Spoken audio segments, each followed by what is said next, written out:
in the midst of this, life persists.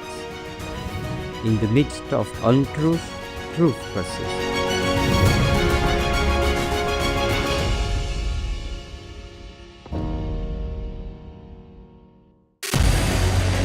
What we can do as the Interparliamentary Union to strengthen democracy, to promote human rights.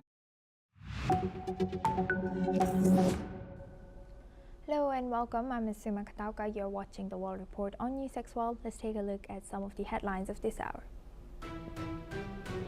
A global artificial intelligence summit kicks off in New Delhi with big issues from job disruption to child safety, as India's Prime Minister Narendra Modi will inaugurate the 5-day AI Summit Impact Summit at 5 p.m. today, which aims to declare a shared roadmap for global AI governance and collaboration.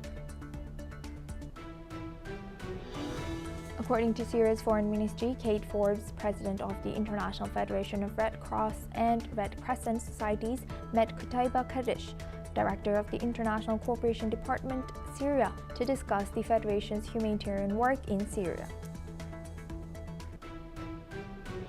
According to Indonesian Army spokesperson Doni Pramono, Indonesia is preparing 1,000 troops for possible deployment to Gaza by early April. As part of a proposed multinational peacekeeping force, Pramono said the final decision rests with the government, adding that a total of 8,000 Indonesian soldiers will be ready for deployment by June.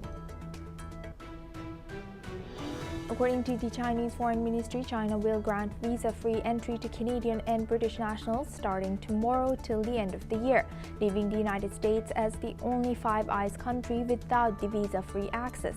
The policy takes effect as China marks the start of the Lunar New Year.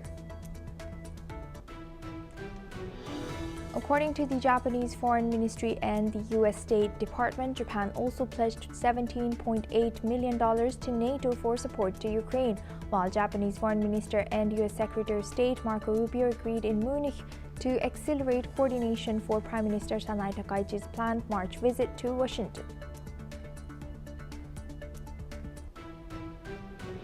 Israeli Prime Minister Benjamin Netanyahu says that any deal between the United States and Iran must involve the removal of all enriched uranium from Iran, as well as Tehran's ability to enrich more. His comments come as Iran's Foreign Minister Abbas Araghchi heads to Switzerland for the second round of renewed nuclear talks.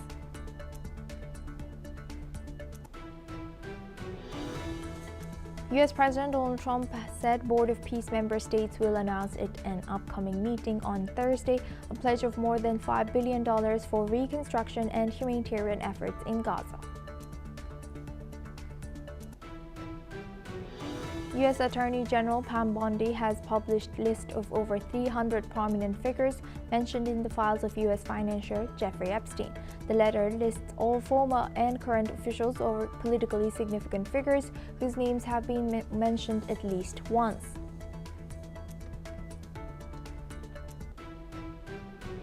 Now for this hour, we start with U.S. The United States has, for the first time, transported a small nuclear reactor by cargo aircraft, marking a major step towards rapidly deployable nuclear power for military and civilian use.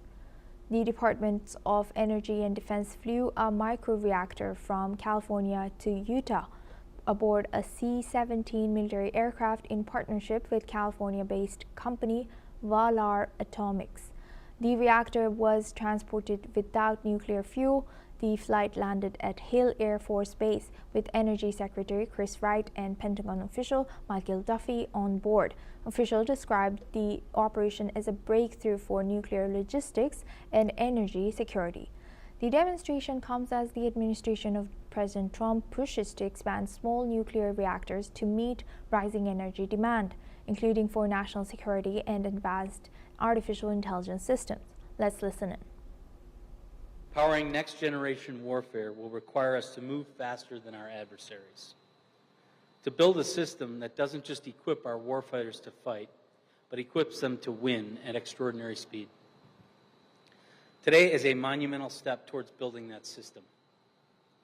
By supporting the industrial base and its capacity to innovate, We'd accelerate the delivery of resilient power to where The advanced pilot reactor program that you're seeing today, 10 small reactors will be quickly licensed or have been licensed through the Department of Energy.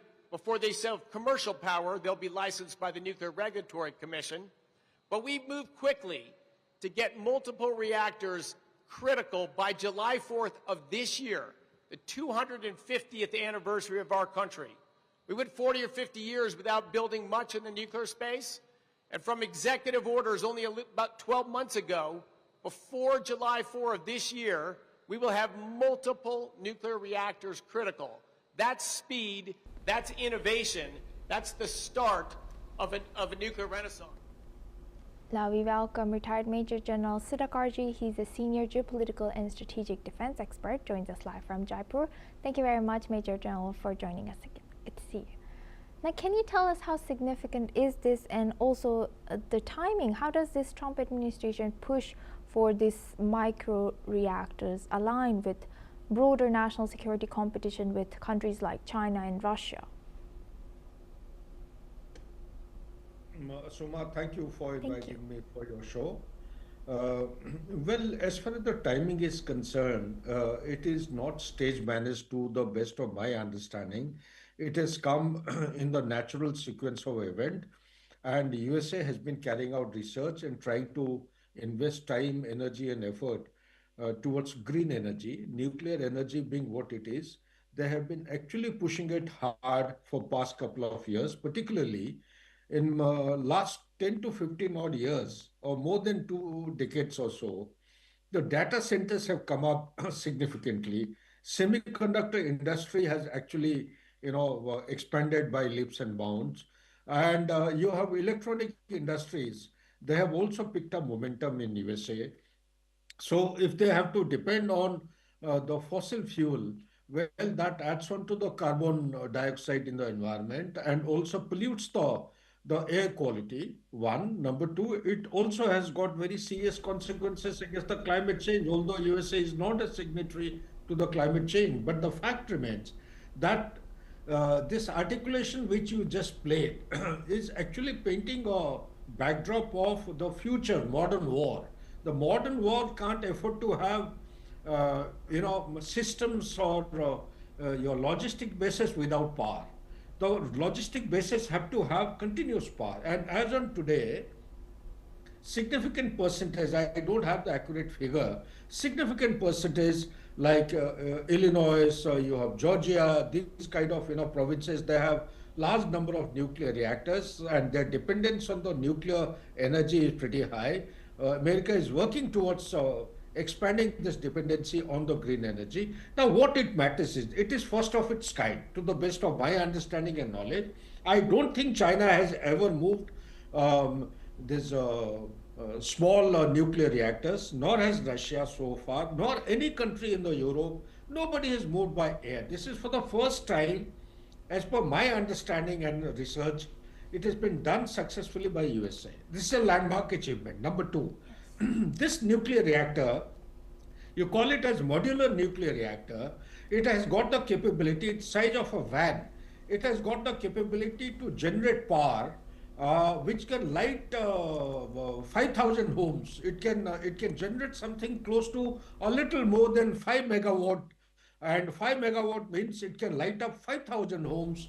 And also it does not have a prolonged or extended logistic backup required. It can be in remote areas. Yes. This kind of modular reactors will come very handy and very, very useful. And third and most important thing is, in times ahead, USA is going, not only USA, the European countries have started shifting towards the nuclear energy.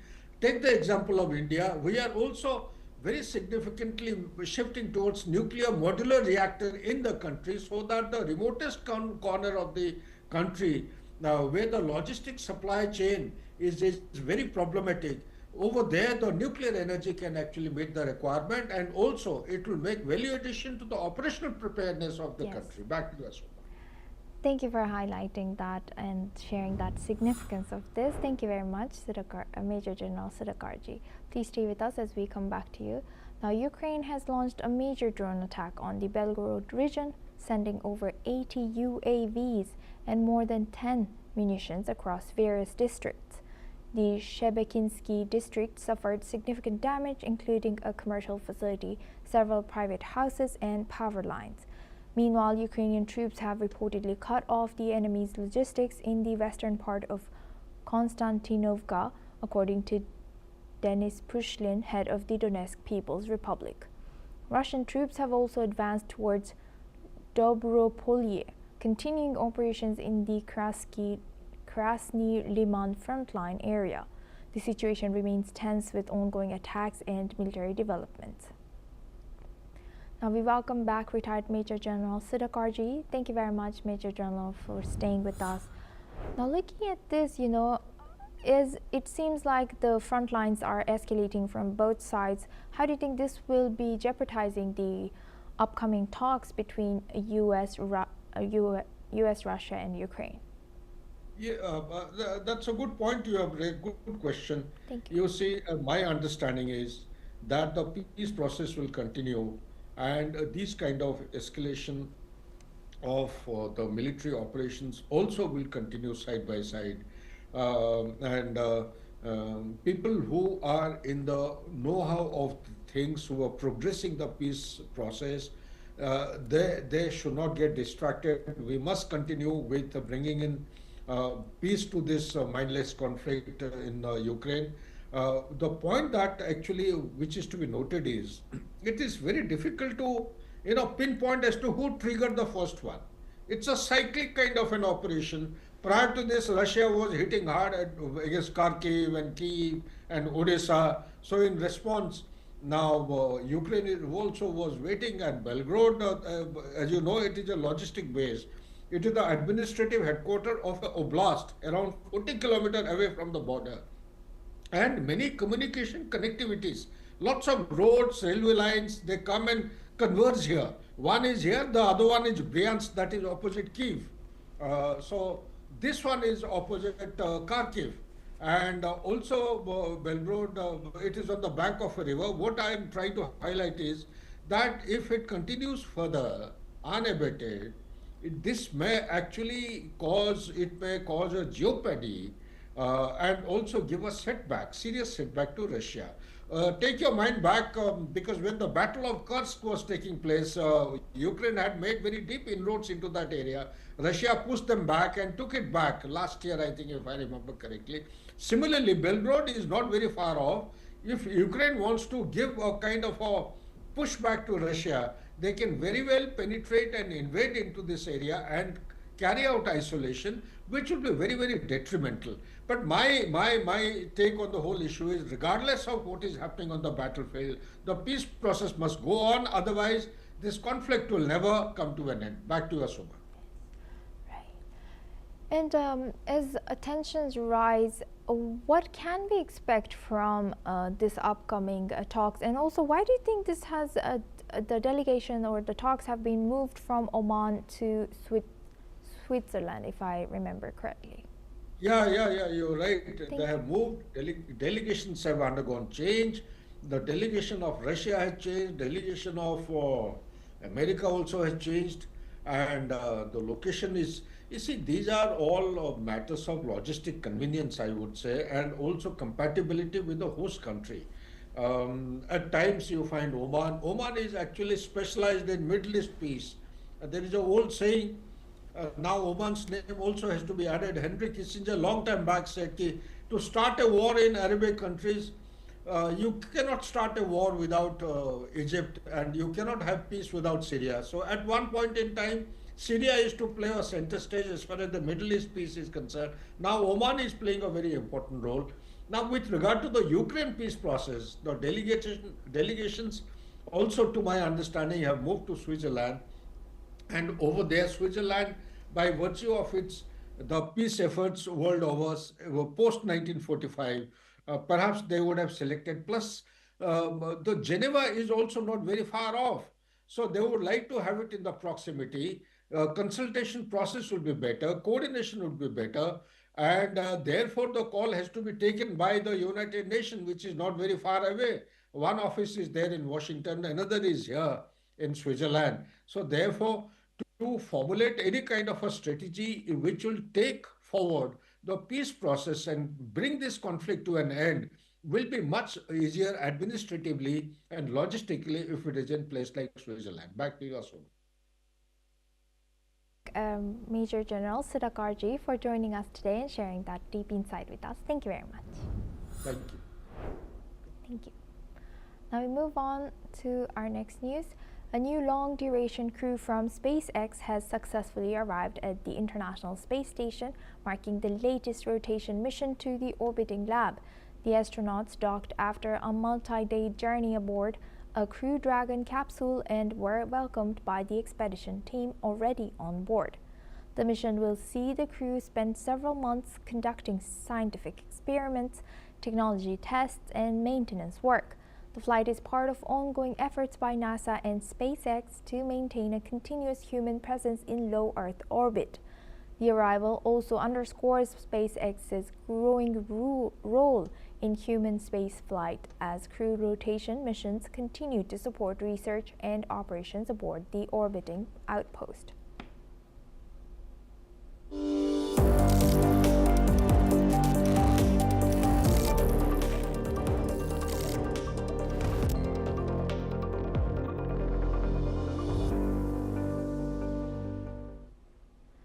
The much-anticipated AI Impact Summit 2026 has officially begun in New Delhi, with global leaders and innovators gathered to discuss the future of artificial intelligence. Prime Minister Narendra Modi will inaugurate the summit this evening, bringing together over 2.5 lakh registered participants from more than 100 countries.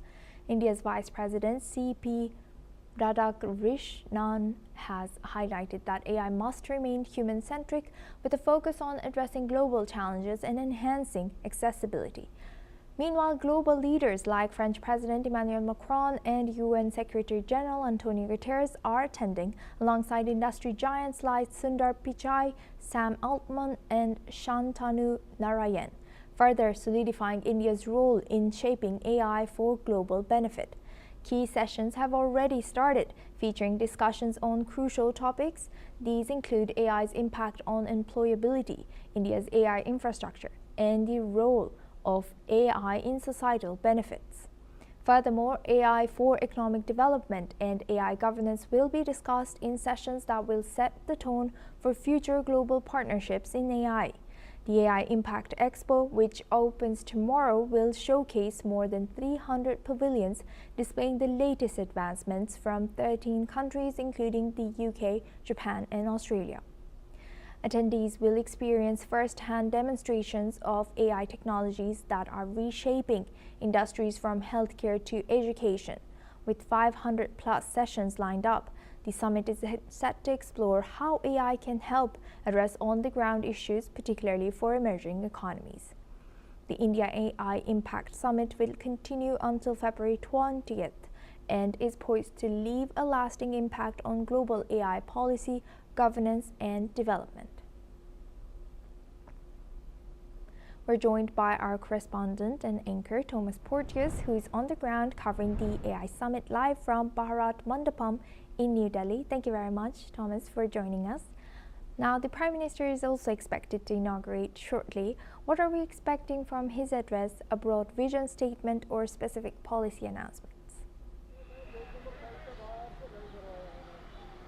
Well, Asuma, yes, of course, the Indian Prime Minister will be inaugurating this 5-day event this evening. Of course, it is yet to kick off fully, but as you can see behind me, the area certainly is buzzing with delegations flooding into the venue. In terms of his address, as you asked, India is set as a co-forefront when it comes to artificial intelligence. It has the third largest startup ecosystem globally, just behind the United States and China, the two frontrunners of this global AI race. But as you said, the address is set to set up a a standard for AI being accessible by all. That is the forefront at the first AI summit in the Global South. We've previously seen summits in the likes of the UK, France, South Korea and others, but this is the first in South Asia of its kind. The point of this summit is to establish governance documents, bilateral agreements between countries that will indeed put AI at the front of things that really do matter.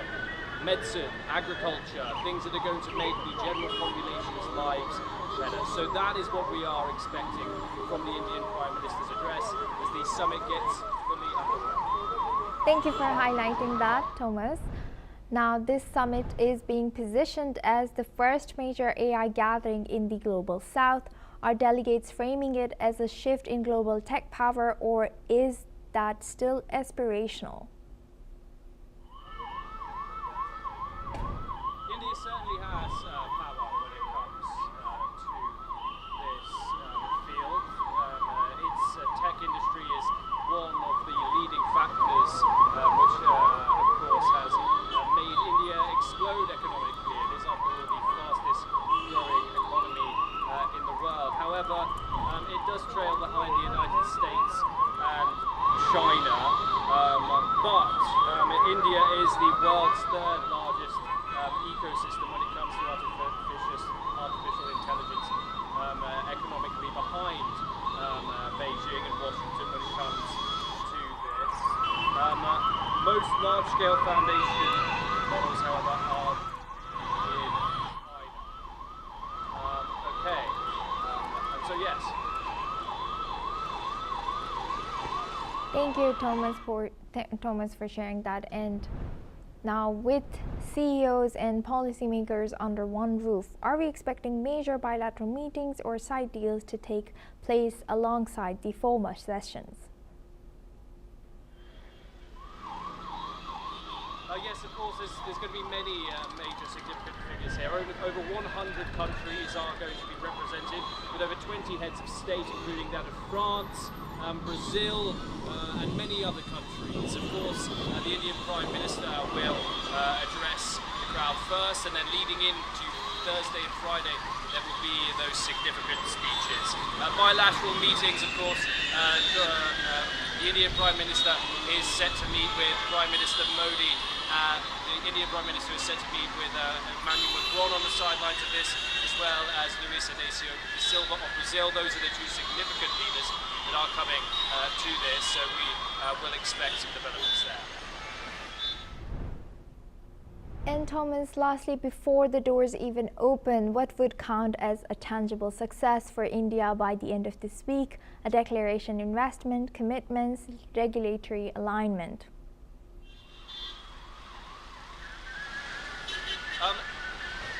Success would look like a concrete AI compute expansion, funding commitments, including in multi-million dollar deals, multi-billion dollar deals even. Those are the sorts of economies that are attending today. And also an international declaration by dozens of countries which are in attendance, which lead to the safety of AI and the usage of it when it comes to the benefit of the mass population. So we are, of course, expecting further developments over this week. We'll, of course, bring that to you live here from the venue. With that, I would like to thank Thomas for joining us live from Bharat Mandapam and sharing that insight. Thank you very much. Now that's all we have time for. Keep watching NewsX World for more news updates from around the world.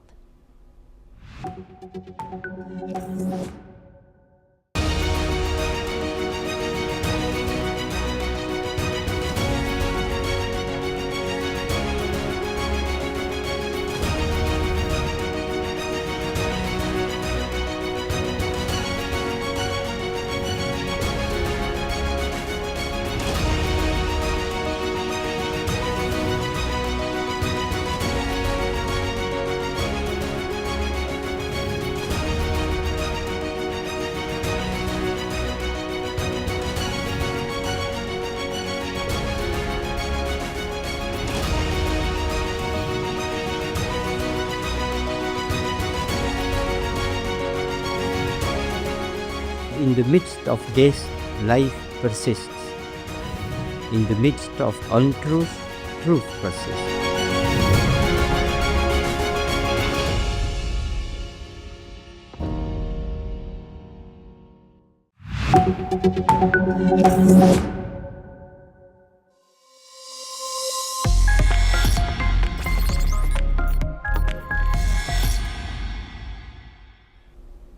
Hello and welcome. You're watching Trending Tech on NewsX World, where we bring you the latest tech breakthroughs and trends from around the world.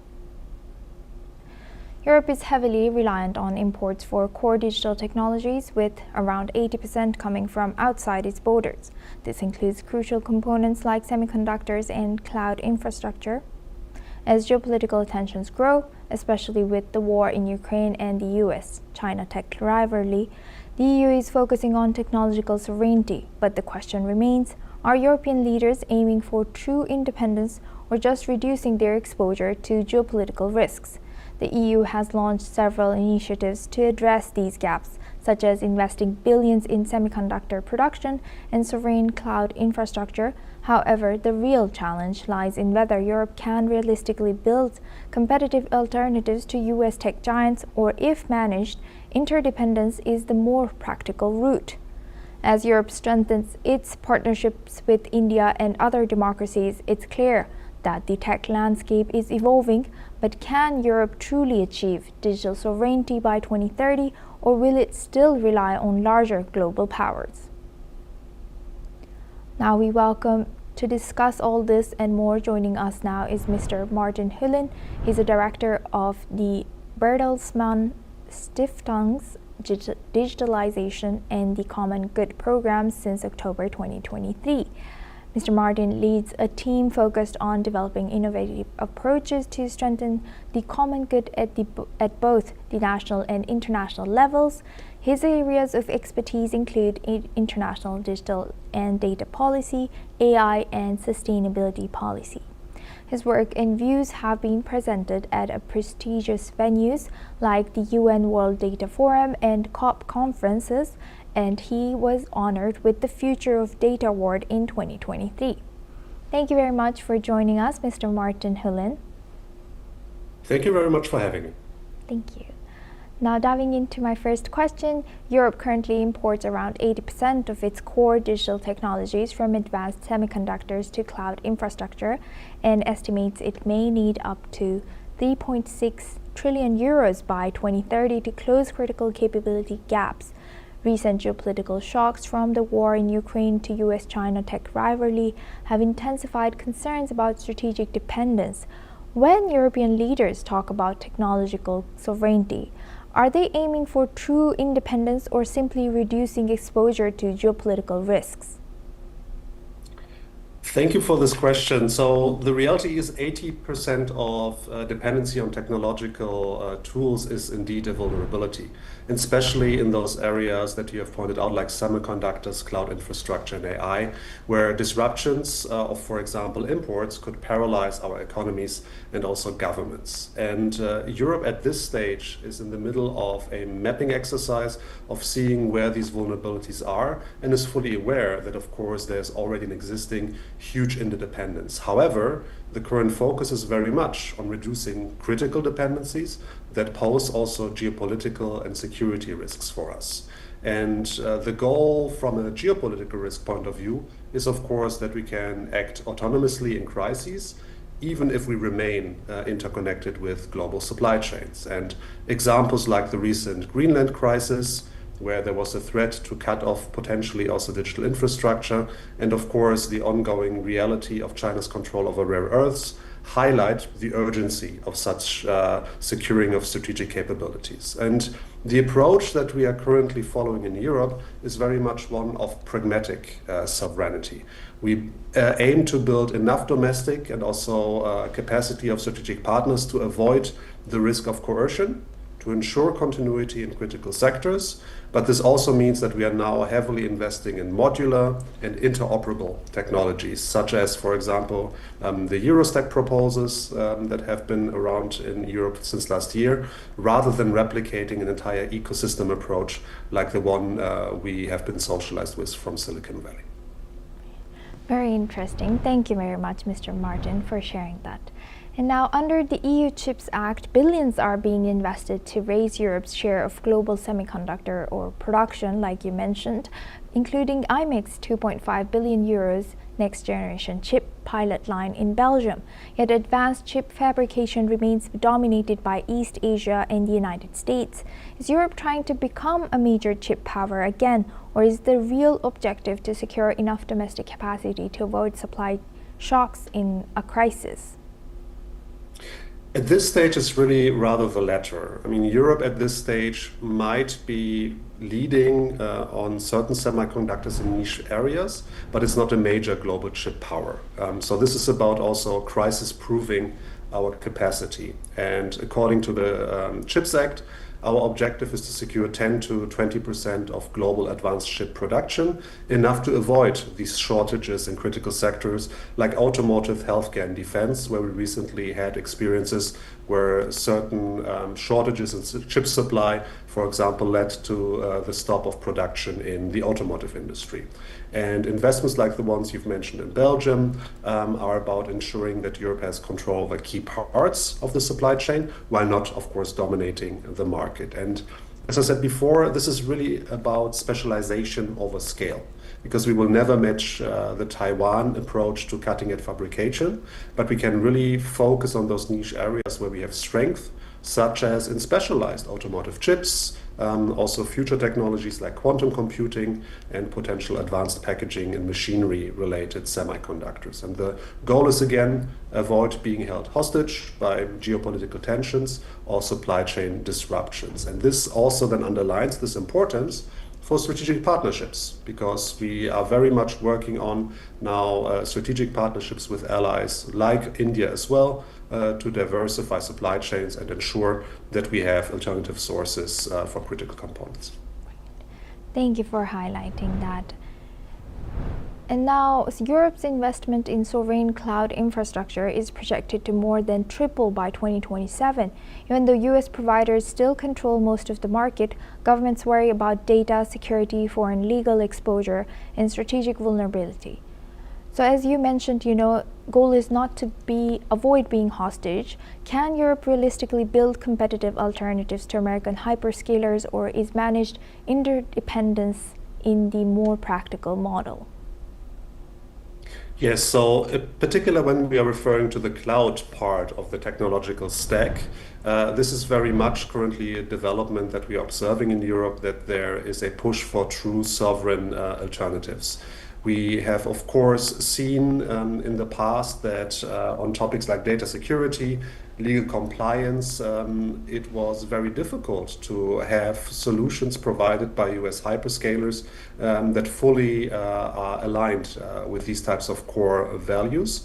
We've also been seeing a big push from US-based companies on providing sovereignty as a service, while at the same time, when one looks behind the screen of these types of suggestions, nevertheless, we are still then affected by not fully sufficient guarantees around data flows that might then actually flow away from our own home turf. So there were projects in the past like Gaia-X, but also homegrown alternatives that aim to provide European controlled alternatives. But this is, of course, a complex effort right now to try to also manage the interdependence that we have in our industries, all the way into our governments on existing, let's say, for example, US cloud services.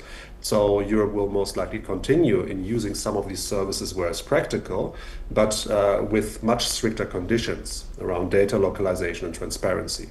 And the focus right now is, of course, on securing critical infrastructure like government, healthcare, defense data, where we very much will make sure that we have access to then true, really also self-sufficient solutions that are there. And we will most likely use regulation as a lever, because we have existing very strong regulatory frameworks like the GDPR, we have the Digital Markets Act that are also used to create a level playing field. And also something that was not used in the past enough is the approach of using public procurement than also for solutions made in Europe or with Europe. That's currently a big debate. So certainly we'll see lots of movement in that particular sector. Right. And as you highlight, there are differences in alignment of values between US and Europe. The European Union has led globally on digital regulation, from data protection to AI governance, arguing that rules reflect democratic values. At the same time, critics warn that heavy regulations may deter investment and slow innovation. Can regulation itself be a source of geopolitical power, or does tech sovereignty ultimately require globally dominant firms, not just strong rule-making? As per usual, I think the truth is somewhere in between.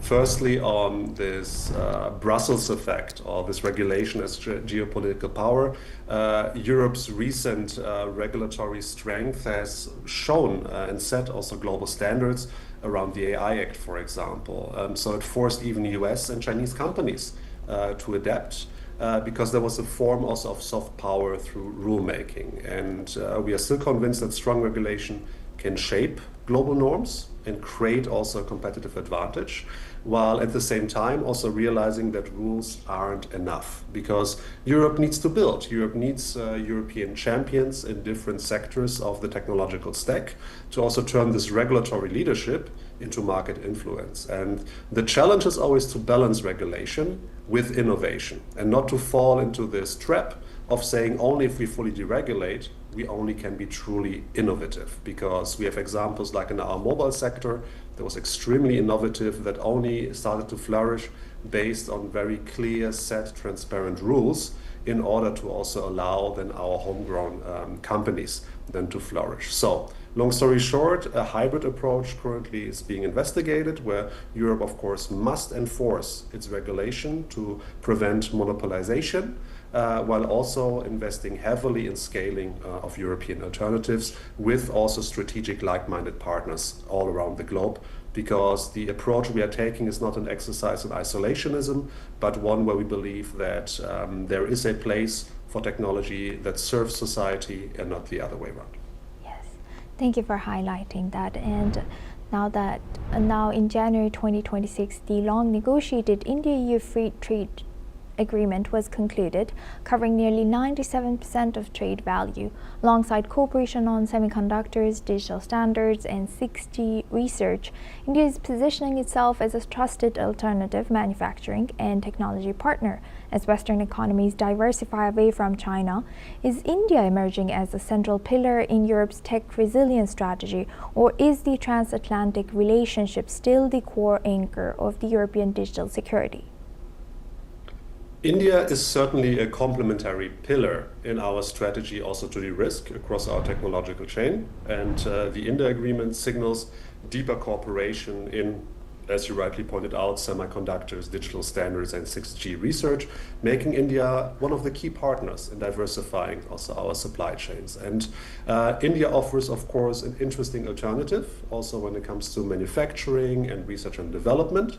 But the transatlantic relationships, having also been built up over decades, still remain another core pillar, because we are very much still fully intertwined when it comes to this. But India can provide a critical opportunity for diversification.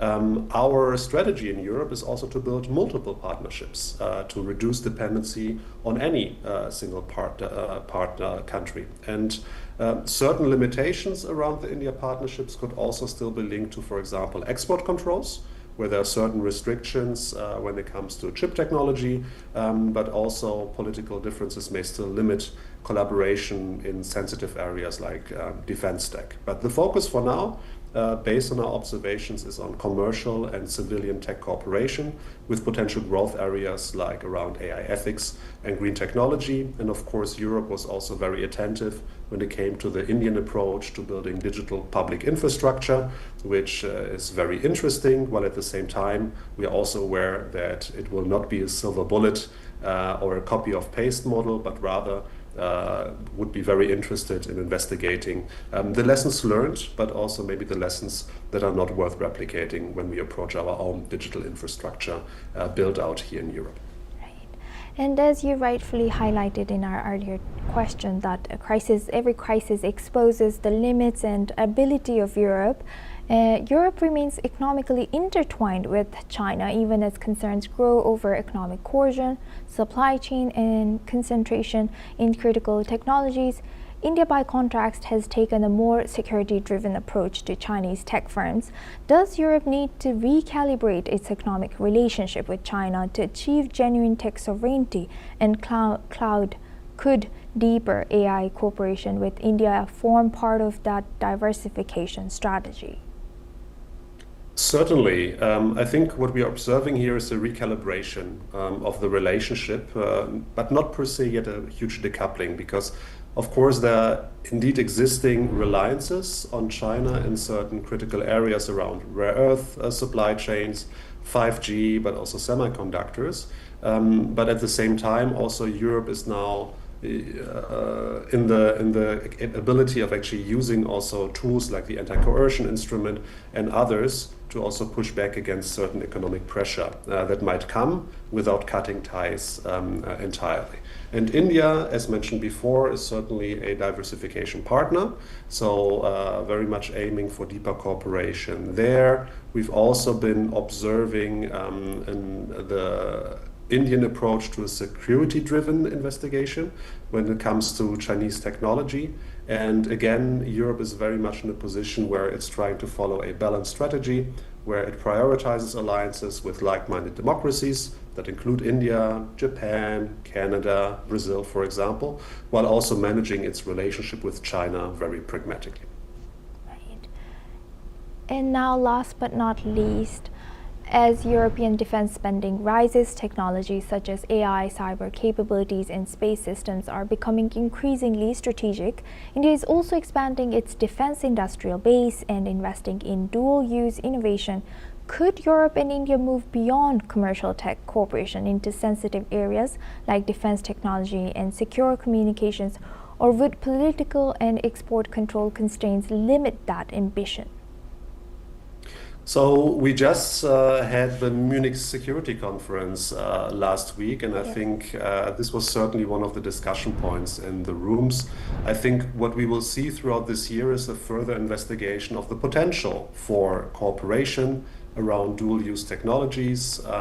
Some are very interesting around, for example, post-quantum cryptography, secure 6G networks, so those could maybe be a starting point. But as you rightly stated, political and export control constraints will play a role in also the potential of these discussions then, coming further to fruition. But I think, as mentioned before, this is all about taking a step-by-step approach, starting with less sensitive areas around the space topic, cybersecurity, and then investigating, as the trust grows, if maybe in the future there might be other opportunities for strategic partnerships. Yes, we will be eyeing that. Thank you very much, Mr. Martin Hulin, for joining us on this episode of Trending Tech. It was a pleasure. Thank you for having me. Thank you. With that, it's a wrap on this episode of the Trending Tech. For more tech updates and innovations, stay tuned on News6 World.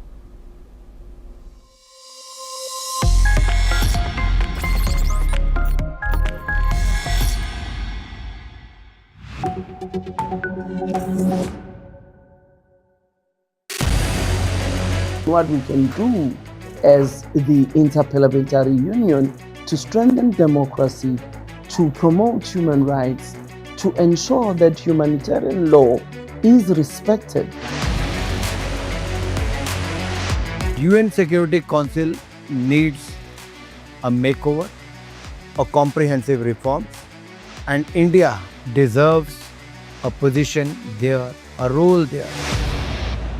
Prime Minister Modi during Operation Sindoor made it amply clear that war has never been.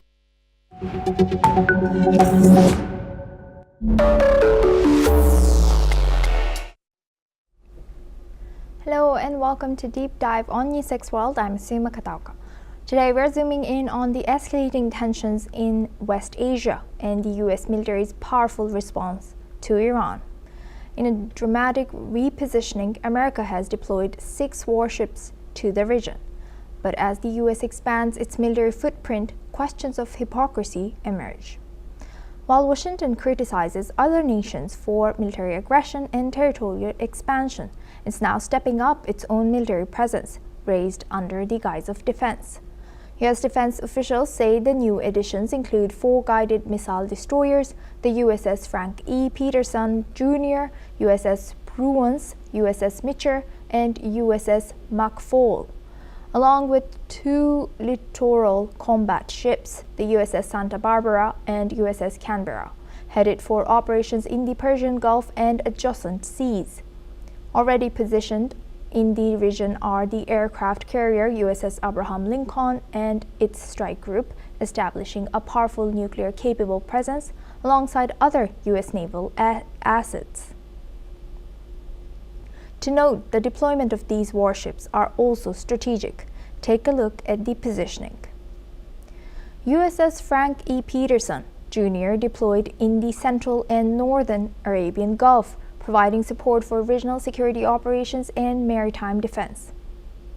USS Bruins positioned near the Strait of Hormuz, ensuring safe passage through its vital shipping lane and responding to any potential Iranian provocations.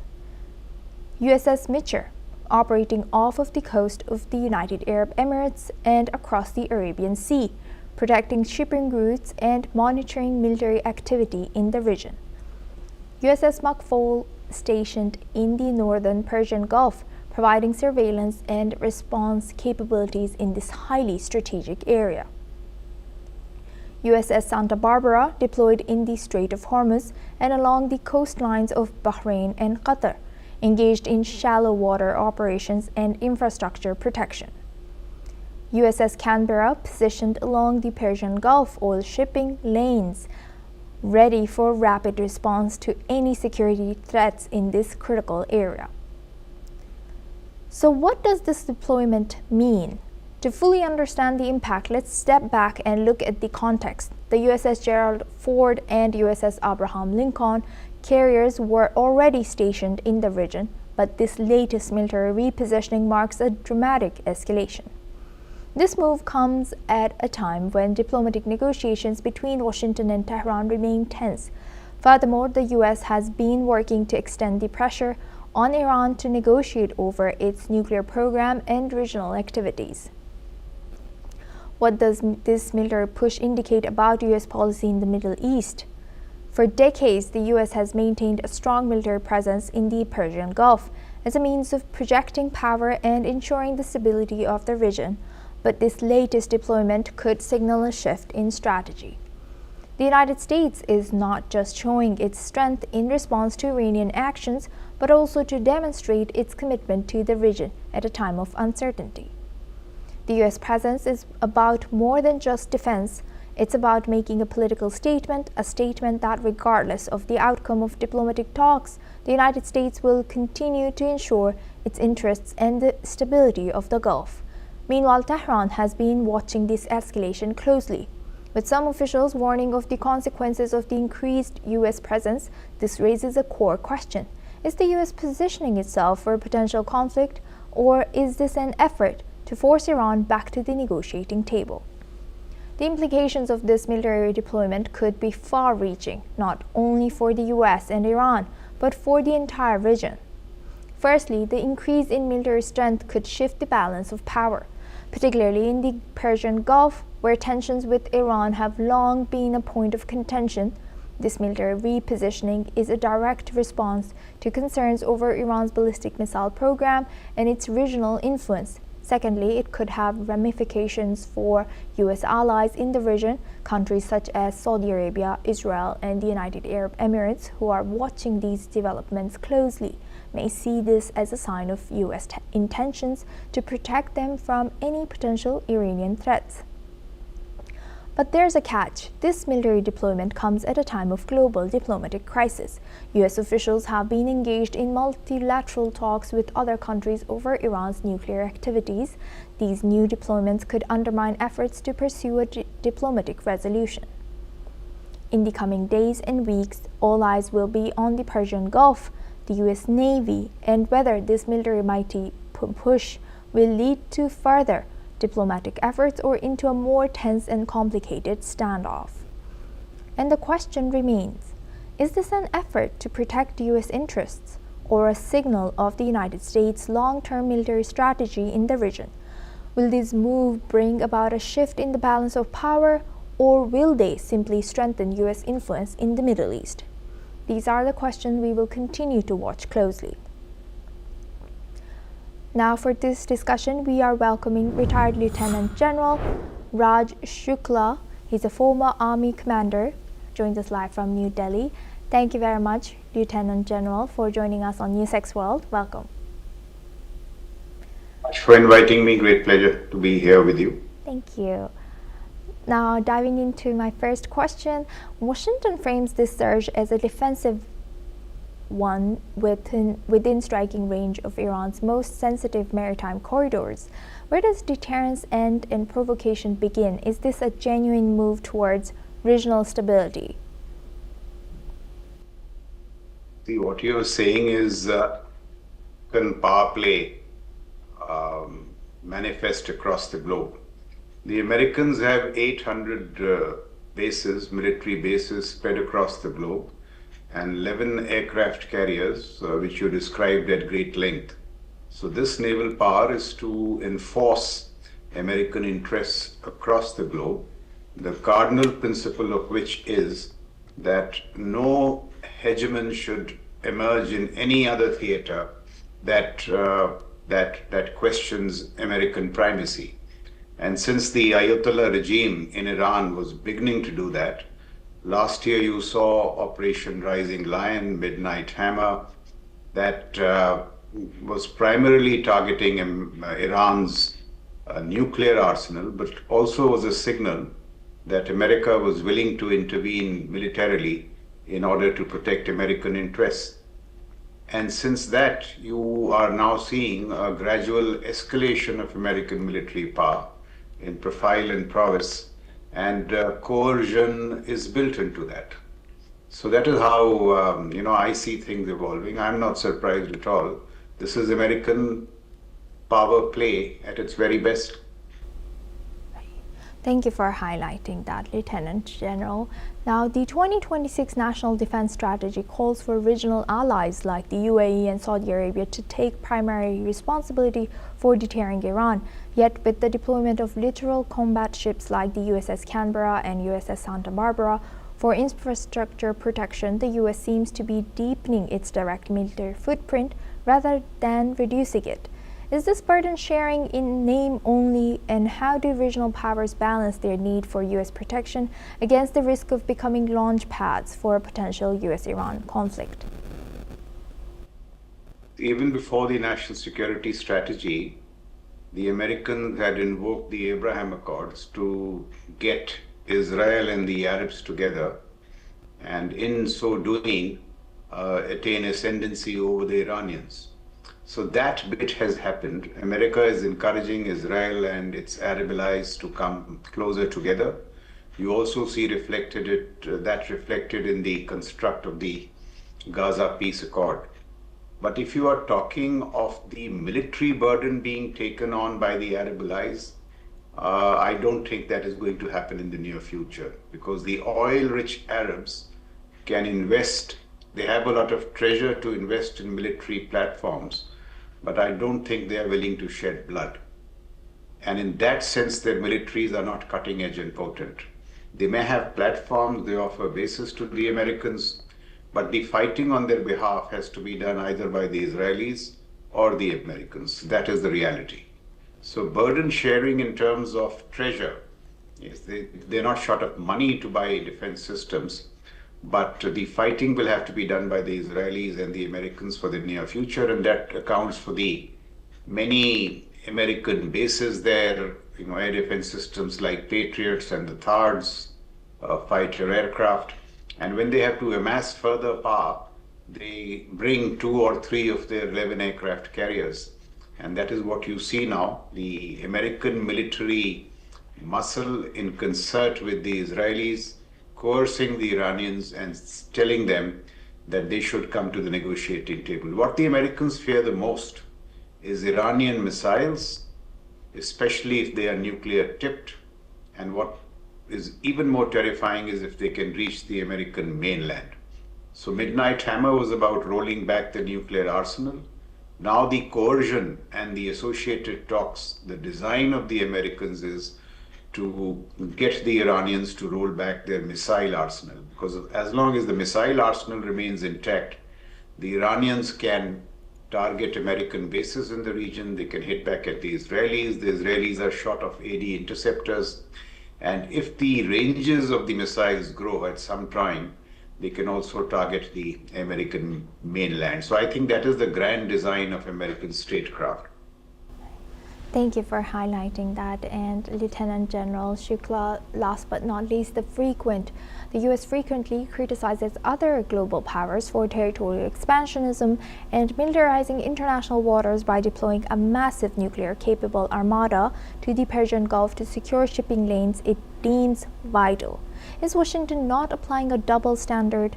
How can the U.S. maintain its moral authority as a defender of international law when it uses unilateral military might to dictate the security architecture of a region thousands of miles from its own shores?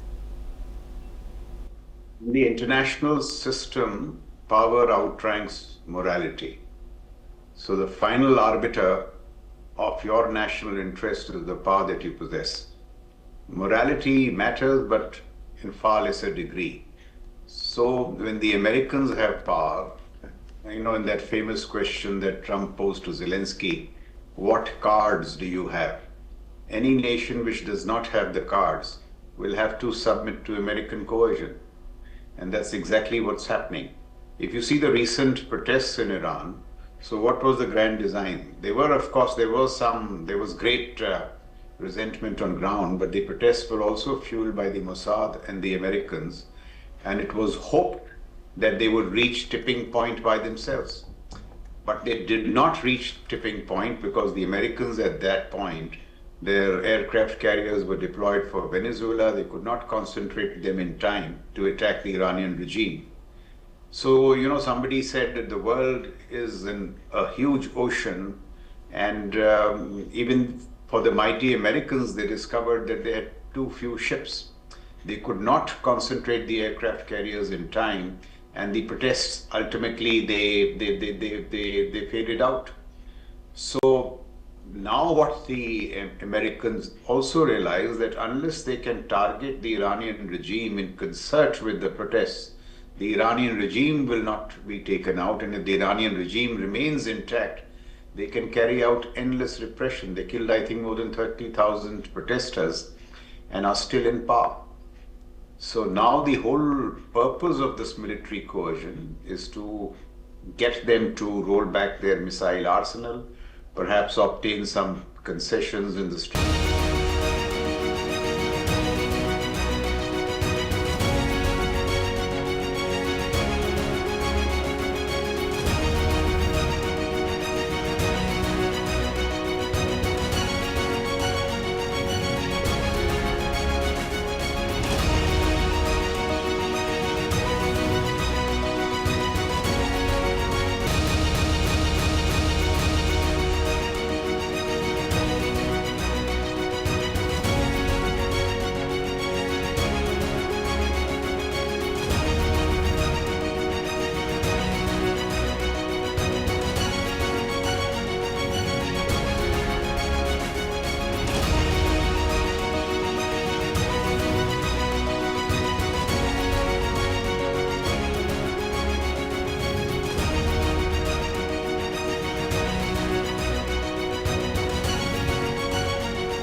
In the midst of this, life persists. In the midst of untruth, truth persists.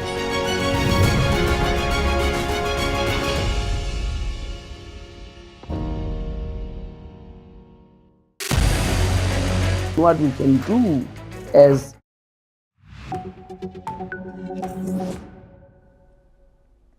Hello and welcome. I'm Suma Katauka and you're watching the World Report on NewsX World. Let's take a look at the top headlines of this hour.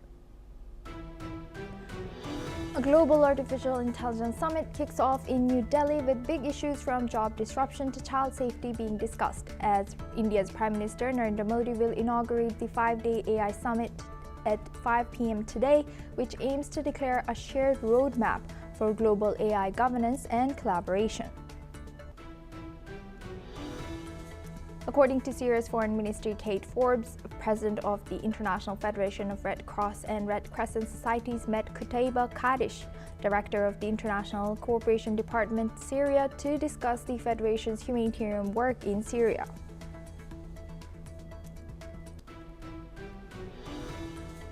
According to Indonesian Army spokesperson Doni Pramono, Indonesia is preparing 1,000 troops for possible deployment to Gaza by early April as part of a proposed multinational peacekeeping force. Pramono said the final decision rests with the government, adding that a total of 8,000 Indonesian soldiers will be ready for deployment by June.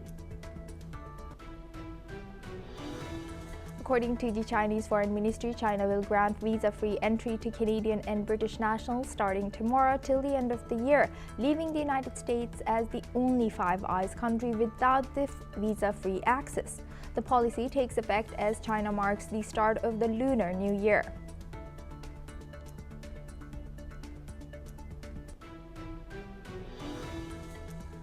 According to the Japanese Foreign Ministry and the U.S. State Department, Japan also pledged $17.8 million to NATO for support to Ukraine, while Japanese Foreign Minister and U.S. Secretary of State Marco Rubio agreed in Munich to accelerate coordination for Prime Minister Sanai Takaichi's planned March visit to Washington.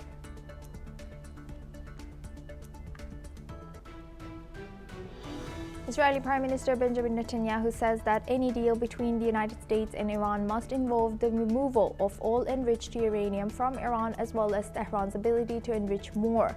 His comments come as Iran's Foreign Minister Abbas Araghchi heads to Switzerland for the second round of renewed nuclear talks. US President Donald Trump said Board of Peace member states will announce at an upcoming meeting on Thursday a pledge of more than $5 billion for reconstruction and humanitarian efforts in Gaza.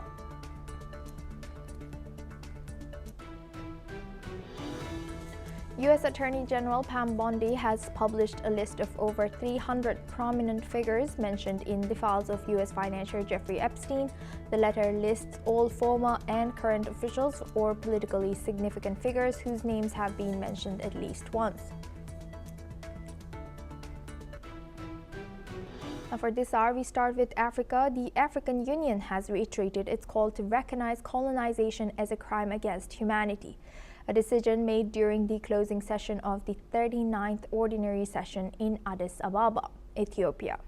Mahmoud Ali Yusuf, chairperson of the African Union Commission, has expressed solidarity with Palestinians, reaffirming Africa's support for Palestinian independence.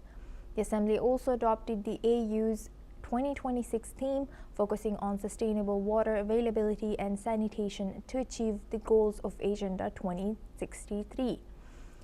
Discussions during the summit covered peace and security, institutional reforms, global governance, and the importance of historical justice, particularly regarding colonization and the transatlantic slave trade.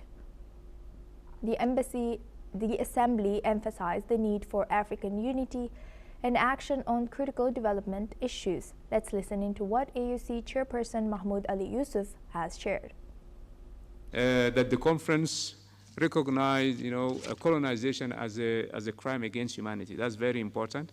And we also the conference expressed its solidarity with Palestine and the Palestinian people, given the circumstances now and what is going on in Gaza and the West Bank. I think it had a more, let's say, symbolic importance than anything else. But the African Union member countries supports the rights of the people of Palestine to become independent and have their own statehood. Now for this, we welcome Mr. Ayanuga Olugbenga Paul. He's a public affairs analyst, joins us live from Lagos, Nigeria. Thank you very much, Mr. Paul, for joining us again. Good to see you. Thank you, Asuma. Thank you. Now looking at this, African Union has reiterated call for recognizing colonization as a crime against humanity. How significant is this, and how, this after being colonized, Africa is still suffering, and not just Africa, but many countries across the globe, including India, still sees the shadows of the colonization. Yes, thank you very much, Konstantin. I think the call for the criminalization and saying it as it is concerning colonialism is long overdue.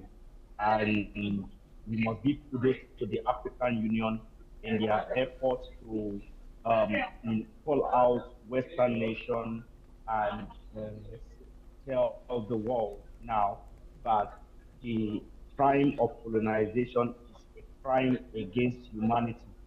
You know, the colonizers would often want to say, oh, they came to colonize to help us become more civilized, more civil. But you see, all the historical documents that have come out have shown that all the historical documents that we have got has shown that that is not the case. You know, when Europe was still in the backwaters, when they do not have proper sanitation, when they do not even have proper technology to do a whole lot of things, especially in medical care.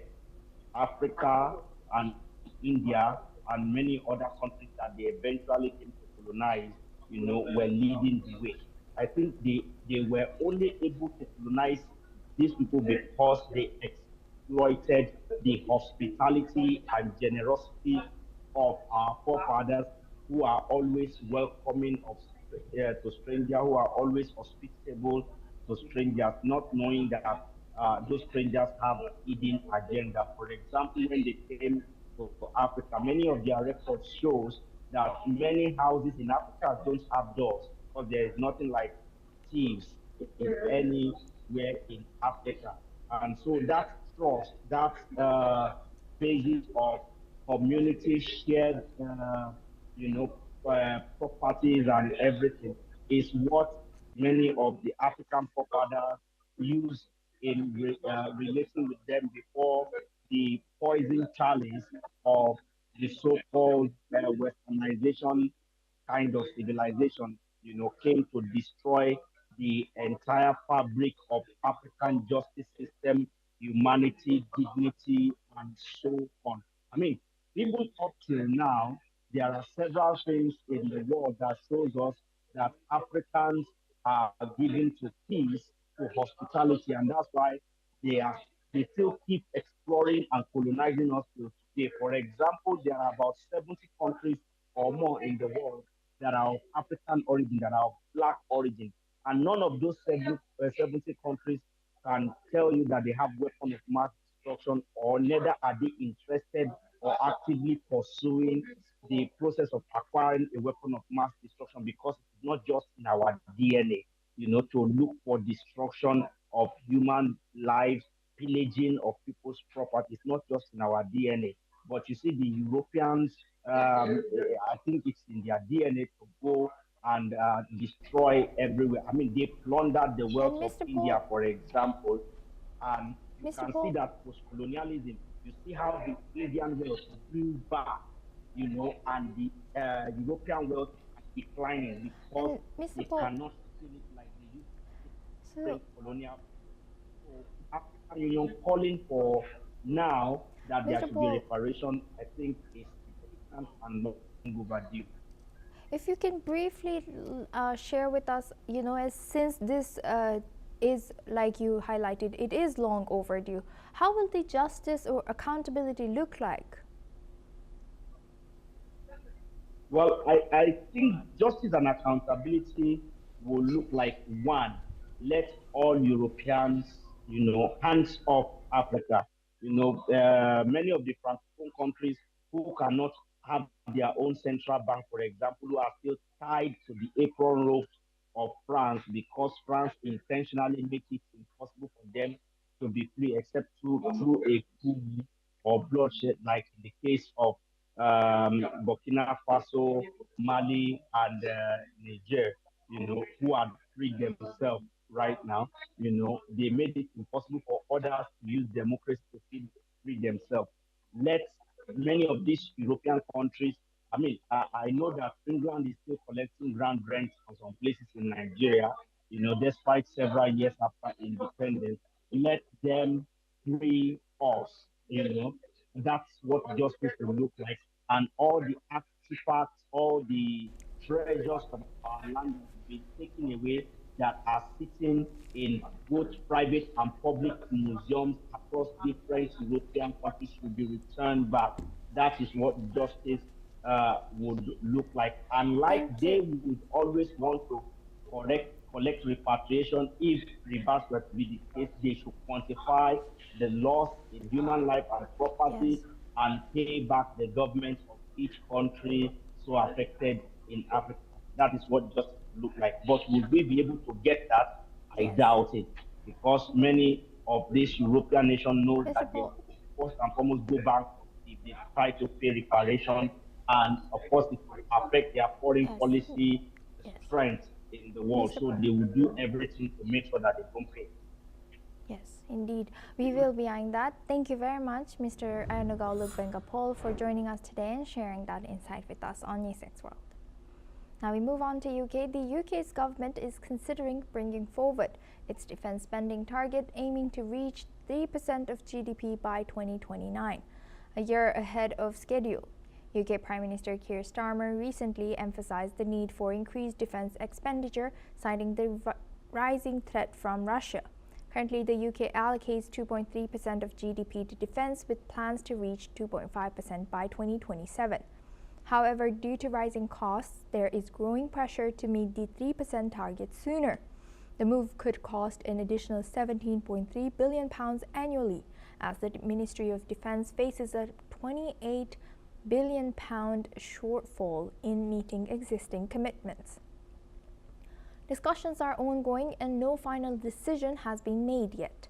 However, this potential shift in defence spending plans has been recognized as necessary to strengthen the country's defence capabilities. Meanwhile, the pressure from NATO allies, especially the United States, is pushing the UK to accelerate its defence investments. Further updates will follow as the decision-making process continues.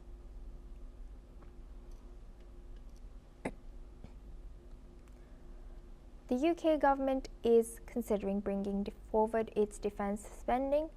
The UK government is considering bringing forward its defence spending target, aiming to reach 3% of GDP by 2029, a year ahead of schedule. UK's Prime Minister Keir Starmer has recently emphasized the need for increased defence expenditure, citing the rising threat from Russia. Currently, the UK allocates 2.3% of GDP to defence, with plans to reach 2.5% by 2027. Now we welcome Ms. Shruti Dasgupta. She's an international affairs analyst, joins us live from New Delhi. Thank you very much, Ms. Dasgupta, for joining us again. Good to see you. Now, as US has pushed European countries to step up their defense, but of course they have lost a lot in given how forward or how more developed US, Russia, Chinese defense is now.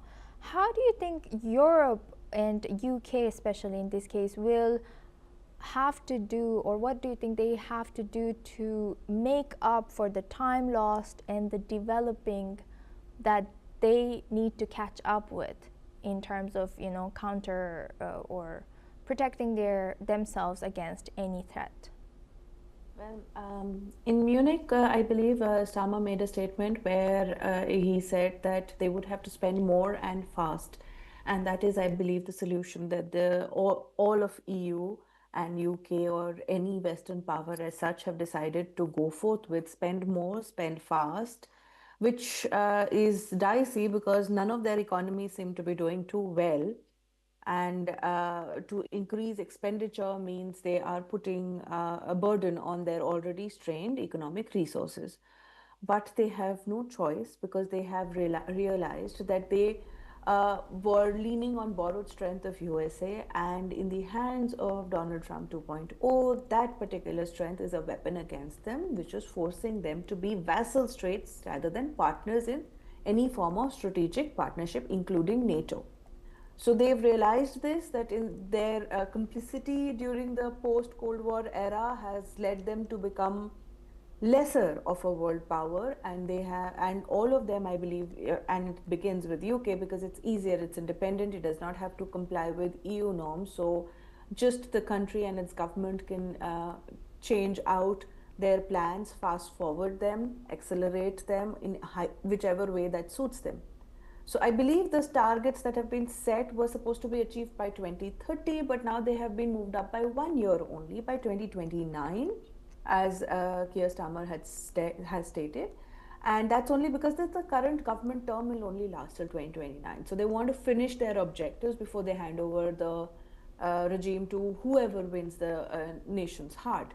And they have to address their black hole as such in funding, because there is already a shortage in their budgets for defense spending itself, and they have they're replacing their legacy equipment with more current advanced equipment, and that also needs money. So they're going to have to do this, apart from the fact that they want to counter the, I believe that is what is it being referenced as the axis of authoritarian states is what it is called, which is North Korea, Iran, China and Russia. So to counter the rise of this axis, they want to increase their spending, and to do that they have to be war fighting ready, which they are not even in terms of conscription, and they're finding it very difficult to find men who would actually don a uniform and go to fight.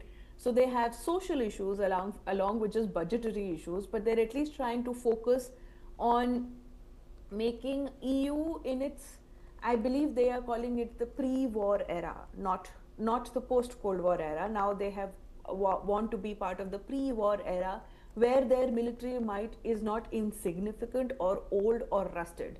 So this is what is driving Keir Starmer and EU into looking into increased defense spending, not just because NATO demands them to be so, but because they've realized that without actually having the muscle of defense forces, their word has lesser value. So, building on that, do you think that this is timely, or do you think it's a little too late? As we see Europe being sidelined in so many things, and now we even see them being sidelined or not even in the table when negotiations happen between Ukraine and Russia. You've got it spot on. They are not even on the negotiating table because they are vassal states. They do what Trump or USA tells them to do. And they have a 4-year war was possible for Russia, not just because Russia is doing well or Ukraine is small. They have poured in a whole lot of aid and equipment into Ukraine to resist Russia. But they've also realized that had they been better armed, probably this war would have come to the negotiating table earlier without giving this much of an advantage to Russia. So they realize, unfortunately, after the fact, that the Ukraine war is telling them that them being part of a strategic defense organization like NATO does not secure their right to be on the table and make decisions being held.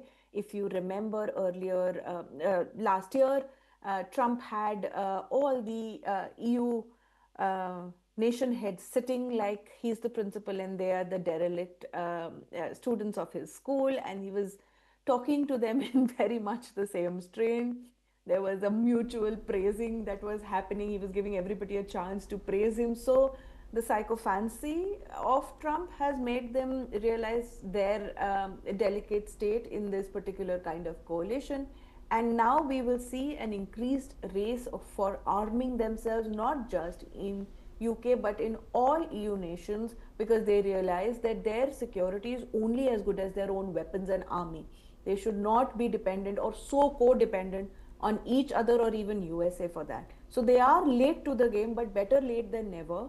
And even though they are not at the talking table today, they are not ignored completely on the trade table. So they've not completely lost the plot. Let's hope that they understand the balance between over-arming themselves and becoming an aggressive nation like USA, who is trying to force down every trade deal through military means. Let's hope they steer clear of that particular ethical moral dilemma, and they only build up to be able to defend themselves effectively and have their voices heard. Thank you very much, Ms. Dasgupta, for sharing that deep insight with us. Please stay with us as we come back to you. Now moving to Russia, the mother of late Russian opposition leader and Putin critic Alexei Navalny says she feels vindicated by a European assessment, concluding that her son died from poisoning, and is calling for those responsible to be brought to justice. Speaking to reporters near Navalny's grave in Moscow on the second anniversary of his death, she said the findings confirmed what the family believed from the beginning, that he did not simply die in prison but was killed. She said the family expects it may take time to establish who was responsible, but stressed their hope that the truth will emerge and justice will prevail in Russia. The comments come days after 5 European countries released a report saying Navalny was fatally poisoned with a rare toxin. Western diplomats laid flowers at his grave to mark the anniversary. Russia has never fully explained the circumstances of his death and has rejected the European assessment, dismissing it as unfounded. Let's listen into what Navalny's mother has shared. Да, я уверена в этом. Рано или поздно это все равно будет. Вы видите, вот 2 года всего прошло, и мы уже знаем, чем он был отравлен. Я думаю, что пройдет какое-то время, и мы узнаем, кто это сделал. Обязательно. Конечно, мы хотим, чтобы это было в нашей стране, и чтобы справедливость восторжествовала, и чтобы мы их узнали всех поименно. И тех, кто... Ну, я уже говорила о том, что заказчик знает весь мир, я просто повторяю свои слова. А мы хотим, чтобы узнали каждого, кто принимал в этом. Now we welcome back Ms. Shruti Dasgupta. She's an international affairs analyst, joins us live from New Delhi. Thank you very much, Ms. Dasgupta, for staying with us. Now, you know, how significant is that this report, the frog poison that was found in Navalny's body, has come forward, and also the fact that Russia has never declared or, declared how he passed away in details. Why would Putin do that, and how significant was Navalny and his opposition? So, Putin has a history of having people who are very opposed to him die under mysterious circumstances. Now, this statement can be read either which ways, where it can be said that he gets them killed, or that people who oppose Putin have really bad luck, but there is a significantly large number of people who were his opponents and were found dead with very, very mysterious circumstances. Now, this Navalny's death is, of course, has a cloud hanging over it too, but the weird part is that all of EU, which is a geopolitical enemy of Russia, they are completely at the opposite sides of the spectrum in Europe itself, and all of them have decided to say that yes, he was poisoned. Now, how did that happen? Was the body given forensic was given over forensic testing? No. The waste, the body waste of supposedly Navalny was smuggled out of Russia for examination. Now, therein lies the problem. One, it is smuggled out. There is no direct chain of custody. You cannot verify whether this particular sample was Navalny's or not. We just have to take EU's word for it. And I'm not saying that their word doesn't count for anything, because there are so many nations who have come forth with that forensic analysis and have put their weight behind it. I believe, now that of course is where the question hangs, is in 2020, Navalny had some experience with doctors in the European nations, and that's why they have his DNA sample. And so they feel that they can confirm that this particular waste belongs to Navalny. Now, getting it spiked is the second part. That can happen to a sample, but what they analyzed was that the poison had metabolic footprints. That means it was biologically processed by the body and then become part of the waste. So this shows that at least if we are to believe the European nations, then this waste did belong to Navalny, and it did have those particular spectrums that showed that he was poisoned. However, we have to take their word for the DNA samples. You know that it is very normal for nations to manufacture evidences to suit their narratives, as we have seen in the case of Gaza. So you will realize that we cannot put faith in believe it because we say so, because we are righteous. Yes. They said so many other things, so we can't put weight in that. Russia has put out an official cause. They have said it was a heart attack due to deteriorating conditions, and the leaked documents have lack of veracity because they are not produced in original, and the leaked sample does not have veracity because it lacks chain of custody. USA that is why distancing itself from this particular incident. They said they believe their partners and allies in Europe, but they are not a signatory to this forensic report because they understand that there are a large number of gaps and the intent behind it doesn't seem as clean and clear. You have covered it all. Thank you very much, as always, Ms. Dasgupta, for sharing that insight. Thank you. Now we move on to Kenya. Kenya's main airport in Nairobi is facing flight delays due to a labor dispute in the aviation sector. According to the country's airport's operator, officials said operations at Jomo Kenyatta International Airport have been affected by disagreements between the Aviation Workers Union and the Kenya Civil Aviation Authority, leading to disruptions in air traffic services. In a separate statement, national carrier Kenya Airways has confirmed that air traffic control delays were impacting some departures and arrivals at the airport. Passengers have been advised to check flight statuses with their airlines as delays continue to ripple through schedules at East Africa's busiest aviation hub. Authorities say efforts are underway to dissolve the dispute and restore normal operations, but have not given a timeline for when services will fully return to schedule. Now we move on to our tech news. British Prime Minister Keir Starmer said on Sunday that he will seek broader powers to regulate internet access, arguing stronger action is needed to protect children from fast-changing digital risks. The government plans to consult on an Australian-style social media ban for under-16s and extend existing laws to cover AI chatbots that create sexualized images without consent. Prime Minister Starmer said greater executive powers would allow faster action as technology evolves through, though critics warn this could reduce parliamentary scrutiny and affect adult privacy and free speech. Some websites have already blocked UK users over age verification rules, and officials say future proposals may also address the use of virtual private networks to bypass restrictions. That's all we have time for. Keep watching News 6 World for more news updates from around the world.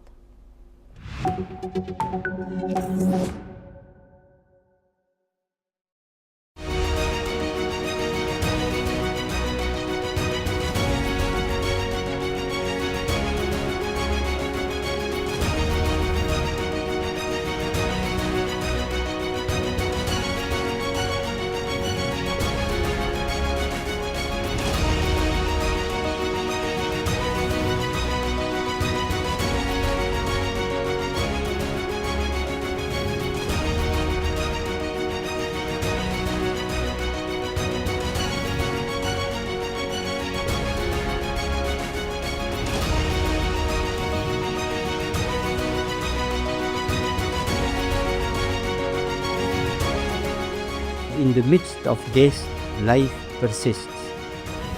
In the midst of untruth, truth persists.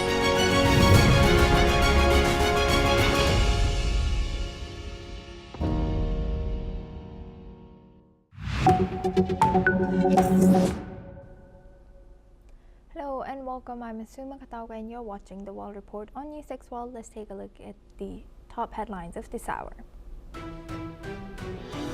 According to Indonesian Army spokesperson Doni Pramono, Indonesia is preparing 1,000 troops for possible deployment to Gaza by early April as part of a proposed multinational peacekeeping force.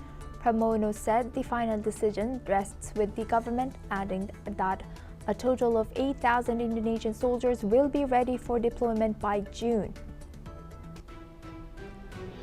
According to the Chinese Foreign Ministry, China will grant visa-free entry to Canadian and British nationals starting tomorrow till the end of the year, leaving the United States as the only Five Eyes country without the visa-free access. The policy takes effect as China marks the start of the Lunar New Year.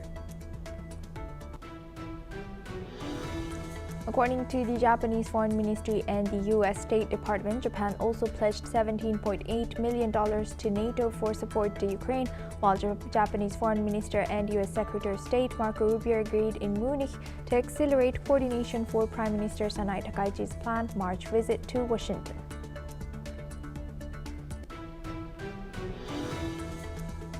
Israeli Prime Minister Benjamin Netanyahu says that any deal between the United States and Iran must involve the removal of all enriched uranium from Iran, as well as Tehran's ability to enrich more. His comments come as Iran's Foreign Minister Abbas Araghchi heads to Switzerland for the second round of renewed nuclear talks. U.S. President Donald Trump said Board of Peace member states will announce at an upcoming meeting on Thursday a pledge of more than $5 billion for reconstruction and humanitarian efforts in Gaza.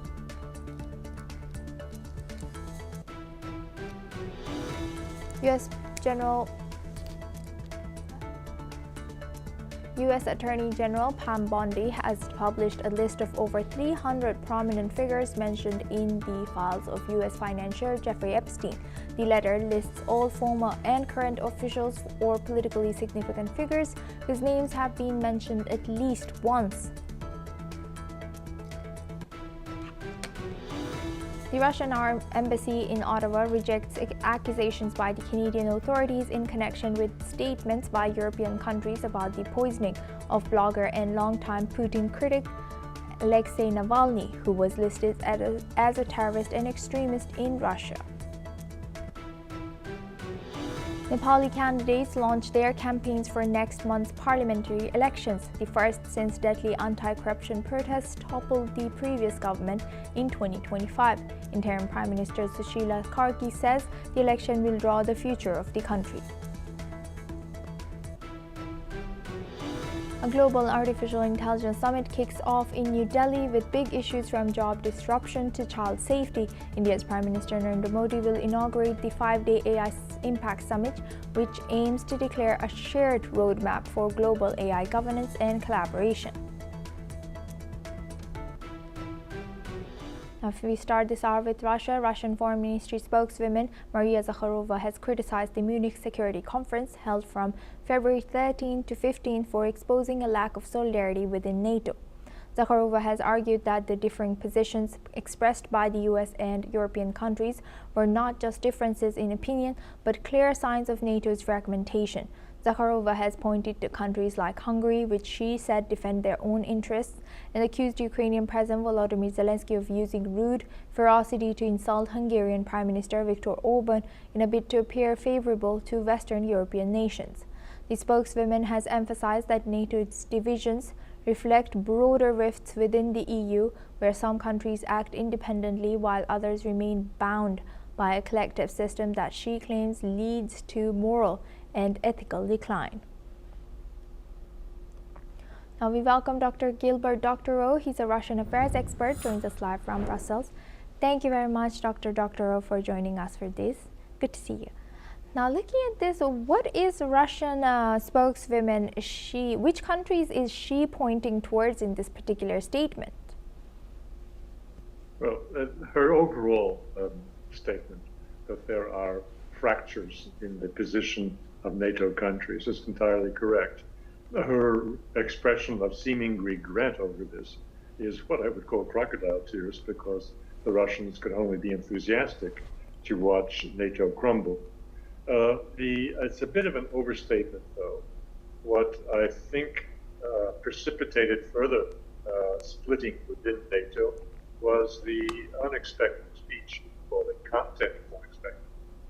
American Secretary of State, Marco Rubio. And you look at mainstream commentary on that speech, you find that some people cleverly understood that Mr.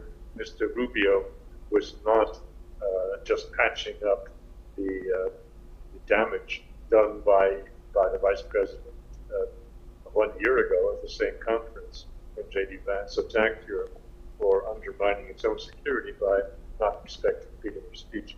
So the issues here are deep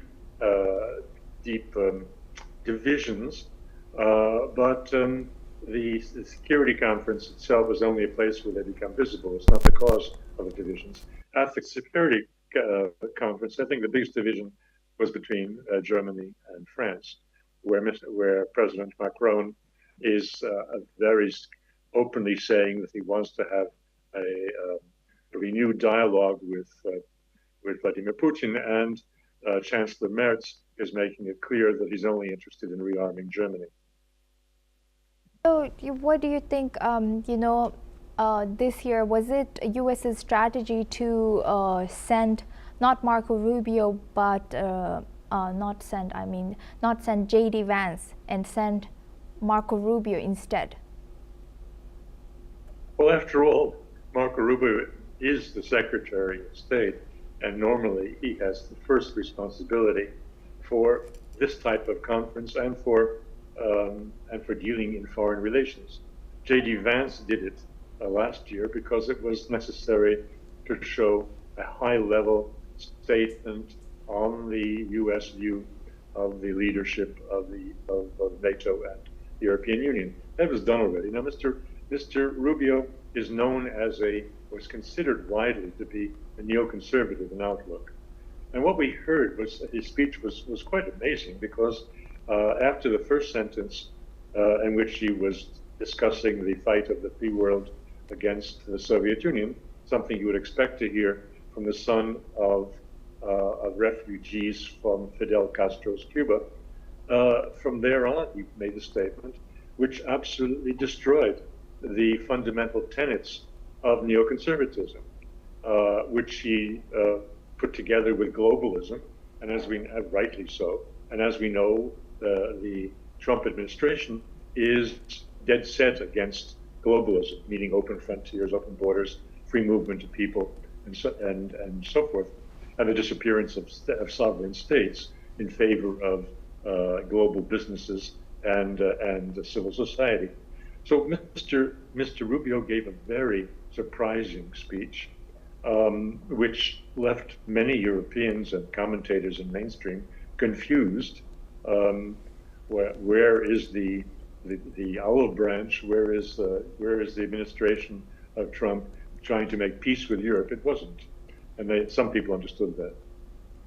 So do you think U.S. Marco Rubio was just, instead of handing olive branch, which European leaders might have expected, instead do you think he pushed out U.S.'s vision or U.S.'s agenda and asked countries to join? Well, I think that he is doing a great deal of good by showing that there is no division within the Trump administration on what Europe has to do to become a worthy partner in global governance. So that was a salutary contribution of Rubio, which some people understood, including the head of the Munich Security Conference, Mr. Ischinger, saw that this was a complex speech which deserves close attention and cannot be dismissed out of hand, as people like Chancellor Merz had done with Mr. Vance's much more fiery speech a year ago. Yes, and so as we saw also, so Greenland's Danish, I think it was minister or prime minister, she once again said that we cannot, forget what was said about Greenland from US. How do you analyze the current trust level on from European and NATO countries towards US, and also from US towards NATO countries? Well, the trust level across Europe is highly variable, but almost everybody, I think, has gotten the message that the good old days are gone, that Europe is expected to carry its own weight and to look after much of its own defense without having the comfort of US support and even putting in question the US nuclear umbrella. So that is out for everyone to see on the trust level of almost all European leaders in the United States has been shattered. And anyone who says that Mr. Trump is a temporary figure and that things will come back after he departs the White House, I think that view is now a very small minority view. As for the American position on Europe, it remains condemnatory with respect to lack of free speech in Europe. There is a little bit of hint that the message has been received. We know, for example, that in the pending Hungarian elections, the European Union has stepped back from its practice of intervening in this electoral process against Mr. Orban. So there is a little sign that a little concession to pressure from the United States, where we know that Mr. Trump has very good relations with Viktor Orban.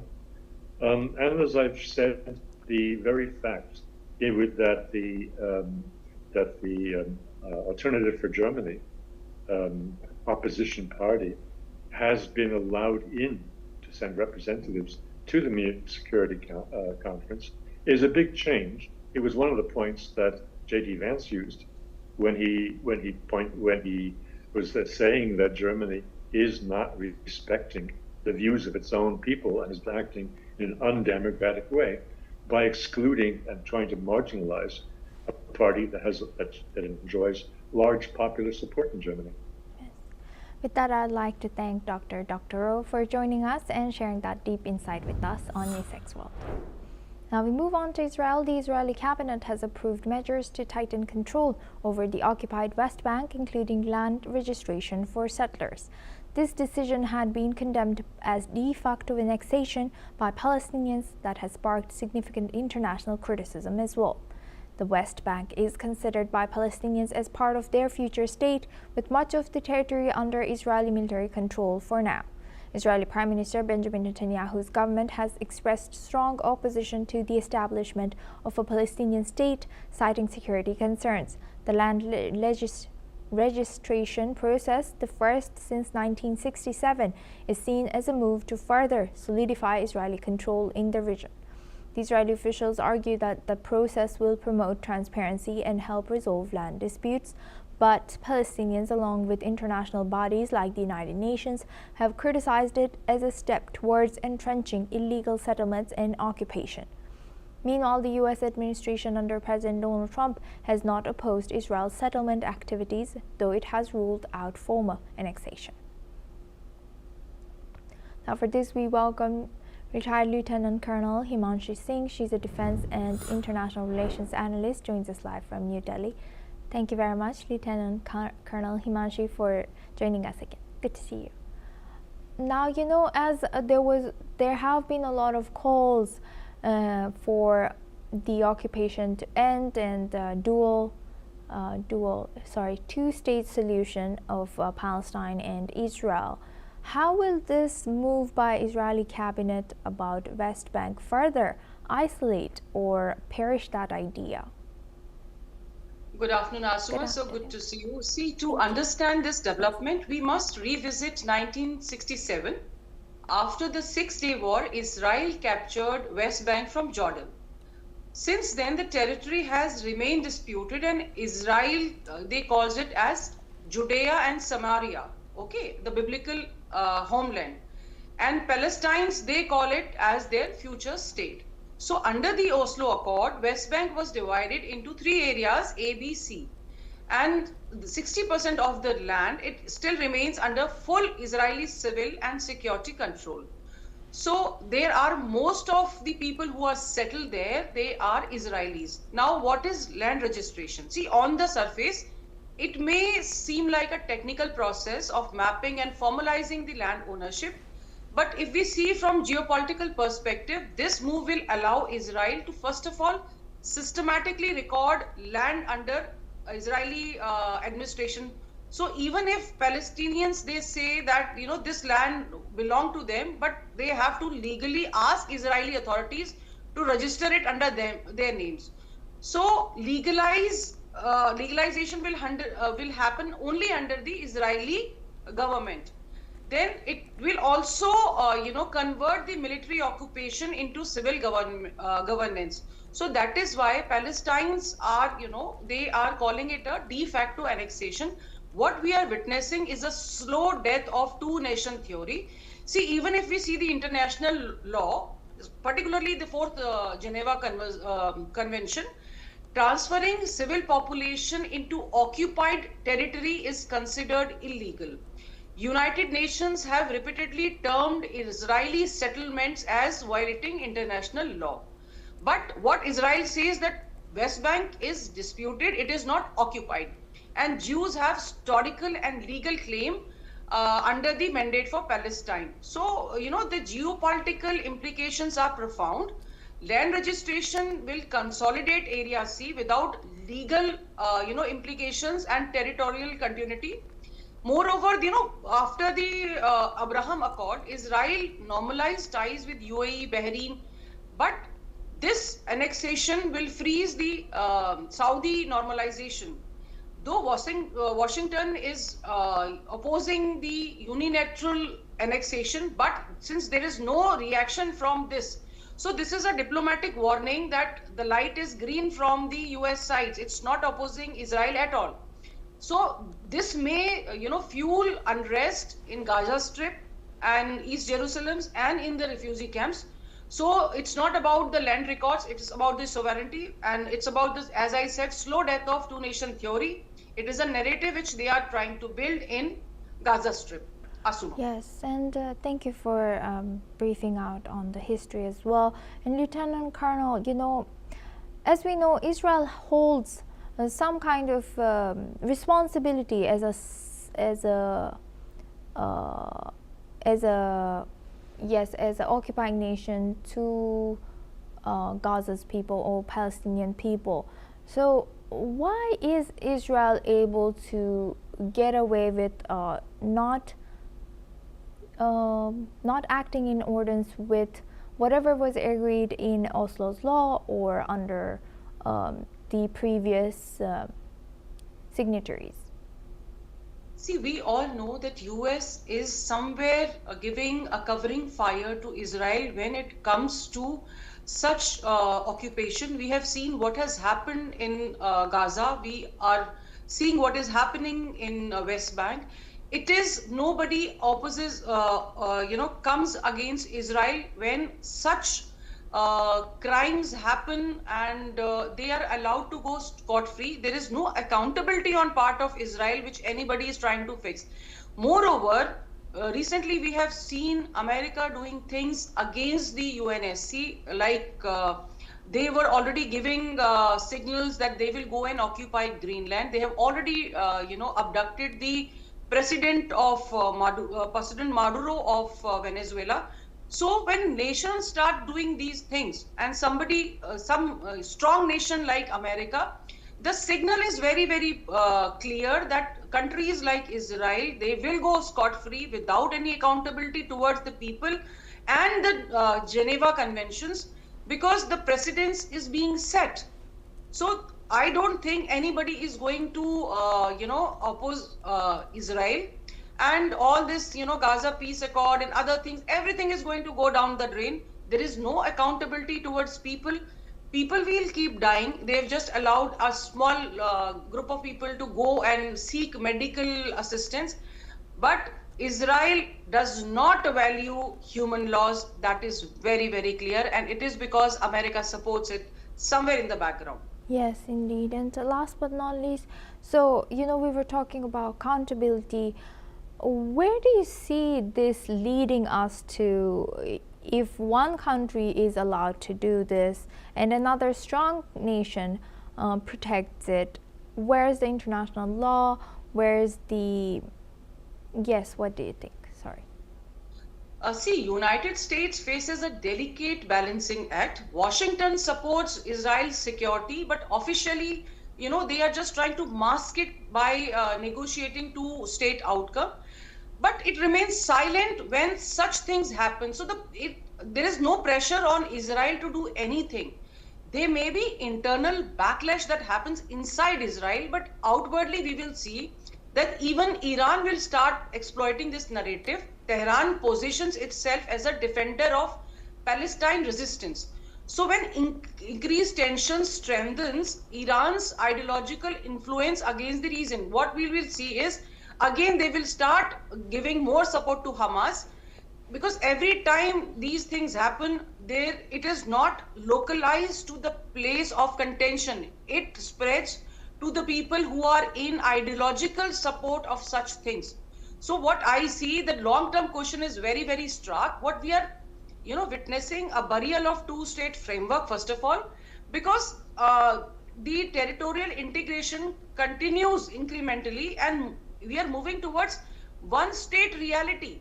So this unequal kind of military power which is there, and it is going to fundamentally reform the nature of Israel-Palestinian conflict, because Israel has a hold over the territory, over the military power, and over the people of this disputed territory. Yes. And world will remain silent. Asuma. Thank you very much, Lieutenant Colonel Himanshi Singh, for sharing that insight. Please stay with us. Now, moving on, a far-right rally has erupted in Paris, with political leaders and activists calling for justice following the death of 23-year-old nationalist Quentin Durancuy. Durancuy was assaulted during a protest in Lyon, allegedly by a group of rival anti-fascist activists. His death has sparked heated political accusations, with French Justice Minister Gerald Darmanin blaming the ultra-left for fueling violence. France has unbowed leaders, including Jean-Luc Mélenchon, have rejected the claims and condemned all violence. As tensions rise, far-right demonstrators have taken place in Paris and Montpellier, demanding justice for Durancuy. Let's listen into what the leaders have shared. L'extrême gauche française, et en particulier LFI, a du sang sur les mains. Voilà. Et je pèse mes mots, puisque de fait, l'état-major de LFI, depuis des semaines et des mois, défend systématiquement, publiquement, la jeune garde, qui est l'un des mouvements Antifa manifestement en cause dans cette agression immonde, s'affiche à leur côté, lutte contre leur dissolution. J'ai même vu Jean-Luc Mélenchon appeler récemment dans un meeting à la violence, appeler ses militants à rejoindre la jeune garde, parler en ce qui concerne de ce mouvement d'un mouvement allié. Donc il n'y a pas d'ambiguïté sur leur lien, à la fois, j'ai envie de dire, systémique et idéologique aujourd'hui avec cette mouvance Antifa. Vous savez, Raphaël Arnaud, qui est le patron de la jeune garde, est un député LFI, non? Ça ne vous a pas échappé? Et je sais que Raphaël Arnaud, avant d'être député, était régulièrement invité par Jean-Luc Mélenchon et par les gens de LFI. Ils sont ensemble. D'ailleurs, c'est une réunion de Rima Hassan, député LFI. Tout ça est d'une logique implacable. Vous savez, ça fait des années que je dénonce quand certains avaient des tendresses coupables pour Mélenchon et pour LFI. Moi, je disais que c'était le seul adversaire et vous voyez, je ne me suis pas trompé. Now we welcome back Lieutenant Colonel Himanshi Singh. She is a defense and international relations analyst, joins us live from New Delhi. Thank you very much for staying with us, Lieutenant Colonel Singh. Now, what more can you tell us about, this ongoing thing in France, and also the rise of, far right and far left extremists in many countries?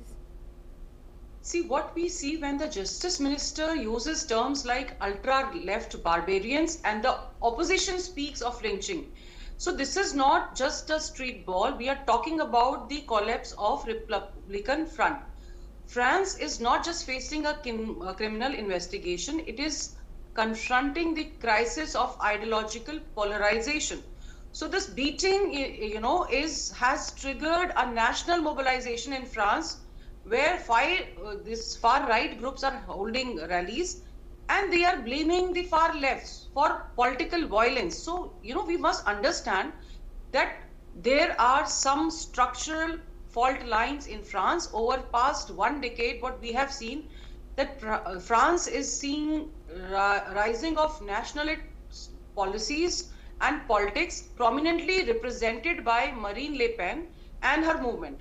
At the same time, what we see is far left mobilization, which has just emerged through, formations of La France Insoumise. So this polarization, which was intensified after the Yellow Vest protest, and it had begun as an economic protest, which later on turned into an anti-establishment wave.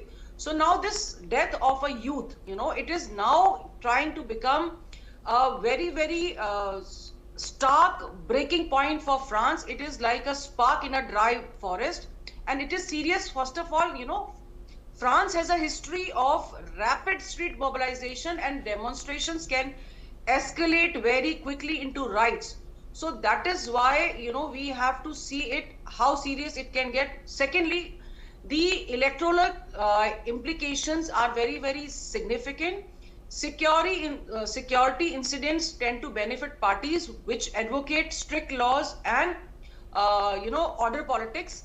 So when this event is framed into an ideological violence, this can actually consolidate the nationalist voters. Moreover, see, France is not just a country, it's a center pillar of European Union.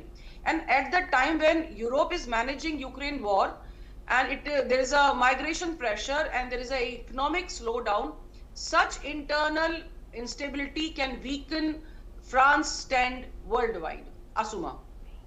With that, I would like to thank Lieutenant Colonel Himanshi Singh for joining us today and sharing that insight with us. Thank you very much. Now we move on to Africa. Ghana's President John Dramani Mahama has announced that his country will table a resolution at the United Nations General Assembly in March, seeking to formally designate the transatlantic slave trade as the most serious crime against humanity. Speaking at the close of the African Union Summit in Addis Ababa, Mahama said the move follows consultations with African states and has the backing of the African Union. The proposed resolution describes the trafficking and racialized enslavement of Africans as the gravest crime in record of history. Ghana has long been at the forefront of global calls for reparations, a push now being coordinated with the Caribbean community. Mahama stressed that the effort is not solely about financial compensation, but about restoring historical truth and securing international acknowledgement. The initiative is expected to trigger broad diplomatic debate at the UN as discussions on historical accountability and reparatory justice gain momentum across Africa and the Caribbean. Let's listen in. The first step towards healing is truth. The truth about the story of the transatlantic slave trade must be told. And this resolution at the United Nations is the first step. And we expect that with the consultations we've done and the endorsement of the AU, that finally the truth about the transatlantic slave trade being the gravest injustice and crime against humanity would be acknowledged. The adoption of this resolution will not erase history, but it will acknowledge it.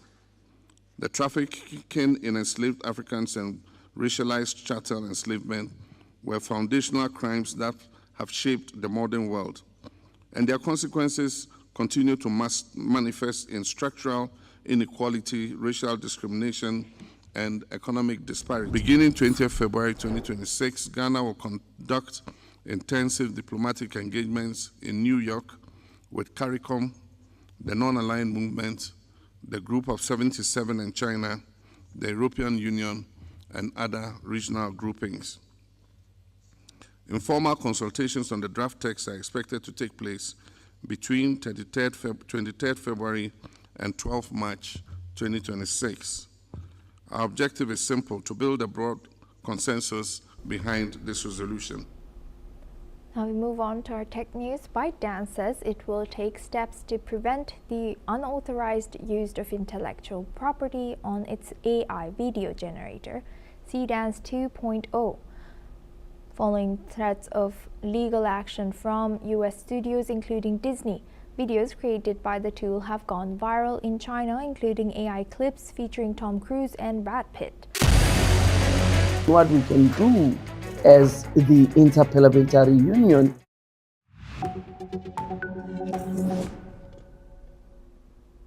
Hello and welcome, I'm Ellie Richardson and you're watching The World Report on NewsX World. Let's take a look at some of the top headlines of this hour. Iran's Foreign Minister Abbas Araghchi said he will meet the UN nuclear watchdog chief on Monday ahead of US-Iran nuclear talks to tackle their dispute over Tehran's nuclear program and avert conflict as US warships deploy to the Middle East. Israel's cabinet has approved further measures to tighten Israel's control over the occupied West Bank and make it easier for settlers to buy land, a move Palestinians called a de facto annexation. The Kremlin has rejected a baseless assessment by 5 European countries that Russian operation leader Alexei Navalny died from poisoning while in an Arctic prison 2 years ago. We naturally do not accept such accusations. We disagree with them. We consider them biased and baseless, Kremlin spokesperson Dmitry Peskov said. The mother of deceased Russian opposition leader Alexei Navalny said Monday that she felt vindicated by a European assessment that her son died of poisoning. Navalny's mother said has called for justice as his supporters marked 2 years since his death in prison.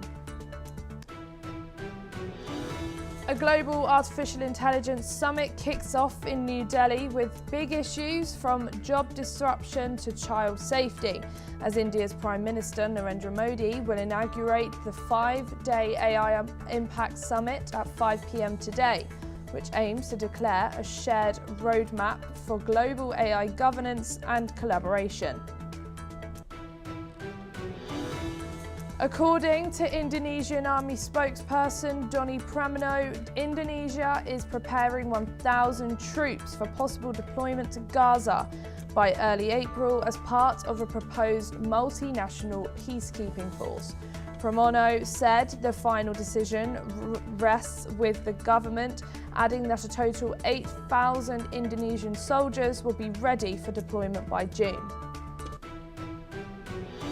Investigators have obtained a DNA sample from a glove that was found near Nancy Guthrie's Arizonan home and appears to match the pair worn by a masked prowler seen in doorbell camera footage before she was abducted 2 weeks ago, the FBI have said.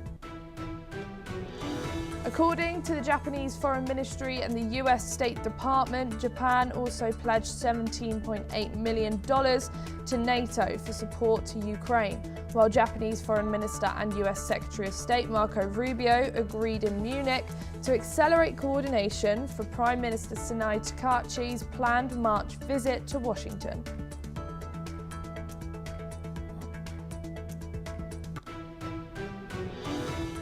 And for your top story this hour, Iran's Foreign Minister Abbas Araghchi is in Geneva today ahead of a crucial round of US-Iran nuclear talks. He will meet with Rafael Grossi, who is the head of the UN's nuclear watchdog, the IAEA, for technical discussions on Iran's nuclear program. This comes as the US has deployed a second aircraft carrier to the region, raising tensions, while the US seeks to expand talks to include Iran's missile stockpile. Tehran insists it will only discuss curbing its nuclear program in exchange for sanctions relief.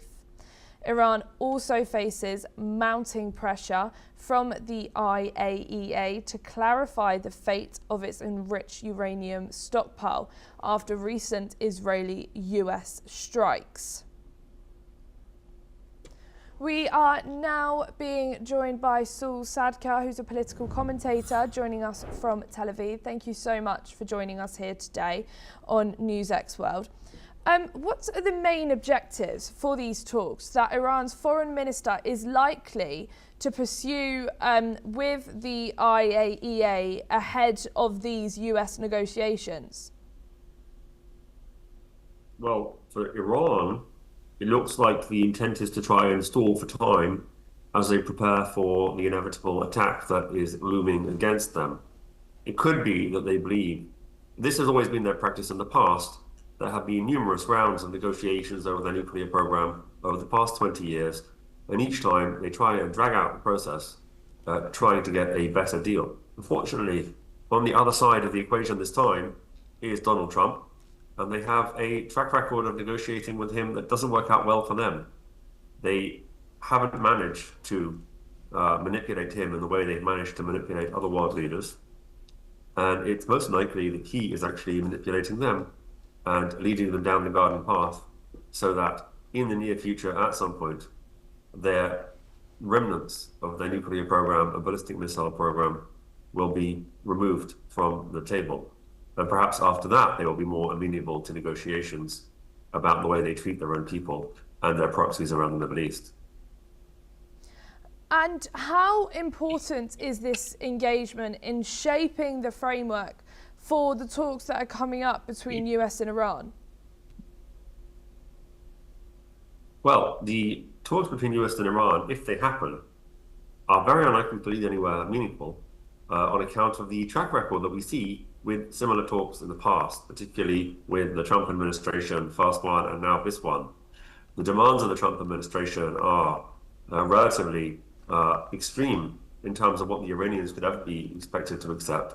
And even though I'm sure there are certain people in Iran who are smart enough to understand that their back is against the wall and they don't really have any choices, unfortunately for those moderates inside Iran, there are also hardliners who control many of the actions of the state and who simply might want to go down with the ship. And so negotiating with a polity like the Iranian Islamic regime is very difficult. And do you think Iran will hold any leverage to gain by coordinating with the IAEA ahead of talks with the US that might potentially be coming up? We're not too sure yet, but do you think they will be holding leverage? Will they be holding leverage by negotiating with the No, I don't think so. I don't think the Atomic Agency is capable of really helping them.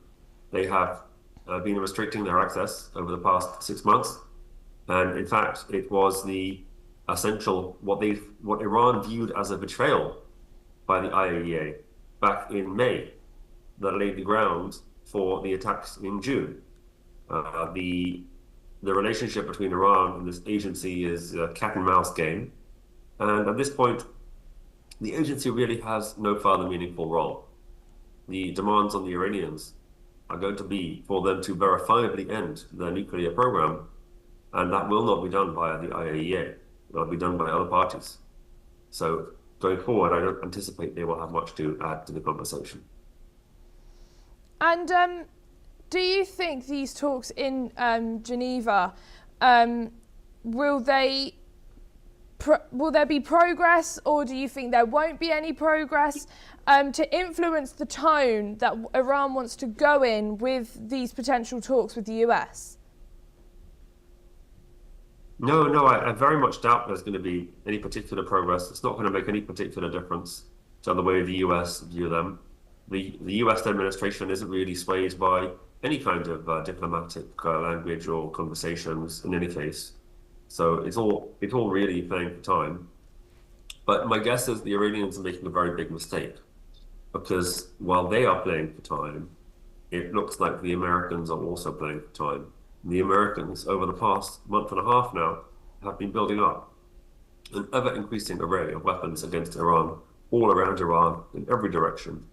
And certainly the longer this standoff continues between Iran, which is not in a position to break out into a bomb at this point, and the Americans, the worse it is for them. They are going to get clobbered at Trump's decision. As soon as he decides, that will be the day when Iran gets whacked. And Iran, by playing for time, is perhaps benefiting some of its individual leaders who might find ways to get their money out of the country, etc. But in general, it's not going to help the regime. And with these talks today, what do you think Iran's going into expecting out of this? What do you think they're expecting? Help, advice? Like, what do you think they're going in to do?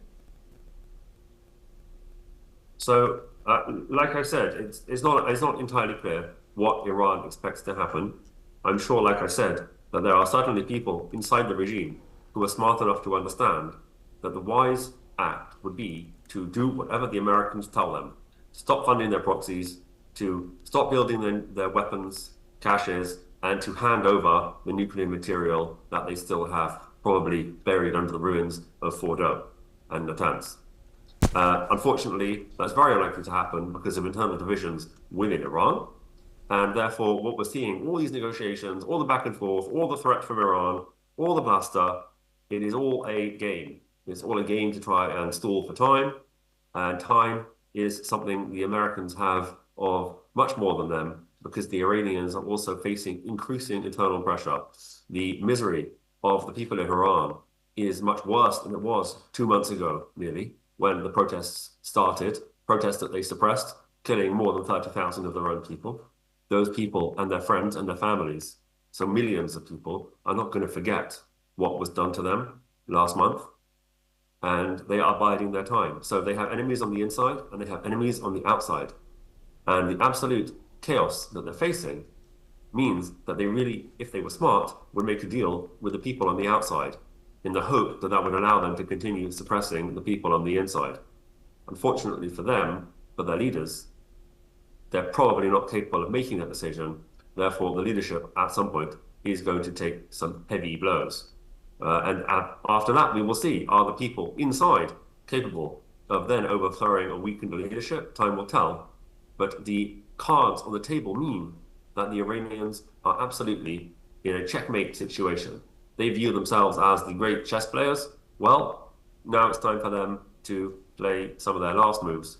They really have no way out. Their best hope is to capitulate to American demands. But of course, capitulation to American demands is really building up problems into the future, because to keep their population under control, they need regular bouts of the kind of violence we saw last month. They need on a regular basis to kill tens of thousands of their own people.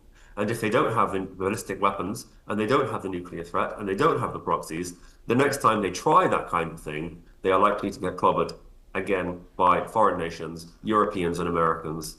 So once they don't have those foreign deterrents, their internal deterrence is also weakened, which is why they don't really want to give it up, even though they recognize their ability to project power beyond their borders is now absolutely minimal. Thank you, Saul. Don't go too far, as we will be back with you very shortly. Israeli Prime Minister Benjamin Netanyahu has stressed that any US deal with Iran must include dismantling Iran's nuclear infrastructure, not just halting uranium enrichment. Netanyahu revealed that he told US President Donald Trump about this last week. He emphasized that the deal must involve the removal of enriched minerals and that dismantling of the equipment responsible for Iran's enrichment capabilities. Netanyahu expressed skepticism about the ongoing negotiations, but made Israel's stance clear. Talks between the US and Iran are set to continue this week, with both sides aiming for a deal that brings economic benefits. The US has ramped up its military presence in the region, dispatching a second aircraft carrier to prepare for potential military action if the talks fail. We are now being joined again by Saul Sadkar. Thank you for joining us back here on NewsX World. How might Tehran perceive external pressure to remove nuclear facilities versus simply freezing or limiting activities? Well, how might they perceive the external pressure? They certainly don't. We always have to make a distinction, clearly, between the Iranian people and the Iranian regime. The Iranian people, the vast majority of them, have seen their government waste over $2 trillion, which is approximately 10 times their GDP. So 10 years of the entire GDP has been wasted on this nuclear program. It's impoverished their country because of the sanctions that have stacked up. It's destroyed their economy. It's destroyed their ability to make a living. It's led to all their best and brightest leaving. They now live in LA. So they've had to make a distinction between the Iranian people and the Iranian regime. The Iranian people, absolutely, the vast majority certainly don't want any nuclear program. The nuclear program, if the Iranians were to have successfully completed it, there's no prospect of that in the next decade. But if they would have, that would have turned Iran potentially into another North Korea. North Korea is the most repressive regime in the world, and nobody can dare touch them or talk about the way they oppress their people because, of course, they have nuclear weapons that they can fire back at you in the event of any kind of military confrontation. If Iran had managed, the primary victims of that, apart from, of course, Israel and the Gulf nations who would live under a nuclear umbrella, the primary victims would have been the people of Iran themselves, who would essentially become serfs to the Islamic regime. And what does Netanyahu's demand to dismantle Iran's nuclear infrastructure beyond stopping enrichment signal about Israel's core security concerns? Well, Israel, Netanyahu's core security concern on a personal level for 25 years has been to ensure that Iran does not get nuclear bombs. He went a long way in achieving that in June last year, when the vast majority of Iran's nuclear capabilities were destroyed. However, it is believed that they still retain approximately half a ton of enriched uranium, enough to build a few bombs if they had the capacity. And the Israelis will not rest until that material is accounted for and taken out of Iran or made unusable. And the meeting this time with Trump, which continued for many hours, and revealed what was revealed from Netanyahu and Trump's words afterwards, is far less important than what was actually happening on the inside. What they say is not necessarily related in any way to what they were actually considering and discussing. We know, from example, in January, when Netanyahu was last with Trump in Florida, that Trump told Netanyahu in public that if the Iranians start to try to rebuild their nuclear program, Netanyahu should attack them and fast. And that is fundamentally the core realization for the Iranians, that there are people watching them all the time, inside their country, outside their country, satellites. They have no realistic way of putting together a bomb. So all that this nuclear material is doing is providing them with a very small amount of leverage to allow them to fight another day. And fight another day is going to be much more difficult because they're not going to have the kind of threats that they're used to. They never really had a serious army. All they had was the deterrence that was available to them via the prospect of having a nuclear weapon and via their ballistic missiles and via their proxies.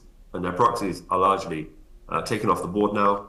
They are weakened beyond repair and very hard to resupply from Iran. And their ballistic weapons are reduced probably by about half and have shown to be relatively ineffective and certainly not strategically threatening, since they're not accurate enough. And their nuclear program, their core deterrent, is vastly reduced. And Israel would very much like to see that completely reduced, and ditto for the ballistic missiles and the proxy network. Thank you so much, Saul Sadka, for joining us here today on NewsX World.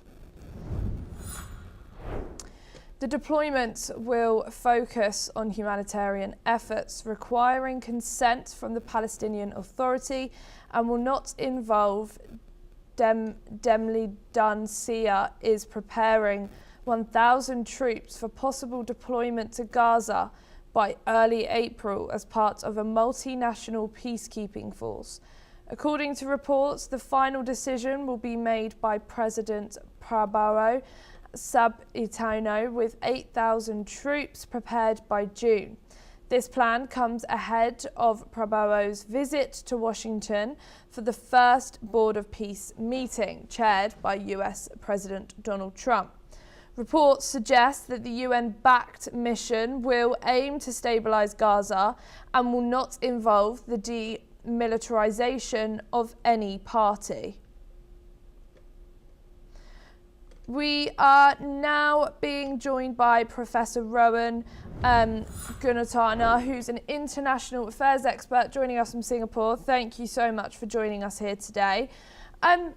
What does Indonesians' willingness to prepare 1,000 troops and potentially up to 8,000 for a peacekeeping role in Gaza signal about its evolving foreign policy and strategic priorities in the Middle East? Ellie, Indonesia is the largest Muslim country in the world, and President Prabowo wants to play a very significant role outside ASEAN. Of course, Indonesia is a key player in ASEAN and in the Indo-Pacific region, but now he wants to become a key player in the Middle East as well. That is why he has committed a total of 8,000 troops, of which the advance party of 1,000 troops will move to Gaza in 2 months' time. What is important to understand is that President Prabowo already pledged his support to the United States by joining the Board of Peace. And not only that, he is very committed towards restoring stability and security in the Middle East. So he will continue to play an important role both in the restoration of stability and security in Gaza, as well as in bringing about harmony in other places where there are armed conflicts. And how might Indonesia's balance its role in a multinational force with its long-standing position of non-recognition towards Israel, and what diplomatic challenges could arise from that stance? President Prabowo is not hostile to Israel. In fact, when he addressed the United Nations, he wished peace for the Palestinians as well as for the Israelis. The Indonesians believe in a doctrine called the Pancasila, where they treat all religions equally. So Indonesian Muslims are very moderate. They value tolerance and coexistence. Historically, they have had very good relations both with Muslim countries and with non-Muslim countries. And President Prabowo himself is a very decorated military general who has played a crucial role in building the Indonesian military forces. And the Indonesian military is one of the best militaries in the ASEAN space. And it will also give a lot of prestige for the Indonesians to see that their troops are deployed in a peacekeeping role in the Middle East. Thank you so much, Professor Rowan, for joining us here today on News X World. Rio de Janeiro's Sambadrome hosted a lavish parade at the annual carnival, honouring President Luiz Inácio Lula da Silva as he campaigns for his fourth non-consecutive term. The parade has sparked controversy, with many critics arguing that such public support for a sitting president in an election year crosses a line between celebration and political campaigning. According to reports, legal action is being considered against Lula and the Samba school for alleged election law violations. This incident can intensify political tensions ahead of the October polls. Let's listen in to what Lula's supporters had to say. Muita empatia, muita compaixão. É a história do menino Luiz Inácio Lula da Silva que sai do Alto Mulundu, lá em Pernambuco, e se torna presidente da quinta maior potência econômica do planeta. Trabalho que está trazendo muita empatia, muita compaixão. É a história do menino. Todas as eleições do meu presidente, e estar aqui hoje é celebrar tudo que ele fez por uma classe mais oprimida, uma classe que não é olhada, uma classe que não tem direitos, uma classe que precisa de favores. E ele provou que a gente não precisa de favores, a gente precisa de políticas públicas. Alibaba has unveiled its latest AI model, Qwen 3.5, that is designed to perform complex tasks independently. The new model shows significant improvements in both performance and cost, claiming to outperform several US rivals on key benchmarks. Sources say that Qwen 3.5 is expected to be 60% cheaper to use and also 8 times more efficient in processing large workloads than its predecessor. It also offers visual agentic capabilities, allowing it to operate across mobile and desktop apps autonomously. This release comes as Alibaba pushes to increase the user base of its Qwen chatbot in China, a market that is currently led by ByteDance's Duobo and DeepSeek. Alibaba's new model could help the company maintain its competitive edge in China's fast-evolving AI landscape. That's all we have time for this hour. Keep watching NewsX World for more news updates from around the world.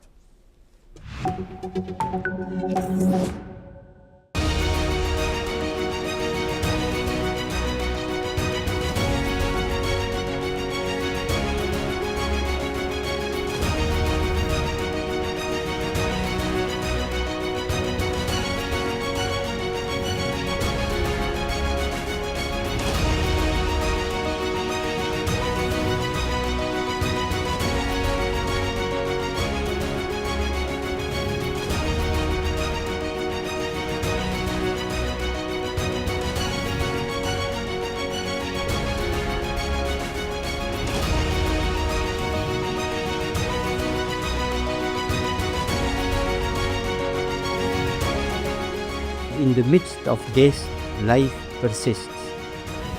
In the midst of untruth, truth persists.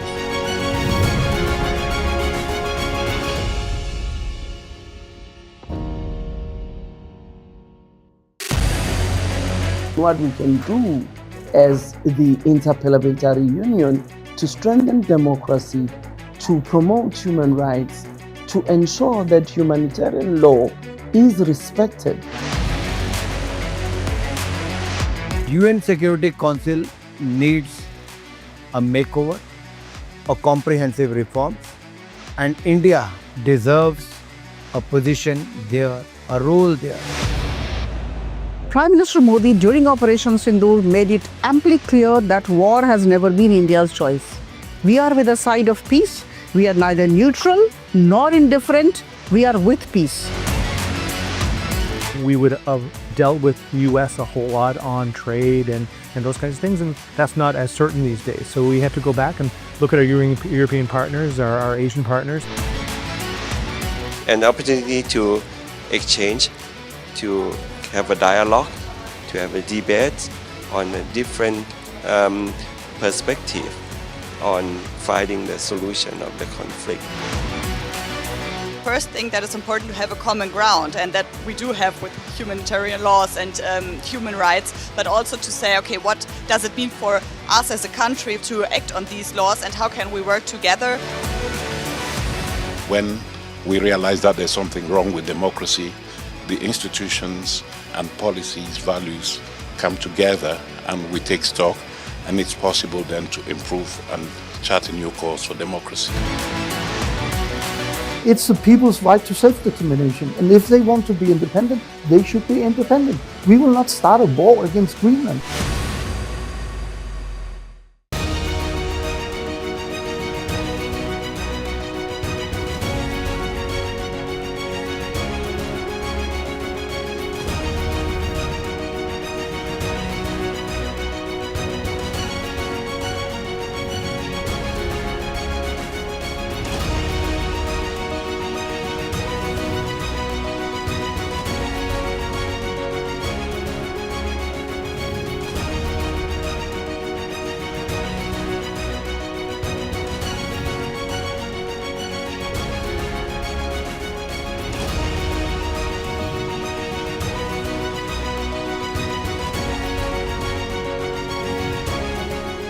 In the midst of death, life persists.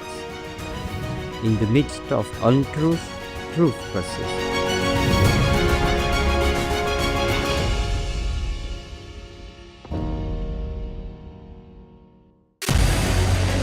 What we can do as the Interparliamentary Union to strengthen democracy, to promote human rights, to ensure that humanitarian law is respected.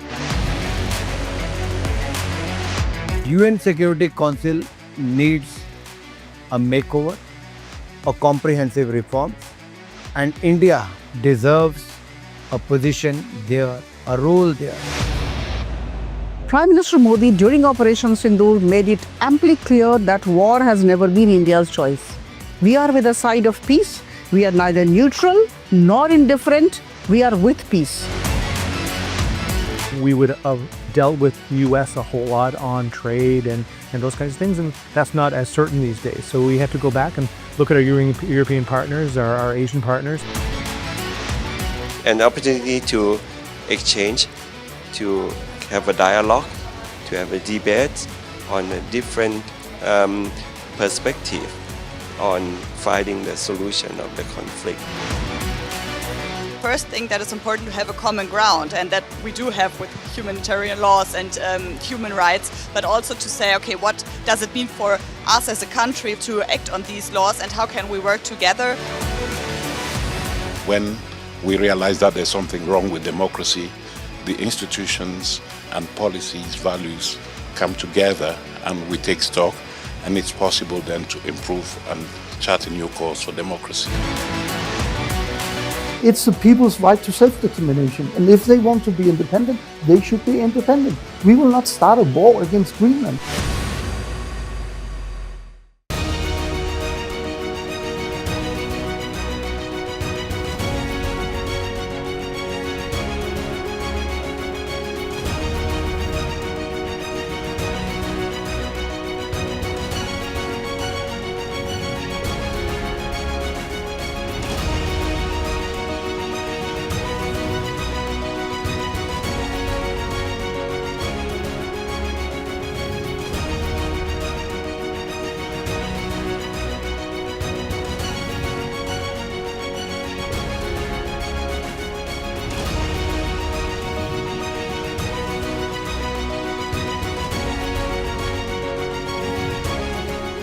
In the midst of death, life persists. In the midst of untruth, truth persists.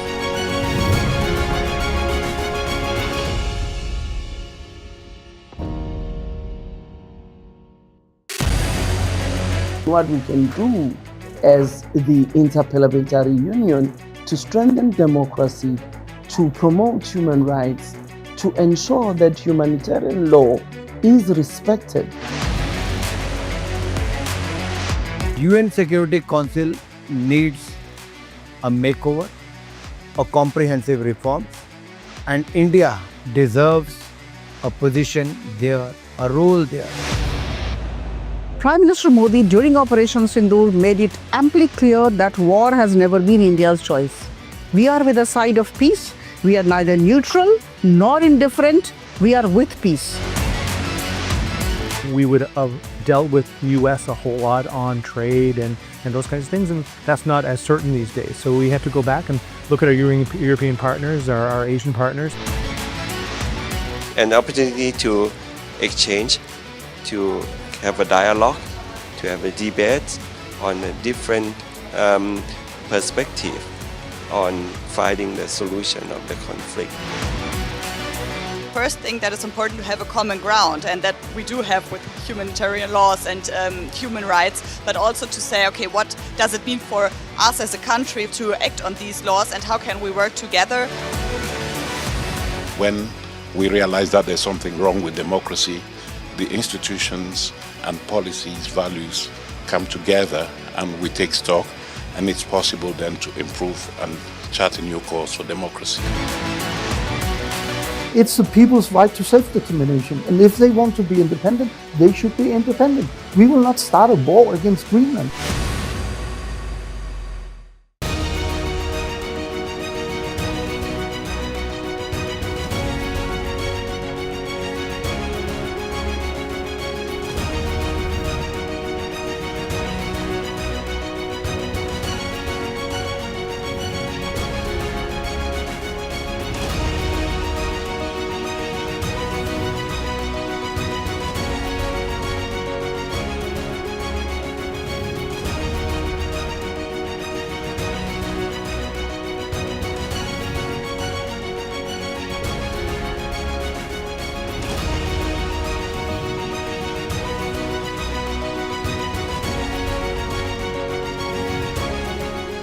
In the midst of this, life persists.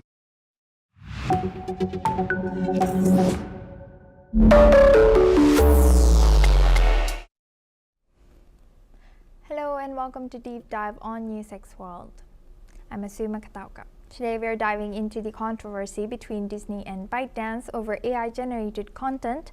This legal clash raises key questions about intellectual property, AI, and the future of content creation. Let's break it down. It all started when Disney fired the first legal shot. Disney has sent a cease and desist order to ByteDance, accusing them of using AI technology to generate videos that mimic Disney's content without permission. Disney's issue is ByteDance's AI-powered video tool Seedance 2.0, which is being accused of violating intellectual property rights and exploiting copyrighted content. Disney's legal counsel has described this as willful, pervasive, and totally unacceptable. The platform is reportedly treating Disney's IP from Star Wars to Marvel as if it were free public domain clip art. ByteDance isn't backing down. They've pledged to add safeguards to Seedance 2.0 to prevent unauthorized IP usage. This could include stricter controls over what content the AI can generate and limiting the ability to recreate copyrighted works.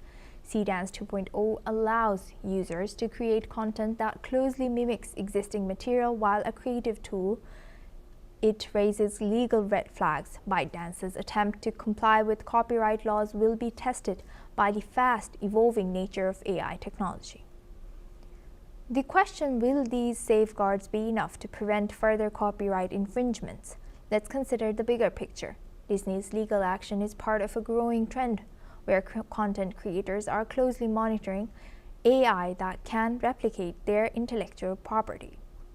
The future of AI in the entertainment industry is on the line, with AI tools like Seedance 2.0 offering new possibilities for storytelling but also posing challenges regarding intellectual property protection. This case raises fundamental questions about the balance between AI innovation and copyright protection. In the short term, companies like Disney will be vigilant about defending their intellectual property, leading to more legal challenges and potentially stricter regulations for AI technologies. On the flip side, AI companies like ByteDance must balance innovation with legal compliance. ByteDance's pledge is a step forward, but as AI evolves, these safeguards will need constant upgrades and updates to stay ahead of new content generation methods. In the long run, this case could set a precedent for how AI-generated content is treated under copyright law. Will it create clear guidelines for AI usage, or will it lead to a more complex legal landscape? But for now, all eyes are on ByteDance and Disney. Will ByteDance's safeguards prevent future IP infringements? Will Disney win the legal resolution it's seeking? And most importantly, what does this mean for the future of AI-generated content?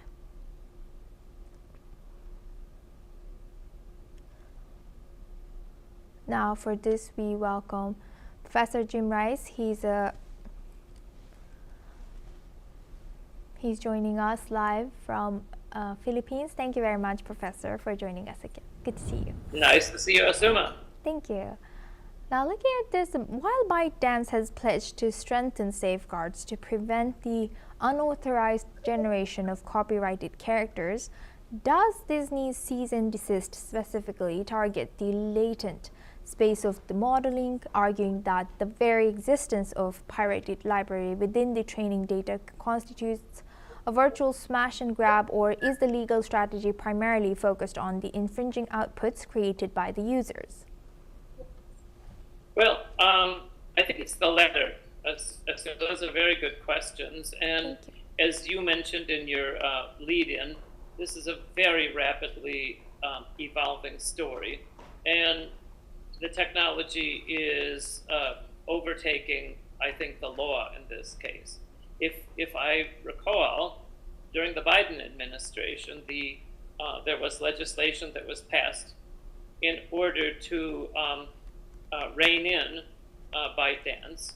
And then when Trump came into power last year, he disregarded this legislation, this law, in favor of trying to do a deal with ByteDance. And obviously this has failed. And this is another example where Trump's dalliance and his fooling around with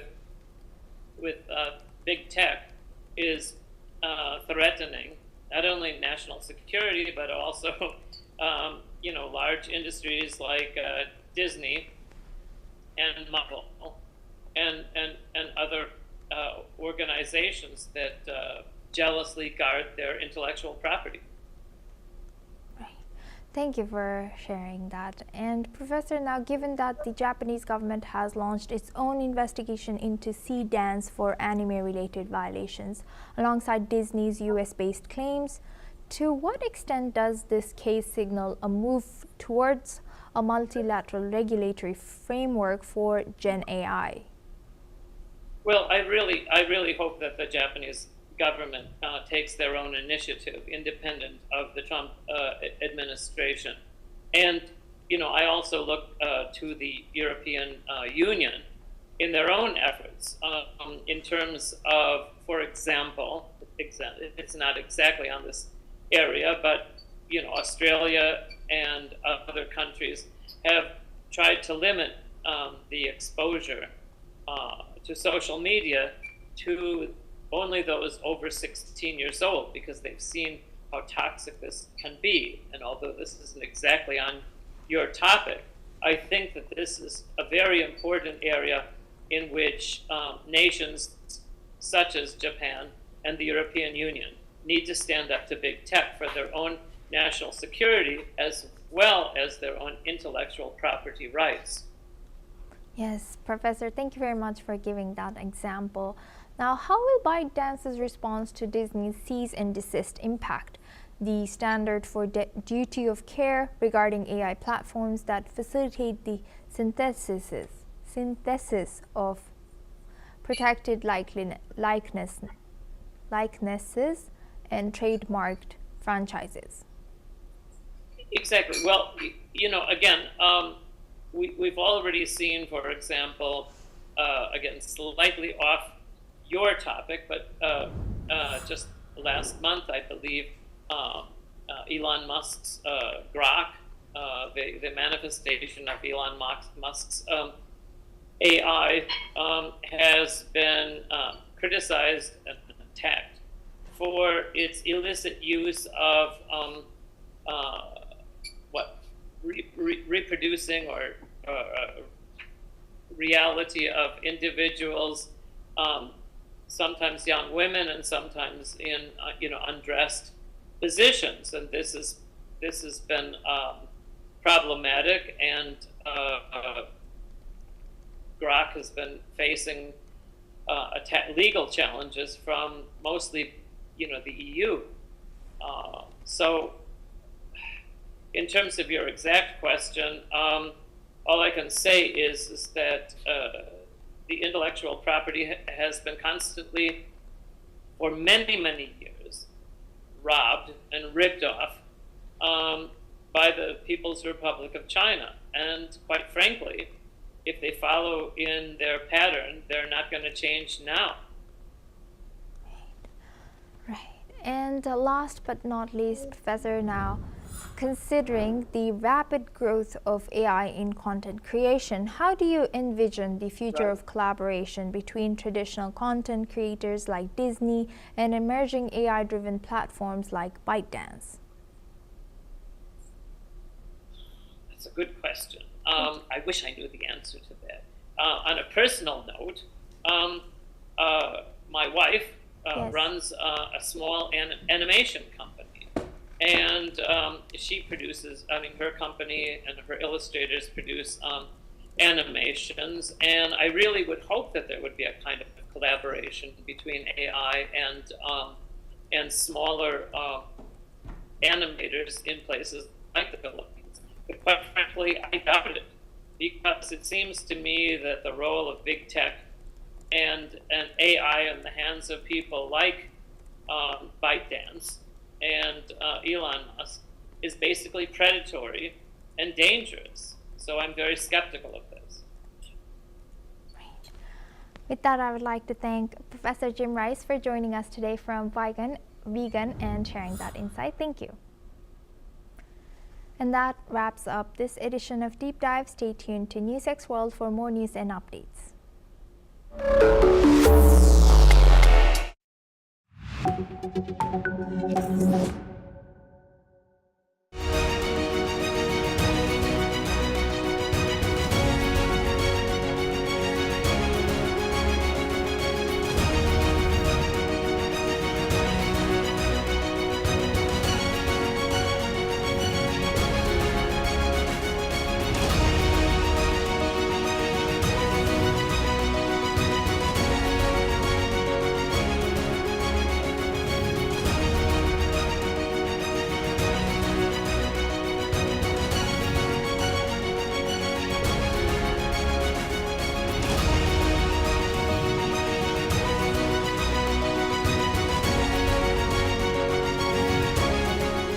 In the midst of death, life persists.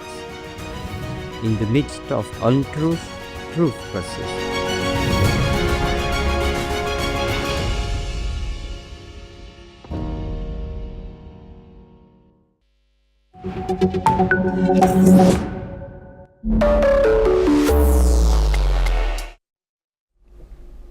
Hello and welcome to Deep Dive on NewsX World. I'm Suma Katauka.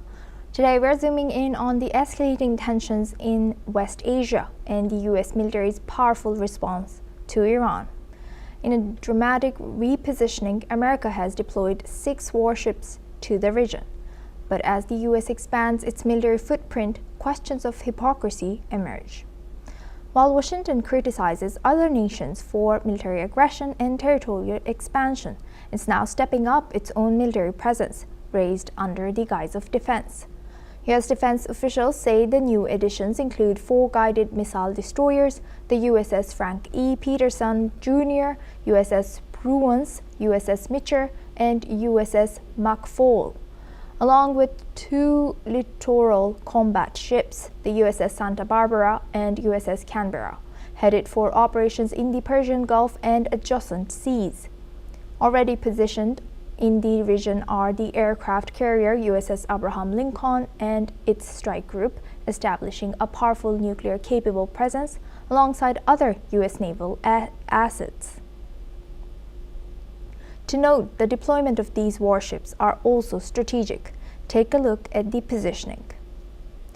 USS Frank E. Peterson Jr. deployed in the central and northern Arabian Gulf, providing support for regional security operations and maritime defense. USS Spruance positioned near the Strait of Hormuz, ensuring safe passage through its vital shipping lane and responding to any potential Iranian provocations. USS Mitchell, operating off of the coast of the United Arab Emirates and across the Arabian Sea, protecting shipping routes and monitoring military activity in the region. USS Makful, stationed in the northern Persian Gulf, providing surveillance and response capabilities in this highly strategic area. USS Santa Barbara, deployed in the Strait of Hormuz and along the coastlines of Bahrain and Qatar, engaged in shallow water operations and infrastructure protection. USS Canberra, positioned along the Persian Gulf oil shipping lanes, ready for rapid response to any security threats in this critical area. So what does this deployment mean? To fully understand the impact, let's step back and look at the context. The USS Gerald Ford and USS Abraham Lincoln carriers were already stationed in the region, but this latest military repositioning marks a dramatic escalation. This move comes at a time when diplomatic negotiations between Washington and Tehran remain tense. Furthermore, the US has been working to extend the pressure on Iran to negotiate over its nuclear program and regional activities. What does this military push indicate about US policy in the Middle East? For decades, the US has maintained a strong military presence in the Persian Gulf as a means of projecting power and ensuring the stability of the region, but this latest deployment could signal a shift in strategy. The United States is not just showing its strength in response to Iranian actions, but also to demonstrate its commitment to the region at a time of uncertainty. The US presence is about more than just defense. It's about making a political statement, a statement that regardless of the outcome of diplomatic talks, the United States will continue to ensure its interests and the stability of the Gulf. Meanwhile, Tehran has been watching this escalation closely. With some officials warning of the consequences of the increased US presence, this raises a core question. Is the US positioning itself for a potential conflict, or is this an effort to force Iran back to the negotiating table? The implications of this military deployment could be far-reaching, not only for the US and Iran, but for the entire region. Firstly, the increase in military strength could shift the balance of power, particularly in the Persian Gulf, where tensions with Iran have long been a point of contention. This military repositioning is a direct response to concerns over Iran's ballistic missile program and its regional influence. Secondly, it could have ramifications for US allies in the region. Countries such as Saudi Arabia, Israel, and the United Arab Emirates, who are watching these developments closely, may see this as a sign of US intentions to protect them from any potential Iranian threats. But there's a catch. This military deployment comes at a time of global diplomatic crisis. US officials have been engaged in multilateral talks with other countries over Iran's nuclear activities. These new deployments could undermine efforts to pursue a diplomatic resolution.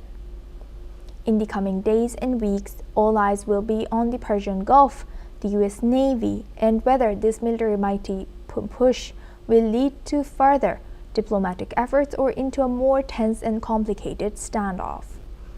And the question remains, is this an effort to protect US interests or a signal of the United States' long-term military strategy in the region? Will this move bring about a shift in the balance of power, or will they simply strengthen US influence in the Middle East? These are the questions we will continue to watch closely. Now for this discussion, we are welcoming retired Lieutenant General Raj Shukla. He's a former Army commander, joins us live from New Delhi. Thank you very much, Lieutenant General, for joining us on NewsX World. Welcome. Thanks for inviting me. Great pleasure to be here with you. Thank you. Now, diving into my first question, Washington frames this surge as a defensive one within striking range of Iran's most sensitive maritime corridors. Where does deterrence end and provocation begin? Is this a genuine move towards regional stability? See, what you're saying is current power play manifest across the globe. The Americans have 800 bases, military bases spread across the globe, and 11 aircraft carriers, which you described at great length. So this naval power is to enforce American interests across the globe, the cardinal principle of which is that no hegemon should emerge in any other theater that questions American primacy. And since the Ayatollah regime in Iran was beginning to do that, last year you saw Operation Rising Lion, Midnight Hammer, that was primarily targeting Iran's nuclear arsenal, but also was a signal that America was willing to intervene militarily in order to protect American interests. And since that, you are now seeing a gradual escalation of American military power in profile and prowess, and coercion is built into that. So that is how I see things evolving. I'm not surprised at all. This is American power play at its very best. Thank you for highlighting that, Lieutenant General. Now, the 2026 National Defense Strategy calls for regional allies like the UAE and Saudi Arabia to take primary responsibility for deterring Iran. Yet, with the deployment of littoral combat ships like the USS Canberra and USS Santa Barbara for infrastructure protection, the US seems to be deepening its direct military footprint rather than reducing it. Is this burden sharing in name only, and how do regional powers balance their need for US protection against the risk of becoming launch pads for a potential US-Iran conflict? Even before the national security strategy, the Americans had invoked the Abraham Accords to get Israel and the Arabs together, and in so doing, attain ascendancy over the Iranians. So that bit has happened. America is encouraging Israel and its Arab allies to come closer together. You also see reflected in the construct of the Gaza Peace Accord. But if you are talking of the military burden being taken on by the Arab allies, I don't think that is going to happen in the near future, because the oil-rich Arabs can invest.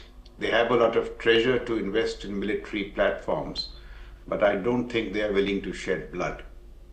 And in that sense, their militaries are not cutting edge and potent. They may have platforms, they offer bases to the Americans, but the fighting on their behalf has to be done either by the Israelis or the Americans. That is the reality. So burden sharing in terms of treasure, yes, they're not short of money to buy defense systems, but the fighting will have to be done by the Israelis and the Americans for the near future, and that accounts for the many American bases there, air defense systems like Patriots and the THAADs, fighter aircraft. And when they have to amass further power, they bring 2 or 3 of their 11 aircraft carriers. And that is what you see now, the American military muscle in concert with the Israelis, coercing the Iranians and telling them that they should come to the negotiating table. What the Americans fear the most is Iranian missiles, especially if they are nuclear tipped. And what is even more terrifying is if they can reach the American mainland. So Midnight Hammer was about rolling back the nuclear arsenal. Now the coercion and the associated talks, the design of the Americans is to get the Iranians to roll back their missile arsenal. Because as long as the missile arsenal remains intact, the Iranians can target American bases in the region, they can hit back at the Israelis are short of AD interceptors, and if the ranges of the missiles grow at some time, they can also target the American mainland. So I think that is the grand design of American statecraft. Thank you for highlighting that. And Lieutenant General Shukla, last but not least, the U.S. frequently criticizes other global powers for territorial expansionism and militarizing international waters by deploying a massive nuclear-capable armada to the Persian Gulf to secure shipping lanes it deems vital. Is Washington not applying a double standard?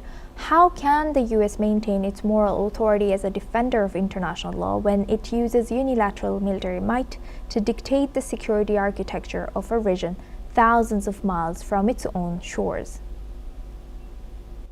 In the international system, power outranks morality. So the final arbiter of your national interest is the power that you possess. Morality matters, but in far lesser degree. So when the Americans have power, in that famous question that Trump posed to Zelensky, what cards do you have? Any nation which does not have the cards will have to submit to American coercion. And that's exactly what's happening. If you see the recent protests in Iran, so what was the grand design? There was great resentment on ground, but the protests were also fueled by the Mossad and the Americans, and it was hoped that they would reach tipping point by themselves. But they did not reach tipping point because the Americans at that point, their aircraft carriers were deployed for Venezuela. They could not concentrate them in time to attack the Iranian regime. So, somebody said that the world is in a huge ocean, and even for the mighty Americans, they discovered that they had too few ships. They could not concentrate the aircraft carriers in time, and the protests ultimately they faded out. So now what the Americans also realize that unless they can target the Iranian regime in concert with the protests, the Iranian regime will not be taken out, and if the Iranian regime remains intact, they can carry out endless repression. They killed, I think, more than 30,000 protesters and are still in power. So now the whole purpose of this military coercion is to get them to roll back their missile arsenal, perhaps obtain some concessions in the structure of the regime, how they deal with the protesters. And the Iranians, in turn, are looking for sanctions to be diluted or lifted. So that is how power plays across theaters. And to your fundamental question, morality is important. Unfortunately, in the real world, it's not very significant. Our own Swami Vivekananda often reminded us, he said the world is a gymnasium where nations come to make themselves strong. So while we may not like it, the unfortunate reality is that power matters. And we are seeing that power unfold in West Asia at this point. Yes, indeed. With that, I'd like to thank Lieutenant General Raj Shukla for joining us on Deep Dive. Thank you. Thank you. And that's a wrap on this edition of Deep Dive. Stay tuned on News 6 World for more news and updates.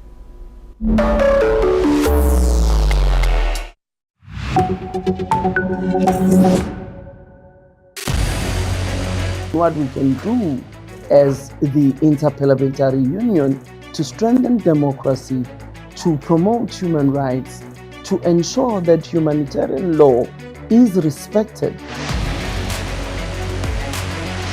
UN Security Council needs a makeover, a comprehensive reform, and India deserves a position there, a role there. Prime Minister Modi during Operation Sindoor made it amply clear that war has never been India's choice.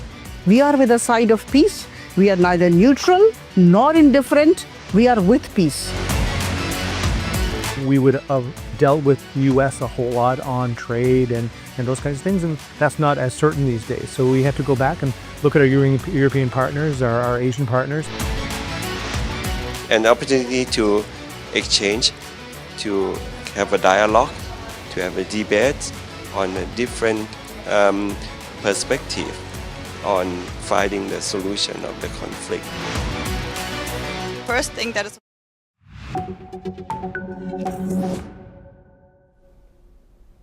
Hello and welcome, I'm Ellie Richardson and you're watching The World Report on NewsX World. Let's take a look at some of the top headlines of this hour.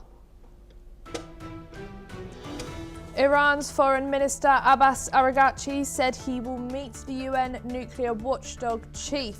ahead of US-Iran nuclear talks to tackle their dispute over Tehran's nuclear program and avert conflict as US warships deploy to the Middle East.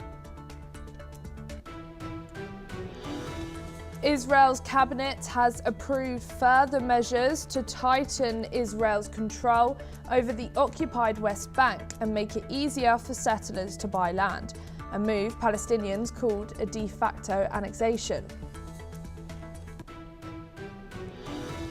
The Kremlin has rejected a baseless assessment by 5 European countries that Russian opposition leader Alexei Navalny died from poisoning while in an Arctic prison 2 years ago. We naturally do not accept such accusations. We disagree with them. We consider them biased and baseless, the Kremlin spokesperson Dmitry Peskov said. The mother of deceased Russian opposition leader Alexei Navalny has said that she felt vindicated by a European assessment that her son died of poisoning. Navalny's mother has called for justice as his supporters marked 2 years since his death in prison. A global artificial intelligence summit kicks off in New Delhi with big issues from job disruptions to child safety, as India's Prime Minister Narendra Modi will inaugurate the 5-day AI Impact Summit at 5 p.m. today, which aims to declare a shared roadmap for global AI governance and collaboration. According to Indonesian Army spokesperson Doni Pramono, Indonesia is preparing 1,000 troops for possible deployment to Gaza by early April as part of a proposed multinational peacekeeping force. Pramono said that the final decision rests with the government, adding that a total of 8,000 Indonesian soldiers will be ready for deployment by June. Investigators have obtained a DNA sample from a glove that was found near Nancy Guthrie's Arizonan home and appears to match the pair worn by a masked prowler seen in doorbell camera footage before she was abducted 2 weeks ago, the FBI have said. China's Russian oil imports are set to climb for a third straight month to a new record high in February as independent refiners snapped up deeply discounted cargoes after India slashed purchases, according to traders and ship trafficking data.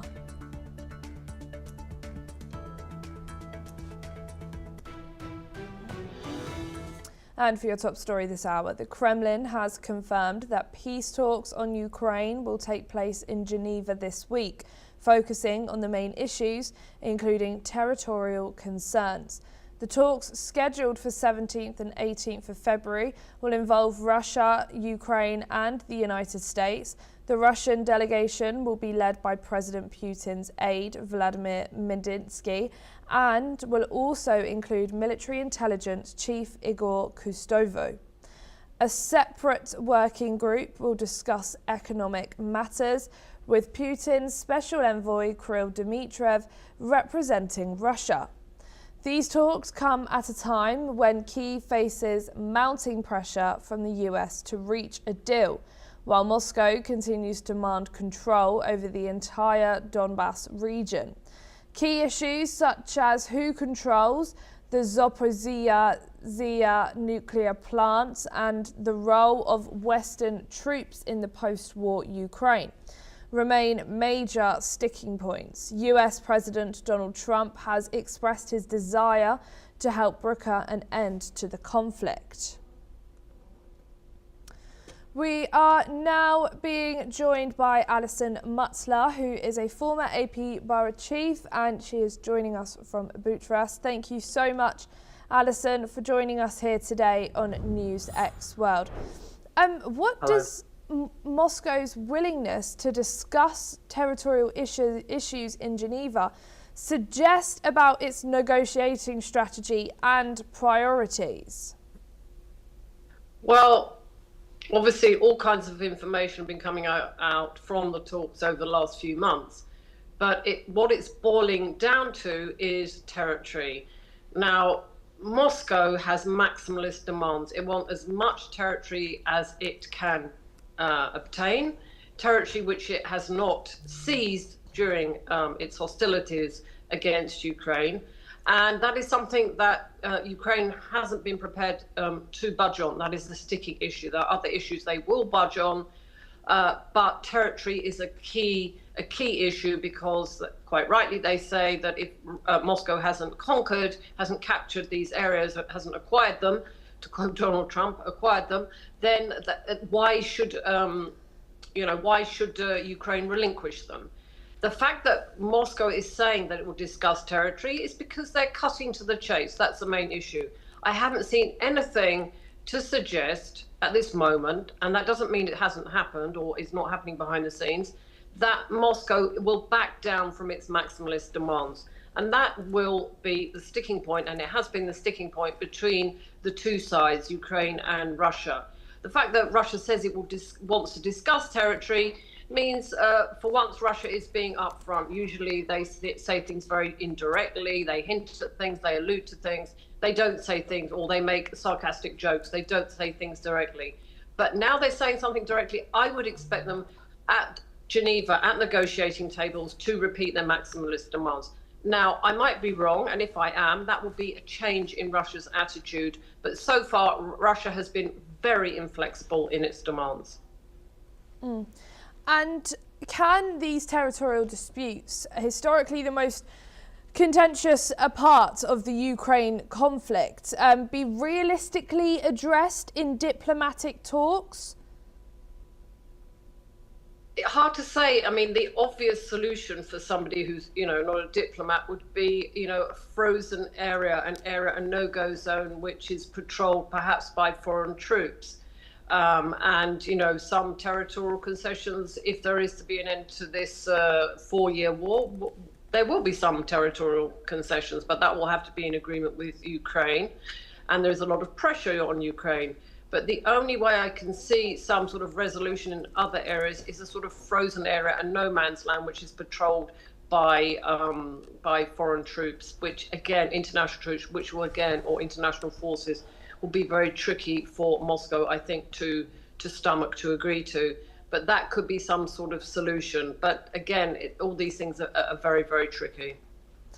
And obviously, as we know, there's been talks and no really clear path has really come out of them.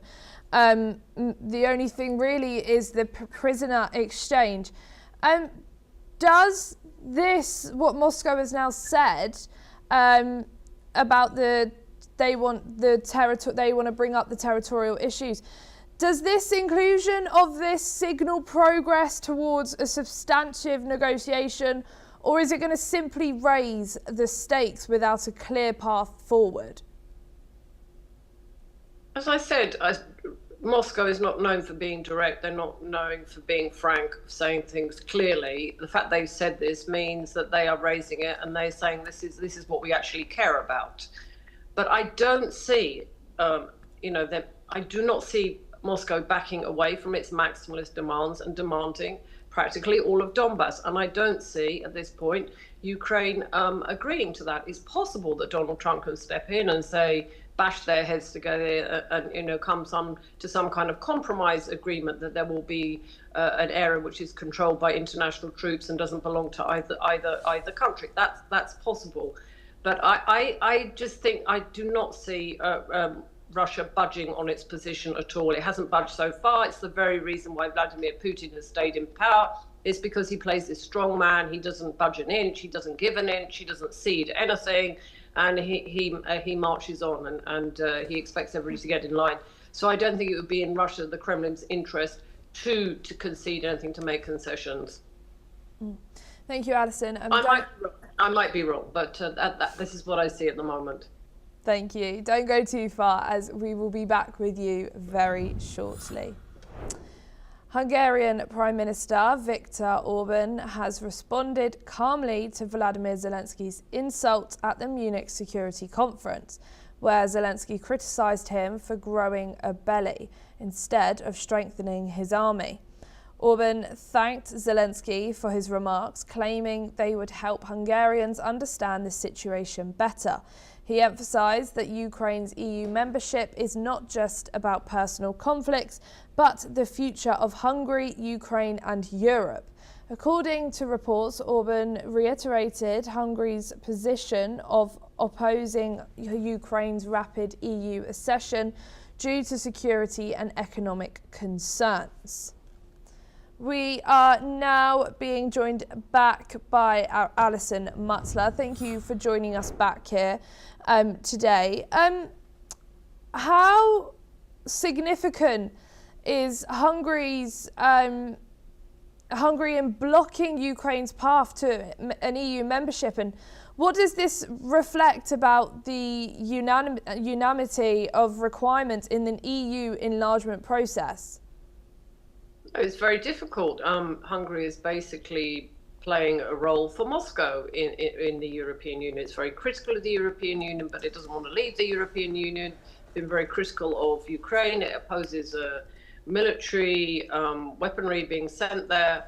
I understand that Orban again brought up the issue of ethnic Hungarians who live in Ukraine. Again, that's another Russian talking point. You know, the Russians, they have their own problem with the minority. They said Ukraine didn't give them enough rights. And then, there are Romanians and Moldovans who live there. But, Bucharest has stayed away from that. They're part of the Western Alliance.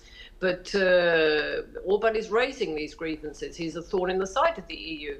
And yes, you do need unanimity to join the EU. So he could, along with Fico, the Slovakian Prime Minister, they could block Ukraine's accession to the EU, unless the EU does something for Hungary. But then we have elections in Hungary in less than 2 months, I think, probably 2 months, about 2 months' time, in April, early April.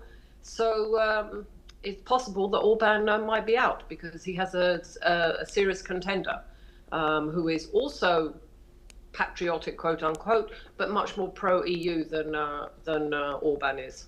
And in the context of EU-Ukraine relations, how effective is public diplomacy, such as Zelensky's statements, compared with behind-the-scenes negotiations with member states like Hungary?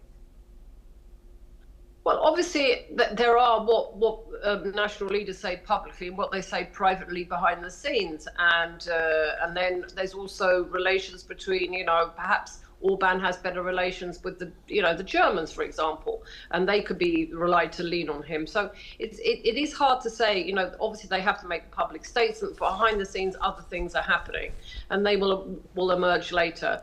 But Orban has a very clear position. He accuses, I think, the European Union of funding the main contender in the elections. He's possible. He's in his last months of power.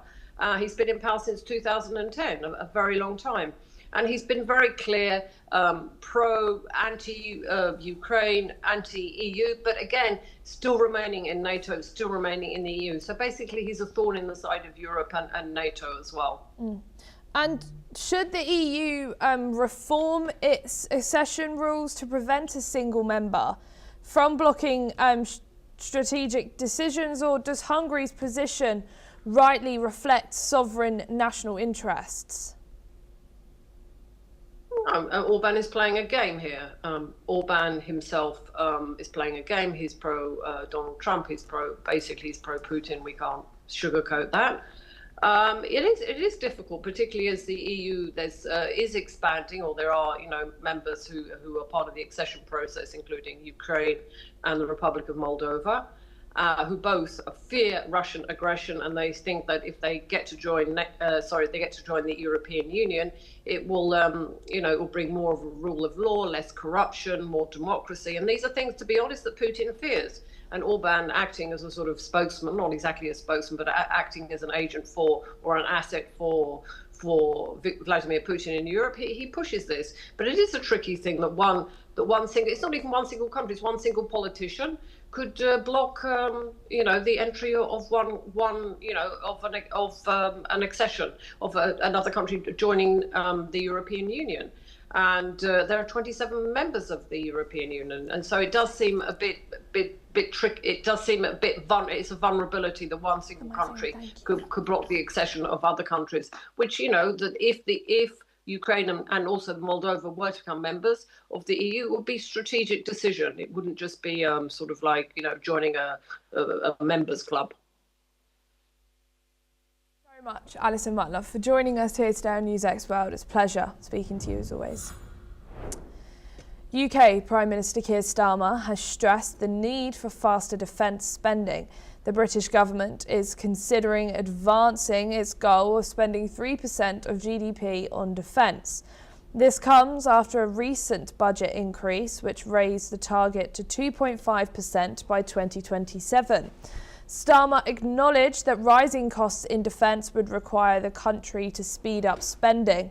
The UK currently spends 2.3% of GDP on defence, above NATO's 2% guideline. However, pressure from the US and NATO has led Britain to reconsider its targets. The government is also focused on balancing its budget while increasing defence funding, despite financial constraints. Let's listen in. 4-year anniversary of the start of the conflict in Ukraine. We want a just and lasting peace, but that will not extinguish the Russian threat. And we need to be alert to that, because that's going to affect every single person in this room, every single person in this country. So we need to step up. That means on defence spending, we need to go faster. We've obviously made commitments already in relation to that. We are now being joined by Dr. Satoru Nagao, who's a fellow at Hudson Institute, joining us from Tokyo.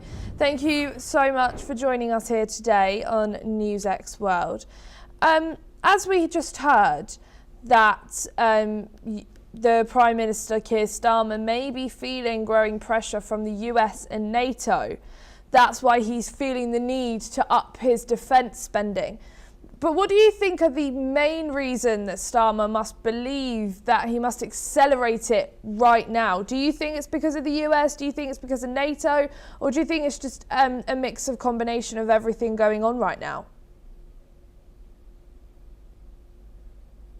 UK has took the charge of the defense or military issue in Europe for a long time, so that's why they understand how important the military issue is. Recently, not only the UK but also the Germany, the France, or other European countries start to feel that they need military power, and over-reliance on the United States is not good. But the gap is very big because, for example, the United States has 3,000 combat-capable military planes, but in this case, the British has only 200, France has 200, Germany has 200. So if the combined forces as formed by the British, France, and Germany, total number is only 600, but the US has 3,000. So such kind of the big gap exists. So if the European countries start to realize how important to avoid the over-reliance on the United States, they should show the very strong effort to do that. Just 5% of the GDP is a small thing, just the beginning. And in this case, generally, to build up the military power, they need to spend a long time. For example, the building warship demand 5 years from design to build and deployment. So 5 years after that, they start to train and deploy, and so to operate the weapon effectively, they need 10 years, 20 years, something like that is needed. So this is just the beginning, and they realize how serious. So that's why the Prime Minister emphasis how important to start a military build-up just now, and the result of this build-up will come, and at least 5 years later, 10 years later, 20 years later, something like that. That's why they need to do that. And what impact could faster defence spending have on the UK's role within NATO and European security policy? In European security, indeed, the UK took the charge of the military for a long time. For example, France deployed some certain number of the troops, the German deployed some certain number of the troops. In this case, the UK takes charge more than the French and the Germany. So that's why the UK's role in Europe is very important in this case. Even if the Brexit and leave from the EU, still the NATO's framework or EU's defense cooperation, the UK's role is important. So that's why UK very strongly say this is very important. So this is not just a pressure from the United States. Indeed, this is the truth. If the European countries lead world affairs now, in this case, European must rebuild their military power is the truth. So that's what, but for example, one of the example to build up how long they need is Winston Churchill pointed out military industry demand 4 years process. First year just investment, second year the small production, third year the mass production, fourth year flood of production. So that's why at least 4 years is needed, but at least 3 years is needed to get many weapons. So from this, if the European countries start to build up this military, the first weapon they will receive is 3 years later. And so that's why they need to move just now is logical. Thank you so much, Dr. Stuhiro Nagal, for joining us here today on NewsX World. Hungarian opposition leader Peter Magyar has vowed that if he wins the upcoming elections, his government will extradite former Polish Justice Minister Zbigniew Ziobro and his deputy Marcin Romanowski. This comes after Hungary granted asylum to the two men, escalating tensions between Budapest and Warsaw. Ziobro, the architect of controversial judicial reforms in Poland, faces charges of abuse of power and heading an organised criminal group. Despite being stripped of immunity in Poland's lower house, Ziobro remains abroad, claiming unfair treatment if he returns. The extradition promise highlights the growing political rift between Hungary's anti-liberal government and Poland's new leadership. Let's listen in. For me personally, the 1,000-year-long Hungarian-Polish relationship crucial, and to strengthen this relationship, rather a friendship than a relationship. And of course, a strong V4 could be based only a Polish-Hungarian relationship, friendship. So that's why the first step is to restore, to strengthen the Polish-Hungarian friendship. And I see a very good chance to achieve it very quickly. Syrian Kurdish authorities have reportedly released 34 Australians detained in northeastern Syria. These individuals were held in the ROJ camp due to family ties with Islamic State jihadists. The group included women and children, all from 11 families, marking the first time in years that no Australian nationals remain in Kurdish custody. The families were handed over to relatives who travelled from Australia to collect them. Meanwhile, Australian officials have confirmed that they are not repatriating citizens from Syria. Authorities stated that security agencies are closely monitoring the situation and are ready for any Australians seeking to return independently. The release comes amid growing domestic debate in Australia. Some political leaders worry about the security risks posed by the relatives of ISIS members, while human rights groups push for repatriation due to harsh conditions in the camps. Though the Australian government has repatriated a small number of citizens in recent years, the issue remains sensitive. Israeli producer Dana Eden, known for the hit spy thriller Tehran, was found dead in her Athens hotel room on the 15th of February. Greek police confirmed the death and stated that 52-year-old's body was discovered after a relative's unsuccessful attempts to contact her. Authorities are treating the case as a suicide based on evidence and testimonies, with pills found at the scene and bruises on her neck. Her production company, Donna and Shula Productions, expressed deep sorrow and refuted rumours of criminal or nationalistic motives. That's all we have time for this hour. Keep watching NewsX World for more news updates from around the world.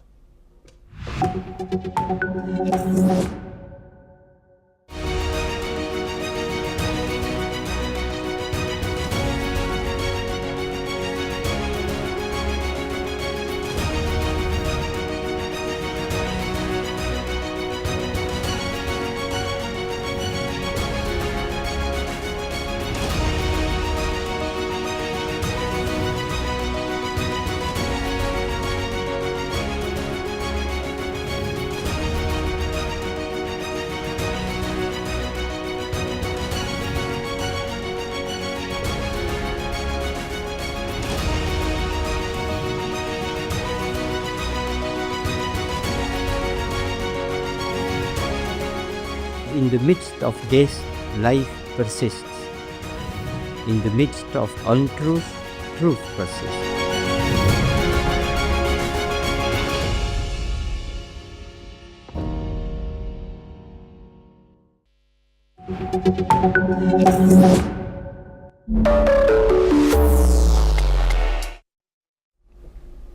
Hello and welcome to Deep Dive on NewsX World. I'm Suma Katauka. Today we're zooming in on the escalating tensions in West Asia and the US military's powerful response to Iran. In a dramatic repositioning, America has deployed 6 warships to the region.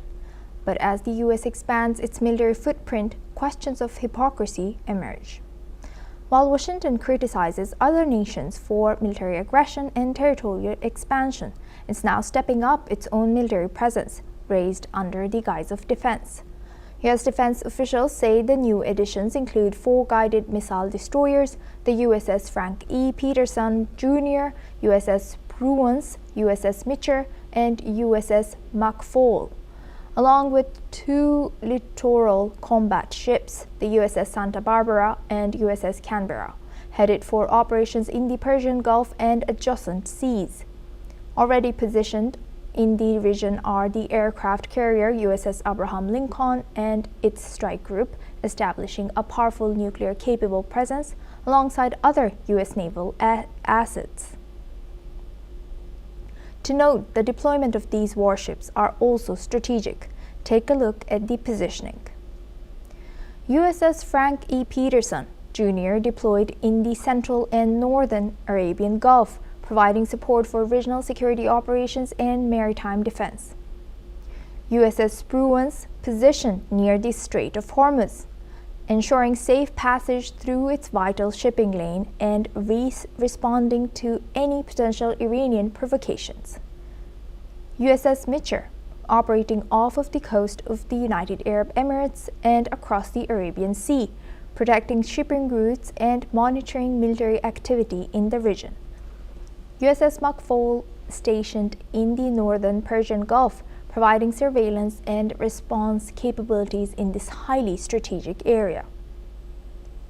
USS Santa Barbara deployed in the Strait of Hormuz and along the coastlines of Bahrain and Qatar, engaged in shallow water operations and infrastructure protection.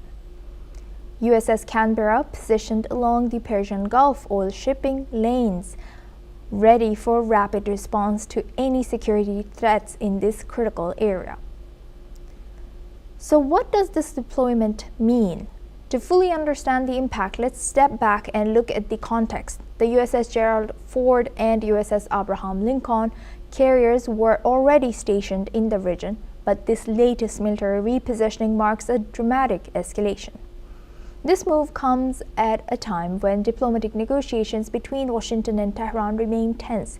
Furthermore, the US has been working to extend the pressure on Iran to negotiate over its nuclear program and regional activities. What does this military push indicate about US policy in the Middle East? For decades, the US has maintained a strong military presence in the Persian Gulf as a means of projecting power and ensuring the stability of the region, but this latest deployment could signal a shift in strategy. The United States is not just showing its strength in response to Iranian actions, but also to demonstrate its commitment to the region at a time of uncertainty. The US presence is about more than just defense. It's about making a political statement, a statement that regardless of the outcome of diplomatic talks, the United States will continue to ensure its interests and the stability of the Gulf. Meanwhile, Tehran has been watching this escalation closely. With some officials warning of the consequences of the increased US presence, this raises a core question.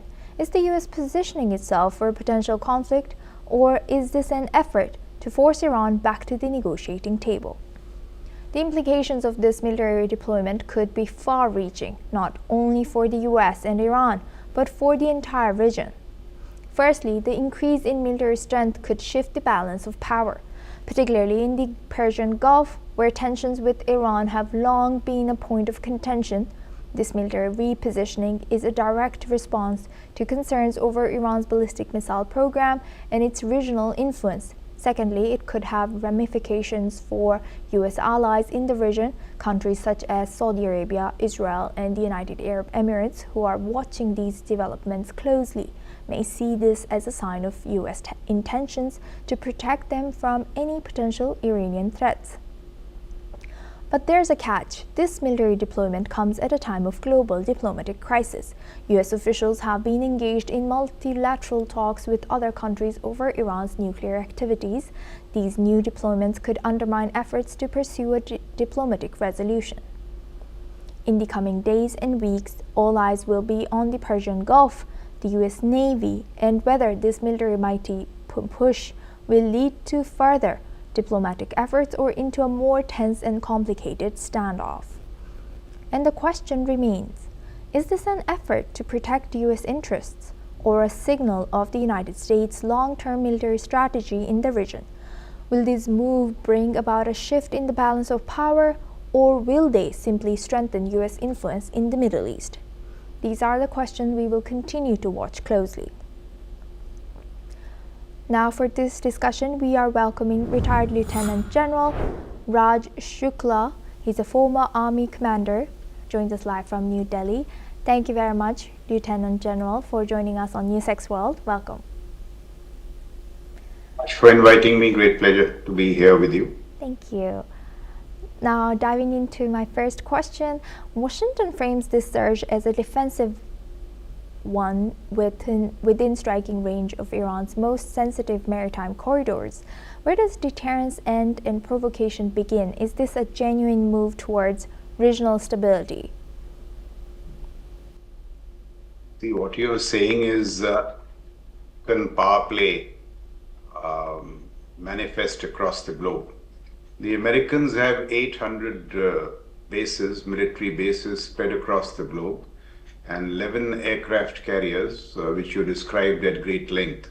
So this naval power is to enforce American interests across the globe, the cardinal principle of which is that no hegemon should emerge in any other theater that questions American primacy.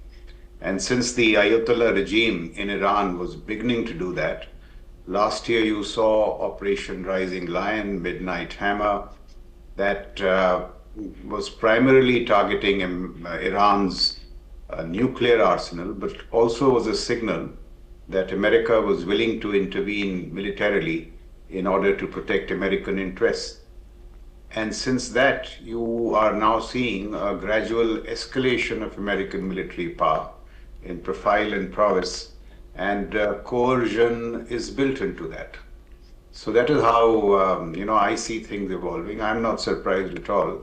This is American power play at its very best. Thank you for highlighting that, Lieutenant General. Now, the 2026 National Defense Strategy calls for regional allies like the UAE and Saudi Arabia to take primary responsibility for deterring Iran. Yet, with the deployment of littoral combat ships like the USS Canberra and USS Santa Barbara for infrastructure protection, the US seems to be deepening its direct military footprint rather than reducing it. Is this burden sharing in name only, and how do regional powers balance their need for US protection against the risk of becoming launch pads for a potential US-Iran conflict? Even before the national security strategy, the Americans had invoked the Abraham Accords to get Israel and the Arabs together, and in so doing, attain ascendancy over the Iranians. So that bit has happened. America is encouraging Israel and its Arab allies to come closer together. You also see that reflected in the construct of the Gaza Peace Accord. But if you are talking of the military burden being taken on by the Arab allies, I don't think that is going to happen in the near future, because the oil-rich Arabs can invest. They have a lot of treasure to invest in military platforms, but I don't think they are willing to shed blood. And in that sense, their militaries are not cutting edge and potent. They may have platforms, they offer bases to the Americans, but the fighting on their behalf has to be done either by the Israelis or the Americans. That is the reality. So burden sharing in terms of treasure, yes, they're not short of money to buy defense systems, but the fighting will have to be done by the Israelis and the Americans for the near future, and that accounts for the many American bases there, air defense systems like Patriots and the THAADs, fighter aircraft. And when they have to amass further power, they bring 2 or 3 of their 11 aircraft carriers.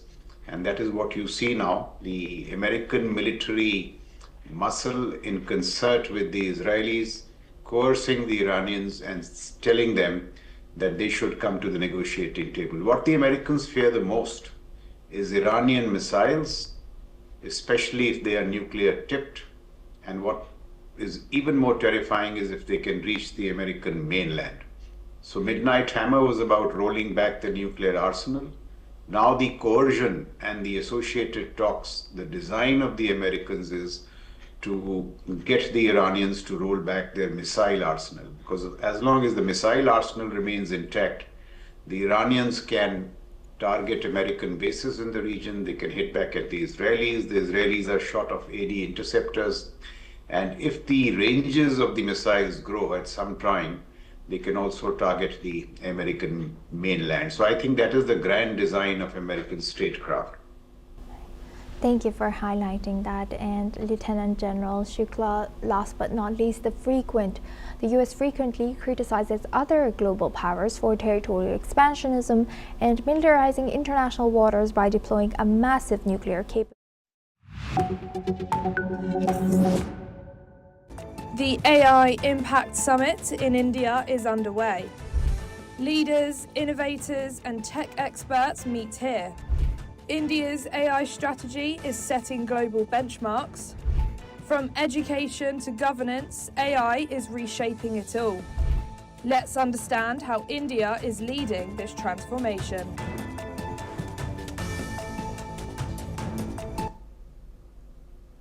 Hello, I am Ellie Richardson and you are watching another episode of Explained with me. Today we are having a special coverage on the India AI Impact Summit 2026 taking place in New Delhi. The summit, along with a major expo, is being held at the Bharat Mandapam and will run until February the 20th. The summit will officially kick off with its inauguration by Prime Minister Narendra Modi, which is expected to happen shortly. And the summit will be open to the general public starting on February the 17th. The expo happening alongside the summit is an exhibition featuring 300 pavilions. It will showcase cutting-edge developments in artificial intelligence from various countries and companies. The expo is set up across multiple zones where visitors can explore technological innovations and live demonstrations and live demonstrations from the global AI landscape. Participating countries include Australia, Japan, Russia, the UK, France, Germany and Italy, among others. The event is structured around 3 key themes: people, planet and progress. These thematic areas will guide discussions and presentations with a focus on how AI can improve lives, drive sustainable growth and advance technology globally. With over 7,000 square meters of space, the summit will bring together firms, startups, state governments and research institutions and global delegates. It also offers a chance for international business collaborations and a deep dive into the global AI ecosystem. Now, let's look at the heads of state and key leaders who are joining this important summit. As confirmed by the Indian Ministry of External Affairs, among the prominent leaders attending are UN Secretary General Antonio Guterres and senior officials from various international organizations. Their participation underlines the importance of this summit. Heads of state from around the world are expected to attend the summit. These include from Brazil, Mr. Luis Inacio Lula da Silva, the President. From France, Mr. Emmanuel Macron, President. Prime Minister of Kazakhstan, Olzas Bektonov. From Serbia, Mr. Alexander Vučić, who's the President. From Spain, Mr. Pedro Sanchez Perez Castellón, who's the President. From the UAE, Sheikh Khalid bin Mohammed bin Zayed Al Nahyan, who's the Crown Prince of Abu Dhabi. Additionally, ministerial delegations from other 45 countries will join, further emphasizing the global importance of the event. Moreover, this week, tech executives from some of the world's largest companies are heading to New Delhi for the AI Impact Summit. Among the big names attending are Sam Altman, CEO of OpenAI, and Sundar Pichai, who's the CEO of Alphabet. Other industry giants like Dario Amodei of Anthropic and Demis Hassabis from Google DeepMind are also scheduled to be there. Unfortunately, Jensen Huang, who's the CEO of Nvidia, had to cancel his appearance due to unforeseen circumstances. Despite this, the presence of these executives highlight the summit's global significance. Prime Minister Narendra Modi is rolling out the red carpet for these tech CEOs as India presents a young tech-savvy market and a vast pool of talent. Let's now look at how India is striving to become a major tech hub. Over the past few years, it has approved $18 billion worth of semiconductors projects as part of efforts to build a domestic tech supply chain. The government has also been actively pushing for companies like Apple to manufacture more products in India. This shift is attracting significant attention from global investors. Venture capitalizing are placing their bets on India's burgeoning startup ecosystem, and the country's stock exchanges are seeing a surge in initial public offerings. According to research reports, the Indian government's support for technology is like a red carpet for multinational companies to expand and diversify their operations in the country. With this open door policy, major firms are likely to announce significant investment during the summit, with India capitalising on its growing tech scene. Now, at the India AI Impact Summit 2026, Jitin Prasada, who's the Union Minister of State for Commerce and Industry, has shared his insights during the AI for Education session. Prasad has highlighted how AI is transforming the educational landscape by preparing schools, colleges and students for the future. Additionally, Prasada has also spoken about the exciting new opportunities AI brings for innovation and growth for the sector. He has expressed confidence that this summit will contribute significantly towards establishing India as a global knowledge hub, harnessing the power of AI to revolutionize education and research.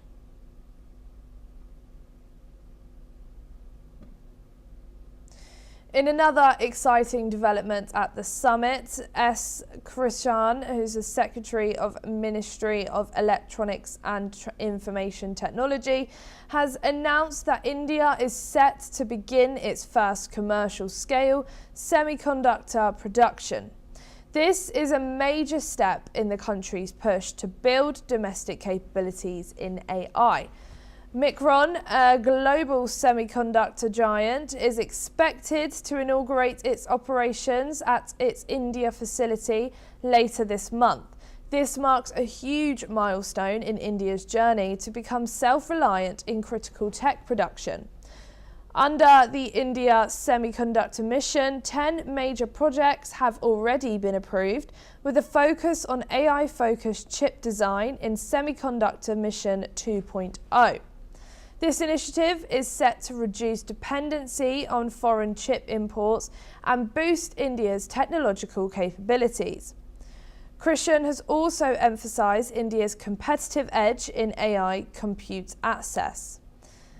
At just Indian rupees 65 per GPU hour, India is positioning itself as an attractive destination for AI development, with investments in green data centres and long-term plans for sovereign AI infrastructure.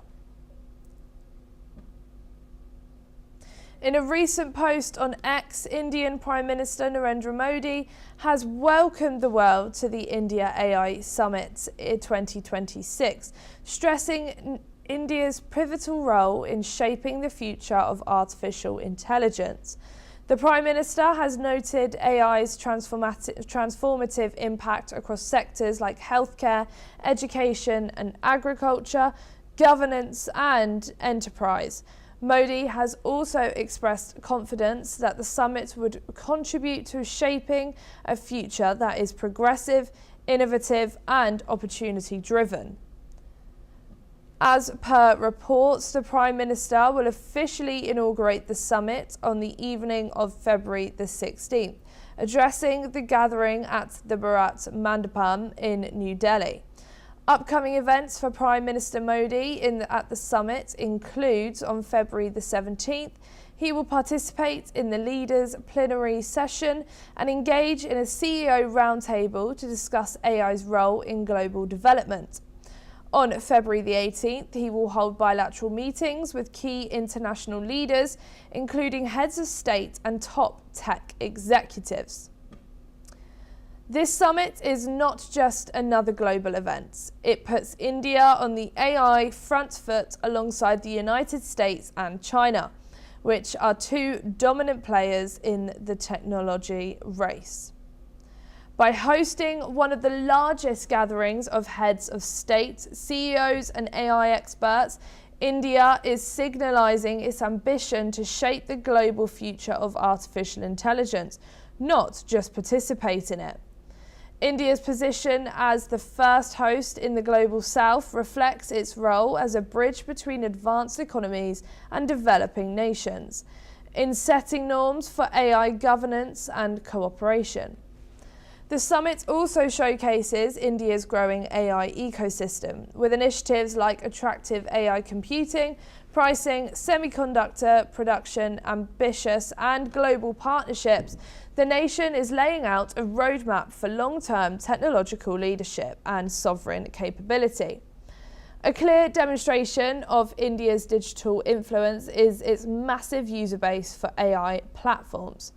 For example, India is now reported to have one of the world's largest weekly ChatGPT user communities, second only to the United States, a sign of rapid AI adoption among its population.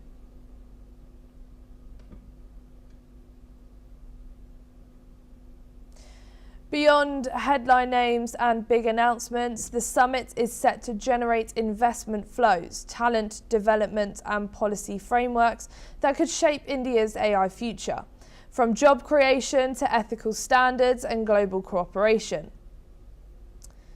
That's all we have time for this episode of Explained. Stay tuned as we bring you more in-depth insights and stories that matter.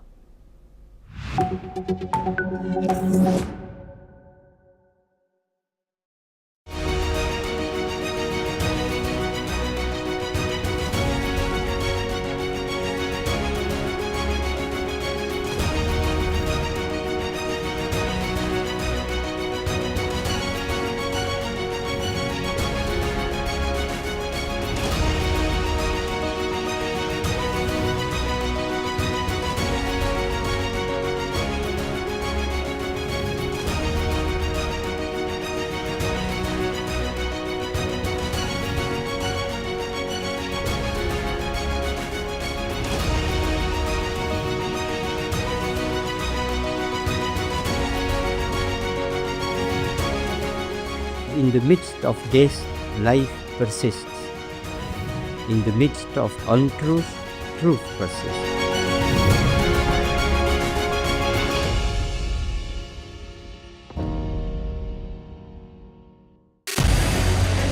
What we can do as the Interparliamentary Union to strengthen democracy, to promote human rights, to ensure that humanitarian law is respected. UN Security Council needs a makeover, a comprehensive reform, and India deserves a position there, a role there. Prime Minister Modi during Operation Sindoor made it amply clear that war has never been India's choice. We are with the side of peace. We are neither neutral nor indifferent. We are with peace. We would have dealt with the US a whole lot on trade and those kinds of things, and that's not as certain these days. So we have to go back and look at our European partners, our Asian partners. An opportunity to exchange, to have a dialogue, to have a debate on a different perspective on finding the solution of the conflict. First thing that is important to have a common ground, and that we do have with humanitarian laws and human rights, but also to say, okay, what does it mean for us as a country to act on these laws, and how can we work together? When we realize that there's something wrong with democracy, the institutions and policies, values come together and we take stock, and it's possible then to improve and chart a new course for democracy. It's the people's right to self-determination, and if they want to be independent, they should be independent. We will not start a war against Greenland.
In the midst of this, life persists. In the midst of untruth, truth persists.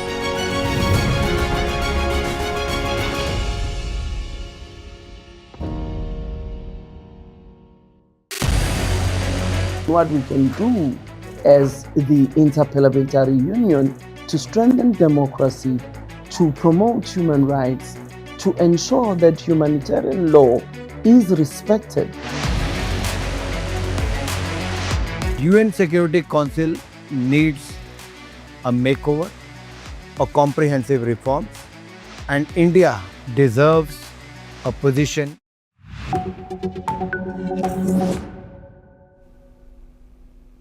Hello and welcome, I'm Ellie Richardson and you're watching The World Report on NewsX World. Let's take a look at some of the top headlines of this hour. Iran's Foreign Minister Abbas Araghchi has said that he will meet the UN nuclear watchdog chief on Monday, ahead of US-Iran nuclear talks to tackle their dispute over Tehran's nuclear program and avert conflict as US warships deploy to the Middle East. Israel's cabinet has approved further measures to tighten Israel's control over the occupied West Bank and make it easier for settlers to buy land, a move Palestinians call a de facto annexation. The Kremlin has rejected a baseless assessment by 5 European countries that Russian opposition leader Alexei Navalny died from poisoning while in an Arctic prison 2 years ago.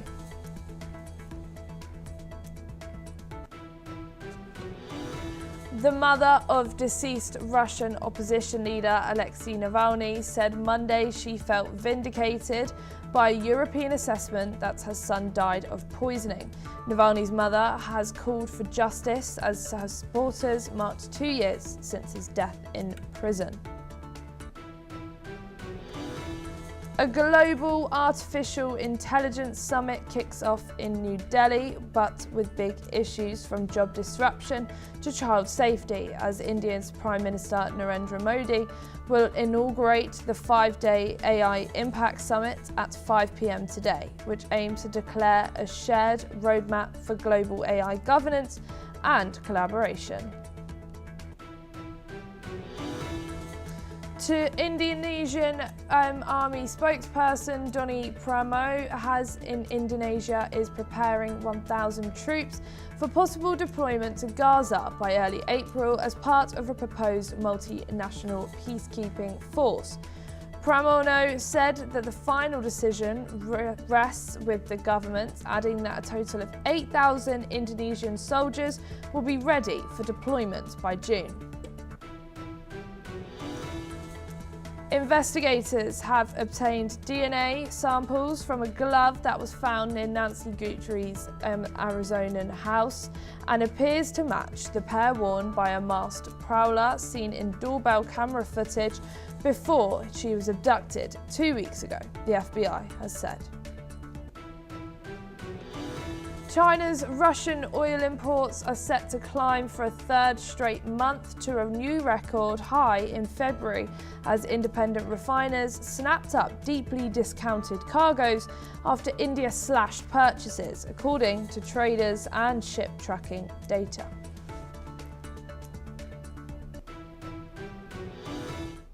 Now for your top story this hour, Iran's Islamic Revolutionary Guard Corps has launched military drills to the Strait of Hormuz, which is a key waterway that handles a significant portion of the world's oil trade.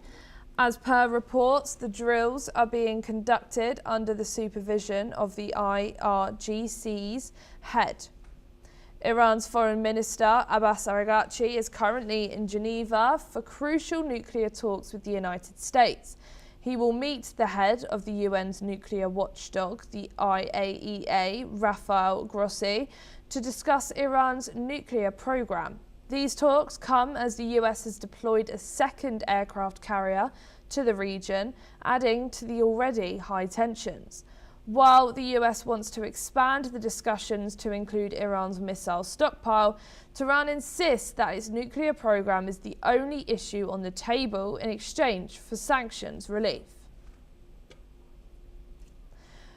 We are now being joined by Ali Mohammed Abshakbak, who is a Middle East researcher, joining us from Cairo. Thank you so much for joining us here today on NewsX World.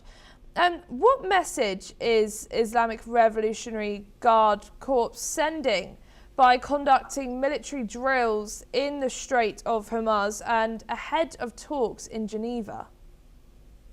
Oh, thank you for having me. It's most important to highlight that this is not the first time the Revolutionary Guard and Iran conducted drills in the Gulf, in the Persian Gulf and in the Oman Gulf as well as this. But the time today, it's very important to highlight about it. The time it's during the conversation between United Nations and Iran today in Geneva. Tomorrow, the conversation will release again. After the last month they have met in Muscat. So the thing is, Iran want to flex its muscle since Donald Trump is still sending a military message to the Iran. Iran want to show itself as ready for the both option. Either if Donald Trump he want to reach to the peace, or Donald Trump he want to launch or wage a war against Iran. Like the same things happened in last year during June 2025 during the Muscat one first time when America and Iran have been in negotiation in Muscat. At the time, after some time, that America have been bombed Iran and have been bombed the missile project, nuclear weapon for Iran. So this time it's very significant and very crucial for Iran. Donald Trump, he sent his aircraft for the region, as well as Iran have been lost all the proxy in the region. There is no Ansar Allah al-Houthi, there is no Hezbollah, there is no Hamas, as well as in Iraq there is no military there is no military function for them to help and support Iran in case they are going to wage a war against it. So Iran want to show it to the international community, especially Donald Trump, that they are ready for both of options. They could be self-defense in themselves without relying on the proxy. That's it, the message. But also today, Abbas Araghchi, he said he has several of options, and he in his diplomatic bags, he has several of pessimistic news for the negotiation. That's it. Iran want to show both option is ready. For the both option, it's ready, and Iran, it's not like a Venezuela. What happened with the Maduro? Because in the American news, they usually used to mention and talking about the Ayatollah Khomeini, the supreme leader, not only for Iran but also for the Shia sector. They are going to handcuff it. So the thing is, Iran want to show it's ready, and despite the protests on the ground happened against the regime, but also simultaneously Iran is ready to fight against the American war in the region. As well as both mentioning that also, this also Israel is very important and crucial for export the oil for the global world. So that's Iran want to say, in case America is going to wage a war, there is no oil for the world. So if also the title of this drill, smart control of the Hormuz, it has a significant meaning. What does it mean, smart? They are going to use a smart weapon or a secret weapon, like what Donald Trump he used to always flaunting with his during his operation against Maduro. So this is the name. The title itself also has a significant. What does it mean? Is the Iran going to, remotely control Hormuz, or usually using as a traditional war in like a weapon against weapon, like what we have seen recently? And can simultaneous military actions and diplomacy realistically coexist? We know that US has now sent another aircraft over, and now this. So do we know that they can coexist, or do drills risk undermining the second round of negotiations? Donald Trump, he usually, and his best friend Benjamin Netanyahu, they are believing the talk and negotiate under the military pressure, like what we have seen in example in Gaza. Benjamin Netanyahu used to fight and killing people in Gaza, and simultaneously used to negotiate with Hamas. Same things happen. This is the school and new strategy for both of them to military pressurize and negotiate. That's it. They can obtain a several of things. Iran is ready to lose everything. Iran was clear. They are going to transfer its a nuclear weapon and its a nuclear program, and they are going to reduce the enrichment. Iran is ready also to negotiate about the human rights, but there is a several of red flag for Iran, like a missile, because they consider it as a defense weapon for themselves. The same things happen also in Gaza. As I mentioned, Donald Trump, he wants to send a message to Iran: if you are not going to give up, if you are not going to listen what we want, so we will wage a war like what we happened in June 2025. Same things. That's it, that strategy of Donald Trump. He wants to obtain as much as he can, and ultimately he wants to promote himself as a hero, not only for America, for the international community, and he saved the world from the Iranians' danger. But the thing is, as I mentioned, Iran is not Venezuela, Iran is not Gaza. It has a several of military, has a several of missiles. So if they are going to wage a war, that will make it a regional war. That's sure. Like what we have seen during the June 11 days of war in June 2025, how much Iran launched a several of missile toward Israel, and that's make it a crisis in the region, as well as for the export of the oil. So this region is not ready for any tension. That's it. Why Arab countries used to mediating between America and Iran to reduce the tension last month. So in my opinion, to send two aircraft to the region, this is a strong message to Iran that the time is not for yourself, the time is not in your benefits, and buying time, it's not, I mean, it will not help you. So that's it. Donald Trump, he's sending, and he militarized the region as much as he can.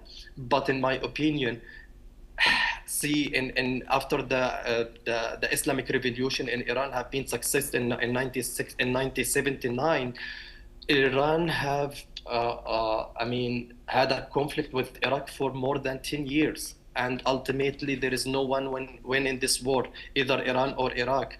That's it, the mentality of Iran. If the 0 point come and the time of war come, they will fight against everything. They will not give up. But also, in my opinion, Iran is ready to give up and to leave whatever Donald Trump he wants, like what we have seen during the military proxy in the region. Iran ditched them. Iran left them their military, and they told them, you can face your faith by yourself, like what happened with Hezbollah, and as well like what happened with the previous regime for Syria, Bashar al-Assad. All of these things, it's giving a sign that Iran maybe it changed its policy in Middle East, and maybe will not be a naughty like what we have Donald Trump, he used to always asking for. Thank you so much for joining us here today on the News World. It's been a pleasure speaking with you. US Secretary of State Marco Rubio reiterated President Trump's support to Hungarian Prime Minister Viktor Orbán ahead of the April elections. Rubio said the US is ready to provide financial help if Hungary faces difficulties, stressing that Trump wants Orbán to succeed. This follows an earlier visit by Orbán to the White House, where Trump offered financial protection. Rubio also talked about the strong relationship between the US and Hungary, especially in energy and business. Orbán thanked Trump, calling the current US-Hungary ties a new golden age. Listen in. President Trump is deeply committed to your success because your success is our success. Because this relationship we have here in Central Europe through you is so essential and vital for our national interests. We are now being joined by Ross Feingold, who's a political analyst, joining us from Taiwan. Thank you so much for joining us here today on NewsX World. How might stronger US-Hungary ties impact EU coercion on issues like Ukraine? We know Ukraine and Hungary don't have a very great relationship right now. Within energy sanctions and democratic standards? From the perspective of the Trump administration, which is obviously a critic of the European Union, that's very well known. It was in the first Trump administration. It is in the second Trump administration. It serves the Trump administration's goals with regard to Europe, that there are countries and leaders in Europe that are very critical of the European Union. So the Europeans can't say, well, we all disagree with President Trump and we're united or unanimous in that regard, because it's simply not true. There are leaders like Hungary's Orbán who disagree with the European Union policies across a number of issues. They are critics of the bureaucracy in Brussels. And those views are also very well known, and they're very outspoken about that. So from President Trump's perspective, or Vice President Vance, or Secretary of State Rubio, when they criticize the European Union, they know that there are some leaders like Orbán who will agree with them. And could US support for Orbán influence the outcome of Hungary's April elections, and would that cause implications for the EU? That's a really interesting question. We simply don't know. We could look at different polls and the likelihood that Orbán will lead his coalition to victory again. If he does, if he's successful, then sure, it could be that voters felt that it's important to have the United States and the current government of the United States, President Trump, on their side, and that's why they decide to return this group to power. If they should lose and the opposition should win, then we'll be talking about this on NewsX and saying that President Trump's support for Orbán backfired. It didn't help. So it's definitely something to watch. The support of President Trump has been a factor in multiple elections around the world. It's helped people get elected. Right of center conservative candidates have successfully been elected with the outspoken support of President Trump. So it could very well be a factor in Orbán returning to power. And if he does return to power, then again, we'll be in the same situation where we are now, where there is a leader in Europe who is very outspoken in his criticism of the European Union. And what does Trump's backing of Orbán signal about US foreign policy priorities in Europe? We know what some of those priorities are. One, it's to reach an agreement between Ukraine and Russia, which involves the parameters that are publicly known, and most notably that Ukraine would have to agree to a certain amount of its territory being occupied by Russia. And Hungary is not going to criticize those parameters, whereas other European countries have criticized those parameters. So the most pressing issue is probably Ukraine-Russia, and now the United States has a leader in Hungary who agrees with the Trump administration negotiating approach. Another issue is criticism of immigration, and specifically immigration from Muslim, Middle Eastern countries or African countries. And Orbán's views on that issue are very similar to the Trump administration's issues, and the Trump administration has been willing to criticize the European Union about that. And then another issue is green energy. Again, it's another issue where the Trump administration's views and President Trump's views, very well known, those views clash with the European Union and the EU headquarters in Brussels and a number of EU policies in that regard. And you have a leader who's willing to say that I want to use more oil and coal. I don't want to use or be forced to shift to renewables the way many European Union members want to do so. And that's another issue where the Trump administration disagrees with the European Union, but there's alignment between Orban and the Trump administration. Thank you, Ross. Don't go too far, as we will be back with you very shortly. Former US Secretary of State Hillary Clinton has called for more files related to Jeffrey Epstein to be released, following troubling revelations about the late sex offender.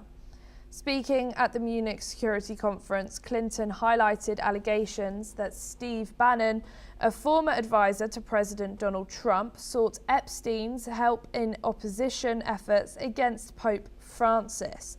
Meanwhile, both Hillary and Bill Clinton have agreed to testify in a congressional investigation into Epstein, despite facing contempt charges for refusing to appear in person.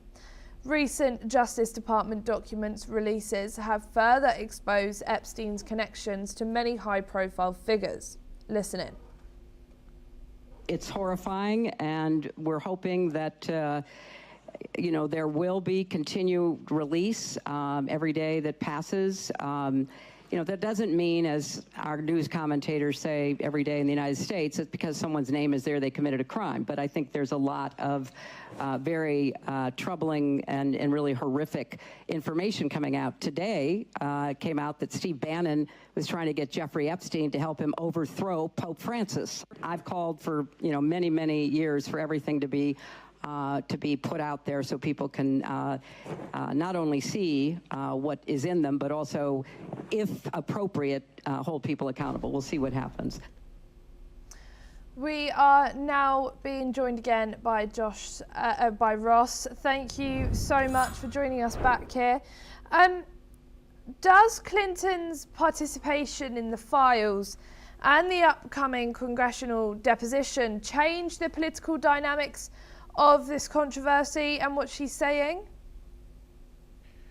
Probably not, because the questions that are asked can only be with regard to Bill or Hillary Clinton's interactions, friendship, philanthropic dealings with Jeffrey Epstein. It's not going to shed much light on the wider group of people, whether from the worlds of politics or business or academia or arts, who had interactions with Epstein. And we already know for a fact that Bill Clinton traveled with Jeffrey Epstein. They were clearly more than just social acquaintances. They had a much more extensive relationship than being mere social acquaintances. But so much of that is already known. I mean, of course, during these hearings, Bill Clinton or Hillary Clinton are not going to admit that Bill Clinton engaged in any kind of illegal activity together with Jeffrey Epstein. So it will get a lot of attention because of how unusual it is to have a former president and a former first lady testifying about this horrible person. But is it going to shed much light? Probably not. Will it end the controversy? Also, probably not. And obviously, we know that Clinton has called for full transparency of the Epstein files and for them to all now be released for the public. For the last drop of the files, we saw a lot of it was redacted, and there was lots of controversy because the parts of what was redacted was senior figures and high officials. But some of the victims weren't redacted, and they were then put out when they didn't want to be. How should the release of these next files that Hillary Clinton is now asking for, how should that happen?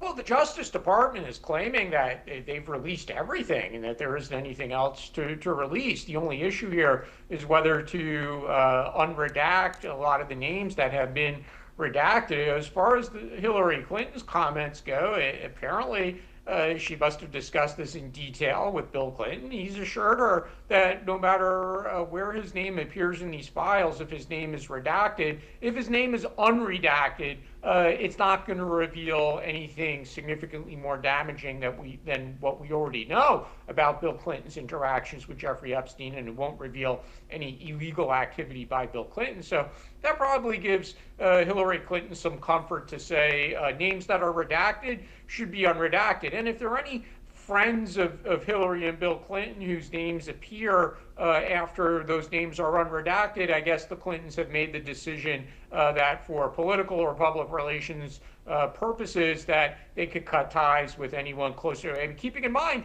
that there's already been people close to the Clintons who've been publicly named, such as former Treasury Secretary Lawrence Summers, even Secretary of Commerce Lutnick raised money for Hillary Clinton in 2016. Again, it seems that the Clintons have made the strategic decision that any additional names that are revealed who are close to them, they're willing to cut ties. Thank you so much, Ross, for joining us here today on NewsX World. It's a pleasure speaking with you. 5 people were reportedly injured after an avalanche derailed a train in Switzerland. The incident took place near the village of Goppestein in the canton of Vallauris early this morning. One of the injured passengers was taken to hospital while the others were treated at the scene. Emergency services, including 2 ambulances, a helicopter and mountain rescuers were quickly deployed. Swiss Federal Railways confirmed the derailment was caused by an avalanche. The affected train was a Regio Express, which had departed Spiez earlier in the morning. There were 29 passengers on board. Train services between Gopenstein and Brugg have been suspended, with delays expecting until at least 4 p.m. local time. Authorities have warned that recent snowfall and storms have increased avalanche risks in the region.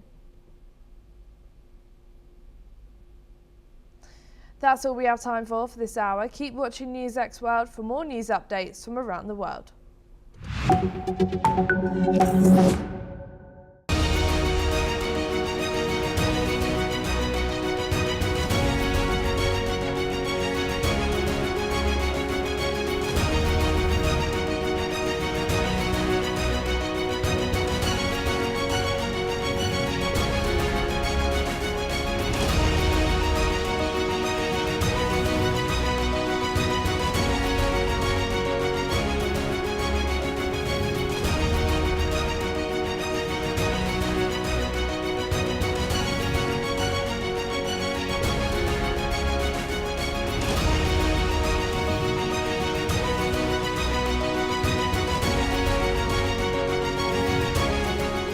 In the midst of death, life persists.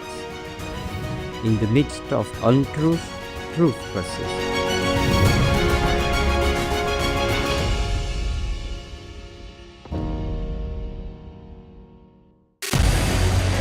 What we can do as the Interparliamentary Union to strengthen democracy, to promote human rights, to ensure that humanitarian law is respected. UN Security Council needs a makeover, a comprehensive reform, and India deserves a position there, a role there. Prime Minister Modi during Operation Sindoor made it amply clear that war has never been India's choice. We are with the side of peace. We are neither neutral nor indifferent. We are with peace. We would have dealt with the U.S. a whole lot on trade and those kinds of things, and that's not as certain these days. So we have to go back and look at our European partners, our Asian partners. An opportunity to exchange, to have a dialogue, to have a debate on a different perspective on finding the solution of the conflict. First thing that is important to have a common ground, and that we do have with humanitarian laws and human rights, but also to say, okay, what does it mean for us as a country to act on these laws, and how can we work together? When we realize that there's something wrong with democracy, the institutions and policies, values come together and we take stock, and it's possible then to improve and chart a new course for democracy. It's the people's right to self-determination, and if they want to be independent, they should be independent. We will not start a war against Greenland.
In the midst of death, life persists. In the midst of untruth, truth persists.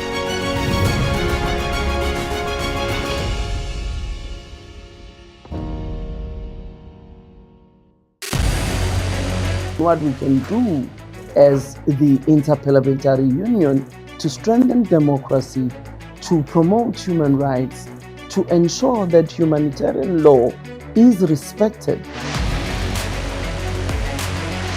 UN Security Council needs a makeover, a comprehensive reform, and India deserves a position there, a role there. Prime Minister Modi during Operation Sindoor made it amply clear that war has never been India's choice. We are with the side of peace. We are neither neutral nor indifferent. We are with peace. We would have dealt with US a whole lot on trade and those kinds of things, and that's not as certain these days. So we have to go back and look at our European partners, our Asian partners. An opportunity to exchange, to have a dialogue, to have a debate on a different perspective on finding the solution of the conflict. First thing that is important to have a common ground, and that we do have with humanitarian laws and human rights, but also to say, okay, what does it mean for us as a country to act on these laws, and how can we work together? When we realize that there's something wrong with democracy, the institutions and policies, values come together and we take stock, and it's possible then to improve and chart a new course for democracy. It's the people's right to self-determination, and if they want to be independent, they should be independent. We will not start a war against Greenland.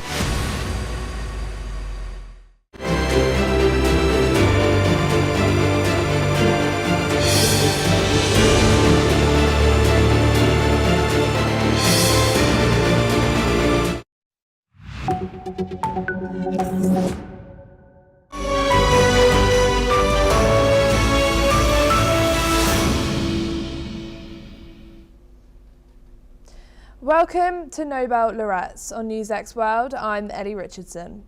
This is the show where we sit down with the world's most brilliant minds, recipients of the highest honour in science, to discuss the ideas and breakthroughs shaping our future. Today we're honoured to welcome one of the giants of modern physics, Nobel laureate Dr. Carl Wieman. Dr. Wieman won the Nobel Prize in Physics in 2001 for his pioneering work in Bose-Einstein condensation in dilute gases of alkali atoms, which led to significant advances in quantum mechanics and atomic physics. Now, Dr. Wieman has turned his focus to revolutions, including science education worldwide.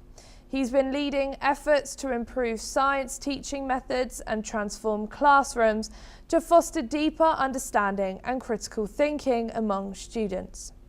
Dr. Liman, welcomes to NewsX World. It's a pleasure to have you with us today. For decades, most science classrooms worldwide have relied on lecturers and memorization, even though research shows many students finish without real scientific understanding. What, in your view, is most fundamentally broken in how science is taught today, and why has change been so slow? So first, I should say education's a very big field covering many levels and organizations, and I'm particularly an expert on higher education, not the lower grade levels. So my answers are all going to be, reflect that particular orientation.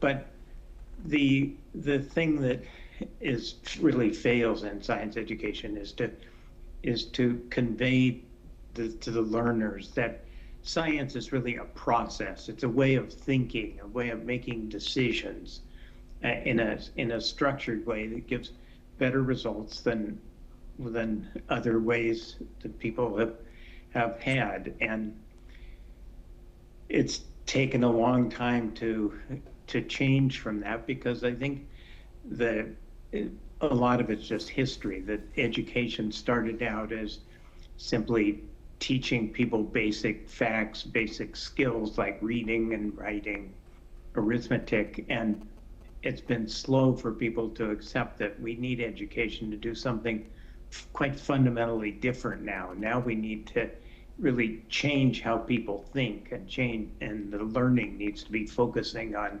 practicing that kind of thinking. So, that's a big change in sort of fundamental orientation, and it takes a long time for that to sink into people and organizations.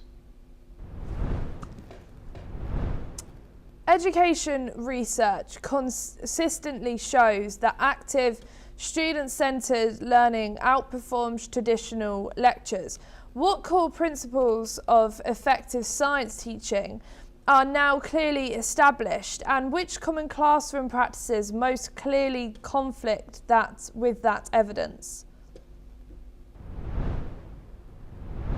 Active learning is kind of a broad term, but what the research shows is that the most effective teaching is really having students not sit and listen to teachers and try and memorize information.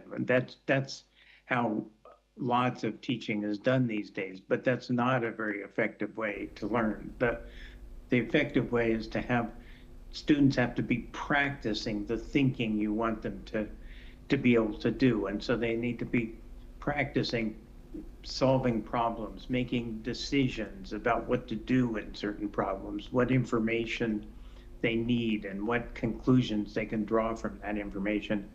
These need to be things where you're not just told what to do, but you actually have to practice them in the same way that to become a good musician or a good athlete, you have to actually practice doing the thing you want people to become skilled at.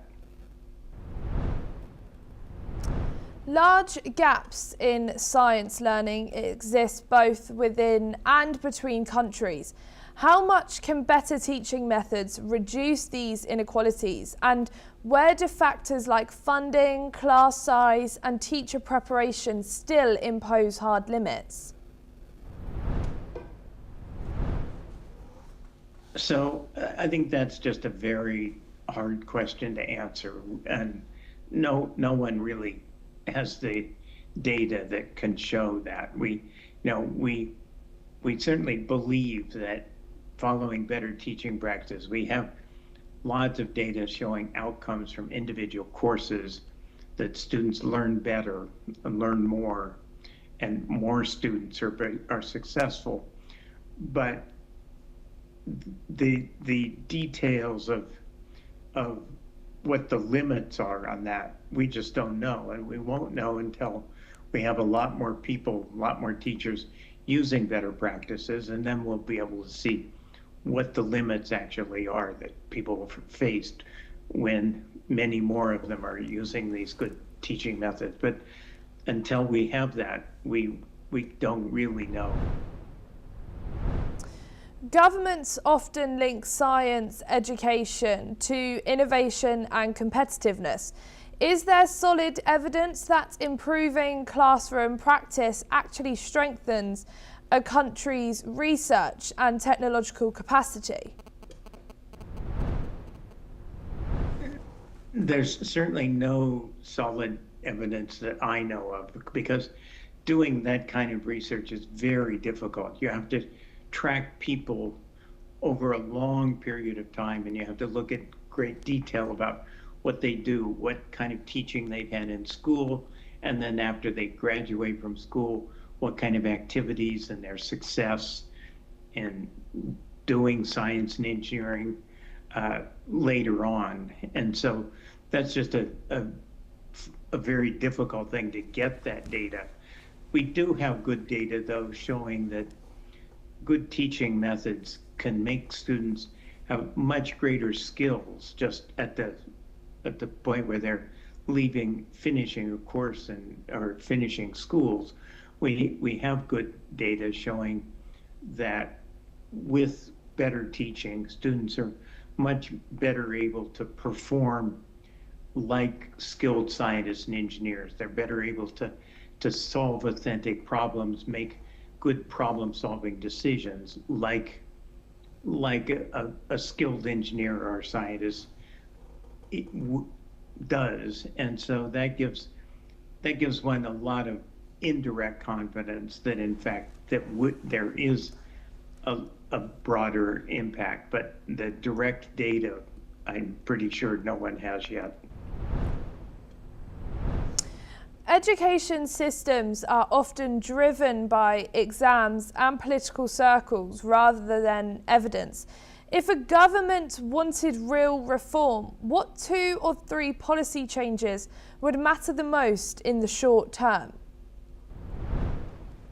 You know, that's a question that I feel quite unqualified to answer. I mean, as I said, education systems are very big, complicated things with lots of pieces and organizations involved in it. And so trying to think of just a few simple policy things that would make a difference is very hard.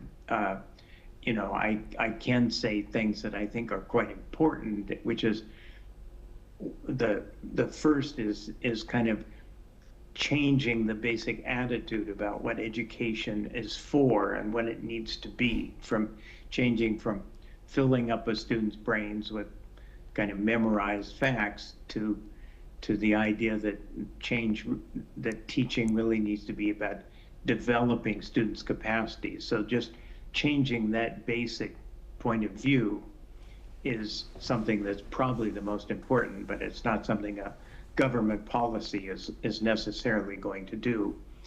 You know, I think some things that would make a difference would be if governments started paying more attention to what actual practices are being used in the country's classrooms and how well the teachers were being prepared to use good teaching practices.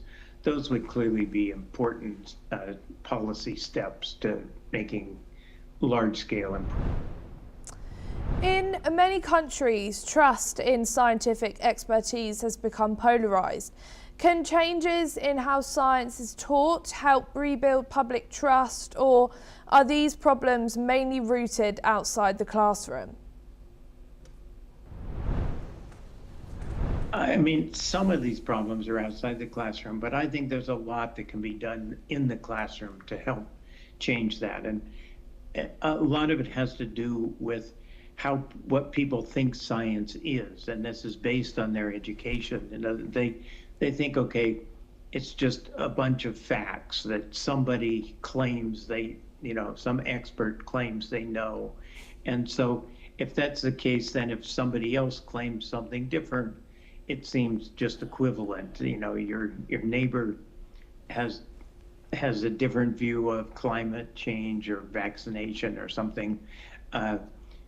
In the way people now think of it, that's just as equivalent information. Whereas if science was taught better so people would realize science isn't just about facts, it's about a way of establishing truth about, there's uncertainty, but there's ways of testing that to arrive at the most likely, most plausible, most sensible conclusions based on evidence. And if people understood that that was the process and science isn't just a bunch of facts, I think they'd have different attitudes about science and science expertise. And so those are changes that could be done just from classroom, changing what happens in the classroom. AI and digital tools are promoted as solutions for education. Where do they genuinely support better science learning, and where are expectations overstated? Yeah, so my group has been investigating this the last couple of years, and the first thing I'd say is I think the hype of what artificial intelligence can do in education is greatly exaggerated. We find that,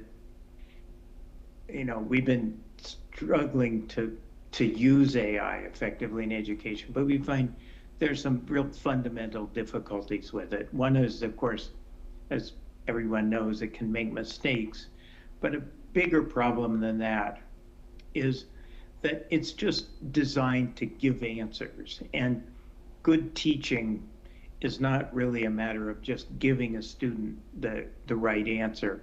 It's a matter of understanding the student's thinking, helping them to change their thinking, to improve it, to get better. And AI is, that requires you to kind of understand how the student's thinking. AI is very poor at that. And so what we've been finding is it really requires a great deal of teacher human intelligence to guide the AI to try and be effective. And so, we think, my group thinks that we're making progress and that there will be a time in which AI can be helpful, but I think it's very long ways from thinking it can replace the teacher. 20 years from now, if evidence-based science education is widely adopted, what major changes would we see in public health, environmental outcomes and policy making? And if it is not, what is the long-term cost?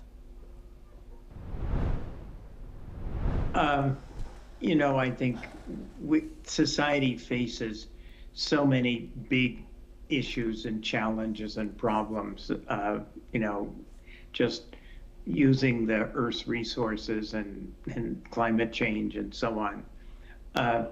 And these things involve sort of major societal decisions in how to act. And I think, I am hesitant to predict the future, particularly that far in advance. But what we do know is that good teaching can help students learn how to make better judgments and how to use the reasoning process and knowledge of science to make better judgments in their personal life, in their jobs, and in their societal decisions, policies, who they vote for and why they vote for certain things.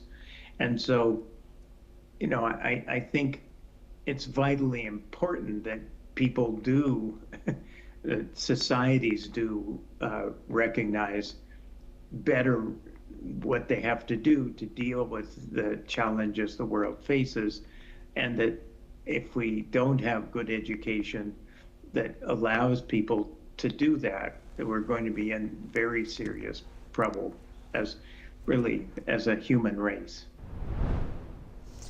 Your Nobel Prize-winning work required extreme experimental precision and deep conceptual clarity. How did that experience shape your view of what it really means to understand science, and how rarely that level of understanding is achieved in classrooms? So I don't think the Nobel Prize winning work really shaped so much my thinking of what should be done in classrooms. What actually did shape it more was working with the graduate students who, working to earn their PhDs under my supervision, working on these experiments and seeing how they could come through all of these traditional physics courses and do very well in the classes and really not understand much about how to do physics when actually faced with doing real problems. And so that actually got me interested in thinking about what do we know about learning, what research can be done about finding better ways to teach so that those to change this situation that students can do very well in courses, but not really learn how to do science very well. And so, that's the way in which, to a large extent, my research came to shape my views about teaching. But the actual, Bose-Einstein condensation research that won the Nobel Prize, that doesn't play very much of a role in my thinking about teaching. I pay a lot more attention to the data we get from classrooms, from students. In atomic physics experiments, small conceptual errors can completely invalidate results. Do you see similar hidden errors in students' thinking that traditional assessments fail to detect?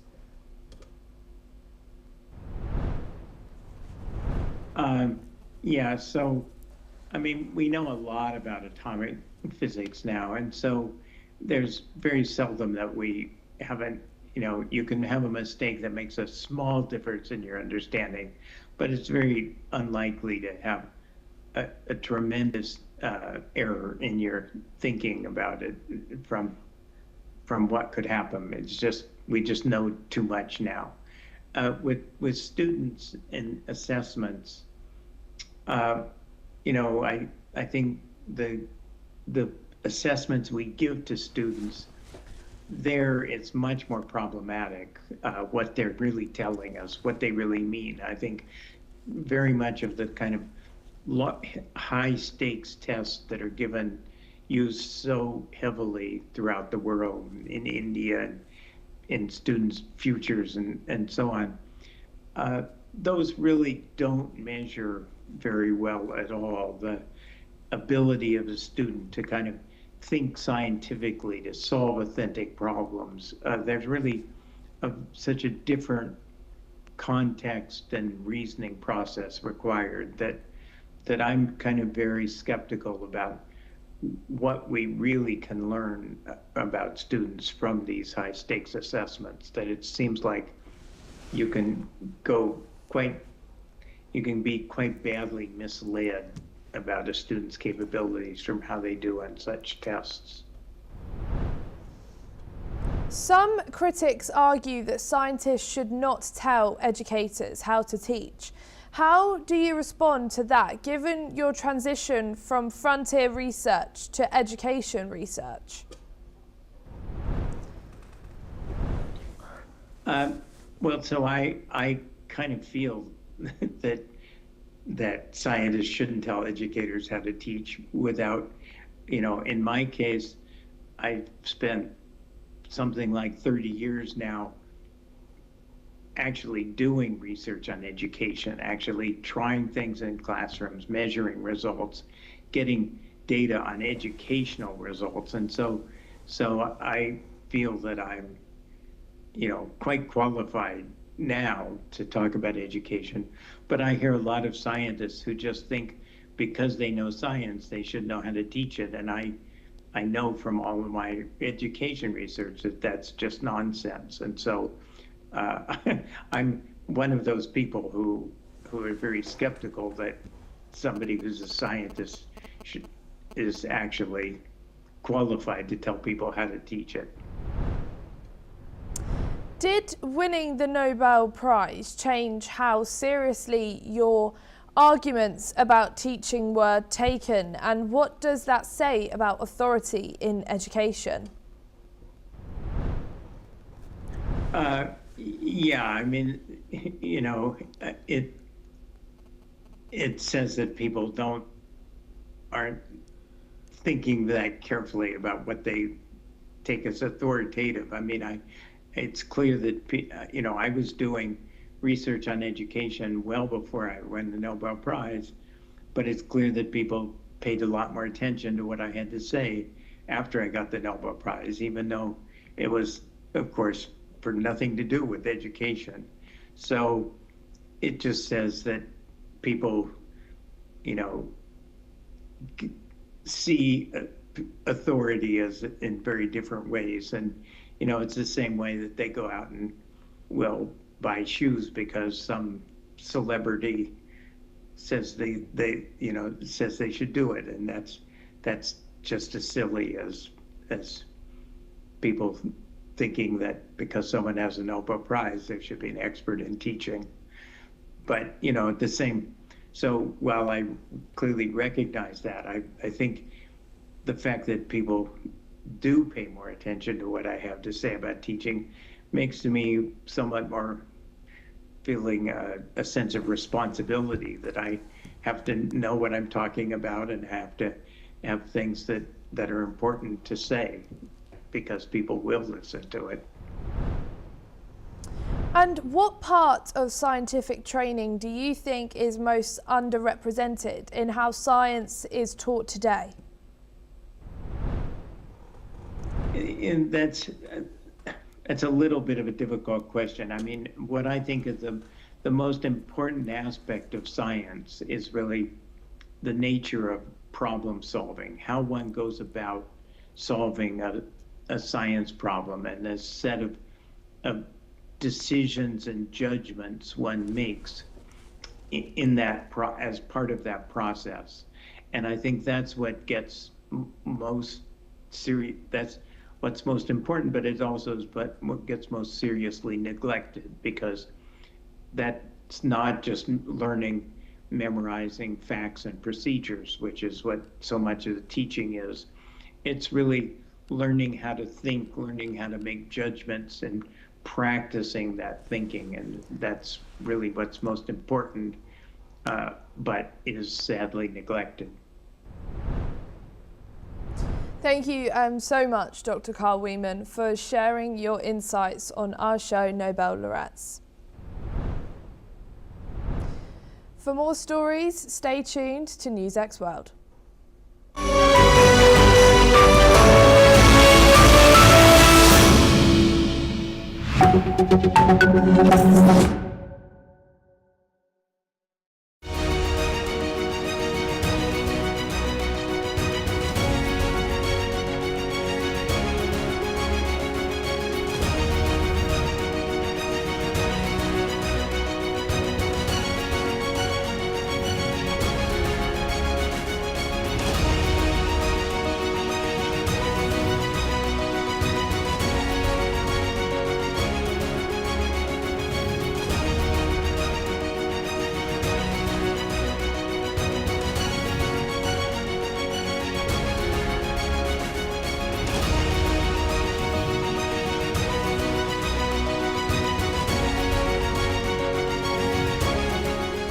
In the midst of this, life persists.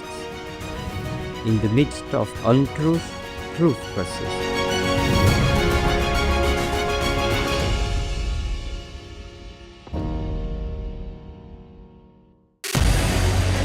What we can do as the Interparliamentary Union to strengthen democracy, to promote human rights, to ensure that humanitarian law is respected. UN Security Council needs a makeover, a comprehensive reform, and India deserves a position there, a role there.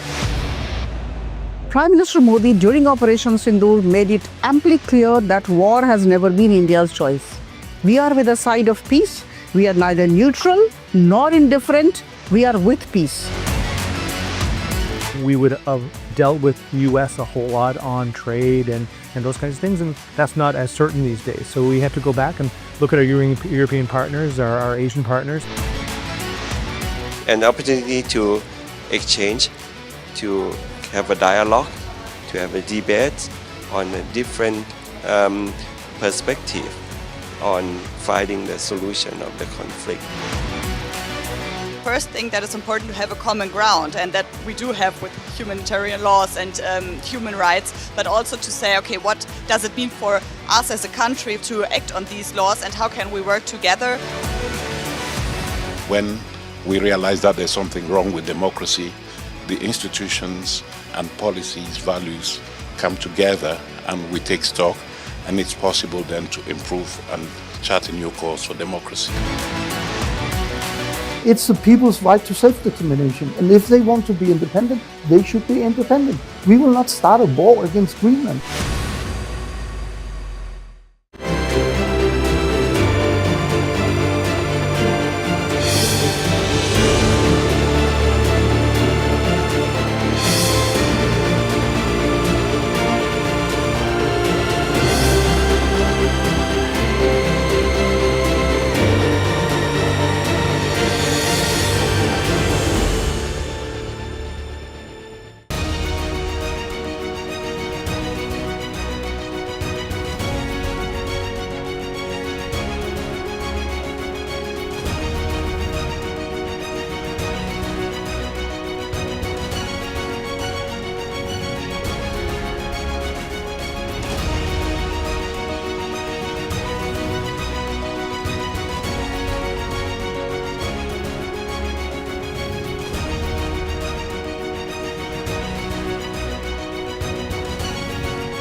In the midst of this, life persists. In the midst of untruth, truth persists.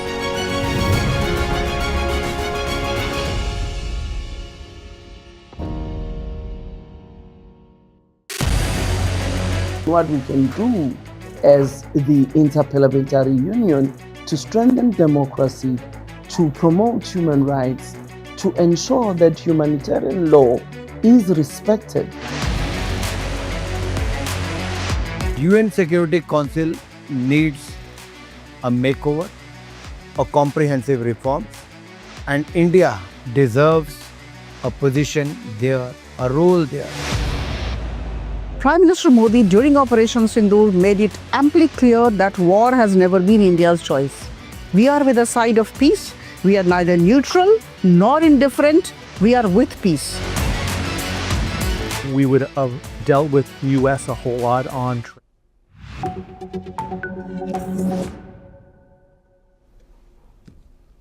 Hello and welcome, I'm Ellie Richardson and you're watching The World Report on NewsX World. Let's take a look at some of the top headlines of this hour.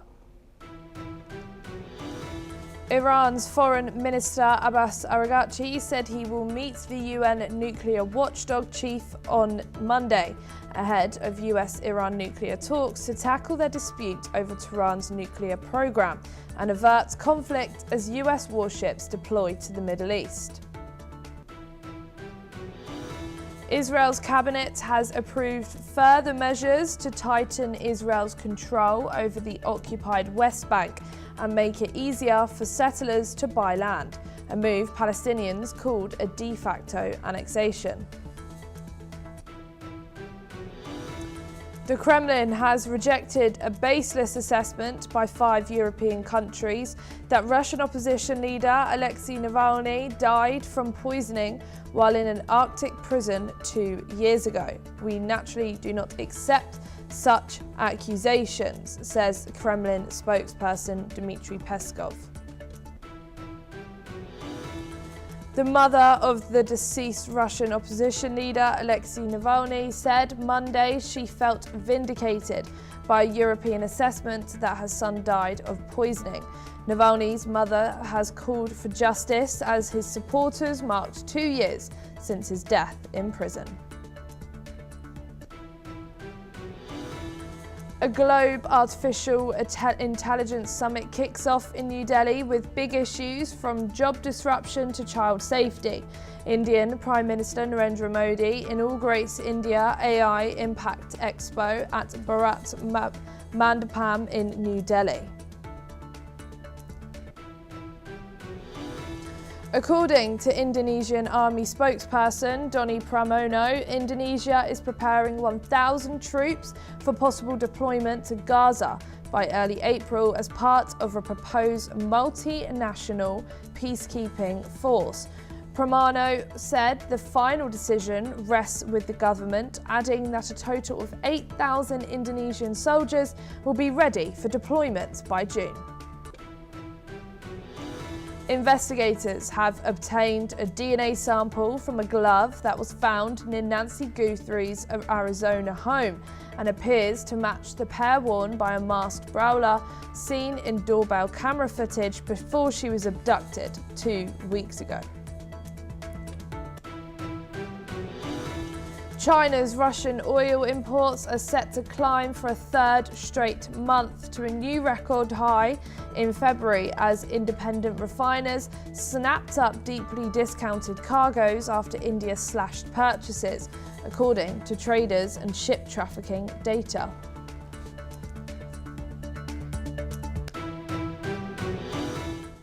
And for your top story this hour, former Islamic Revolutionary Guard Corps Commander Hussein Kanani Mondhamdam says that Saudi Arabia reportedly has a nuclear bomb, with the US and Israel fully aware of it. This raises serious concerns about global security, especially if Pakistan's alleged role as a nuclear pro-life rhetor is true. If these claims hold, the geopolitical landscape could shift dramatically, further escalating the risk of conflict in the region. We are now being joined by Rick Sanchez, who interviewed former IRGC Commander Hussein Kanani Mogdam. Thank you for joining us, Rick. My first question to you is, you interviewed Hussein Kanani of the IRGC, and his claim is a massive escalation. In rhetoric beyond the verbal statement, did he provide or even hint at any material evidence or intelligence dossiers that could back up the claim that Saudi Arabia has moved from nuclear interest to nuclear reality? Yeah, his sources seem to be clear, at least as far as he's concerned. He's confident from his sourcing through Yemen and Yemenese officials that the Saudis have already garnered some kind of nuclear weaponry, which, as most have explained, comes by way of, well, money. The Saudis have more money than anybody in the world, it seems, and whatever they want, they could usually buy. And as the reporting goes, they were able to talk the Pakistani government or some Pakistani officials into sharing the technology with them. That's the story as told by him in the middle of this interview I was doing in Iran, which had nothing to do with this, by the way, and it just came up. However, I was already following that thread because I have sources in the United States who had hinted to me that that was already the case. And the reason I started looking into the story was because J.D. Vance was the first person who mentioned this when he said that the reason the United States wanted to make sure the Iranians don't have nuclear power or nuclear weaponry is because if they allow the Iranians to get it, then the Saudis will say we want it too. And that's the genesis of this whole story. It was actually a comment from J.D. Vance. Hussein Kanani Mogdam is a veteran of the IRGC, an organisation known for its own strategic ambiguity.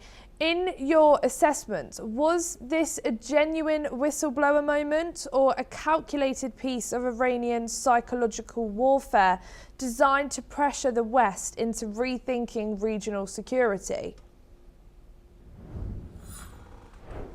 No, I don't think it was orchestrated, because it couldn't have been. He had no idea what I was going to ask him. That's not the type of journalism I do. I don't send in prepared questions. He granted me an interview. We sat down, and whatever came to my mind is what I asked him. And when I started down the line of checking on Saudi Arabia, for example, he shot back the response right away, because I asked him what J.D. Vance has inferred. Do you think if you guys, referring to him, he's Iranian, if you guys have nuclear weaponry, then the Saudis are going to want it? And he said, what are you talking about? The Saudis already have it. And I said, what? He said, no, the Saudis already have it. I said, how? Why? And that's where he gave me the explanation. So the idea that somehow this was planted or orchestrated, they'd have to be pretty good to do that, because there was no information that that question was coming. There were no prepared questions. They had no idea what the hell I was going to ask them. There has long been a theory that Saudi Arabia has a turnkey agreement with Pakistan, essentially a nuclear weapon on demand contract. Did Moghadam suggest this is where the bomb came from, or is he claiming domestic production that bypassed global inspectors? Yeah, in further discussions I had with him, my sense was his sourcing was from Yemen, and the connection was through Pakistan.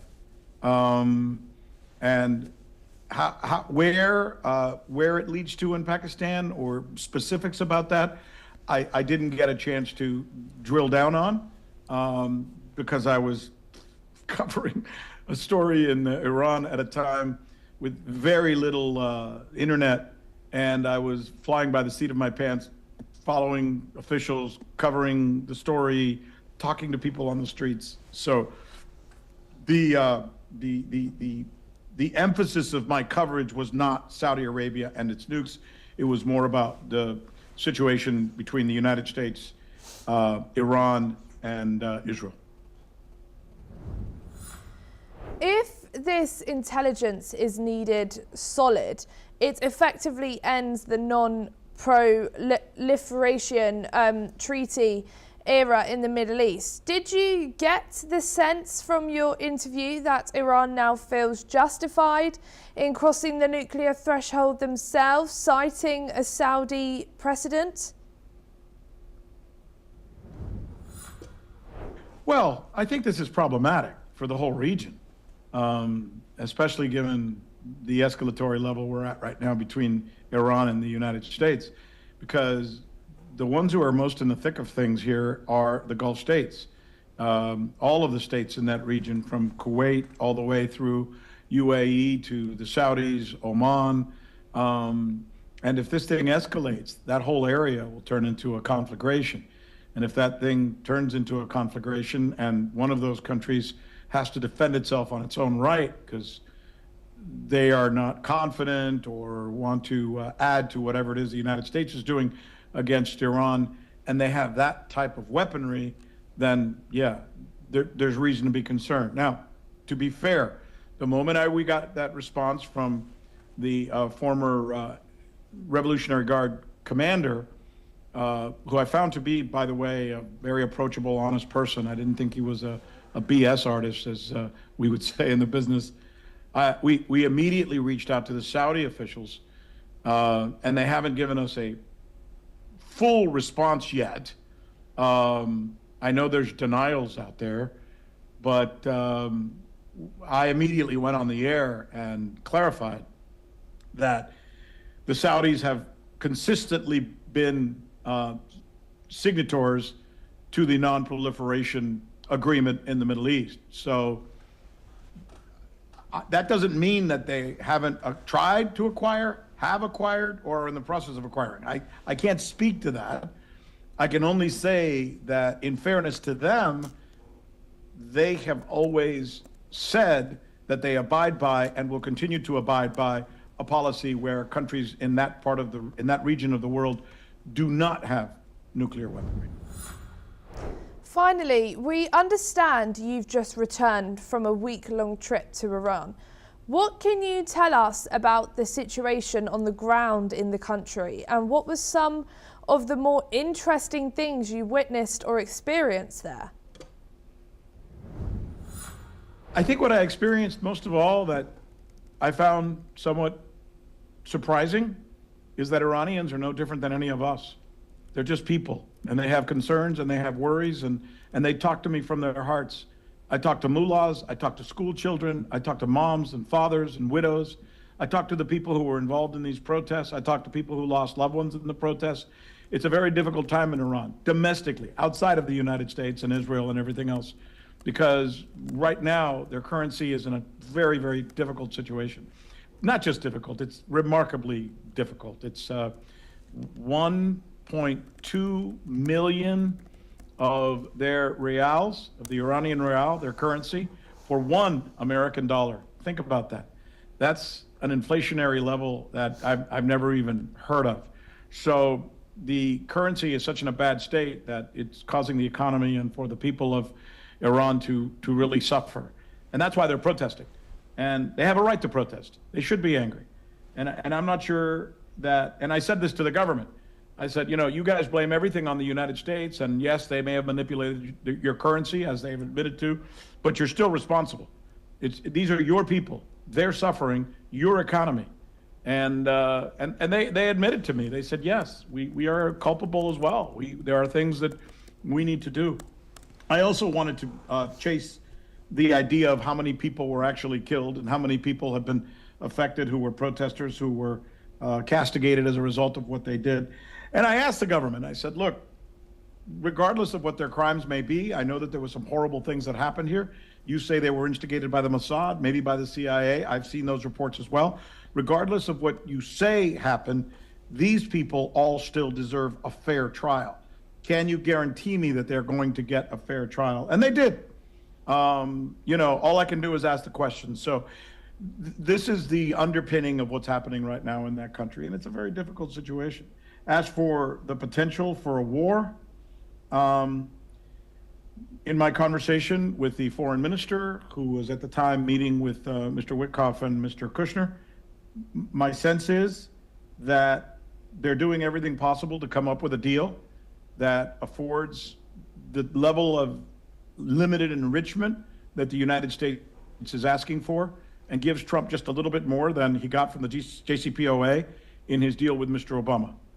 And if they can come to that agreement and maybe come up with something on the ballistic missile issue, I think they might be able to work something out. Seems to me the Iranians really want this, because what the Iranians really want is for the United States to remove the sanctions. So they're desperate for the U.S. to remove sanctions, and I think they're willing to give the U.S.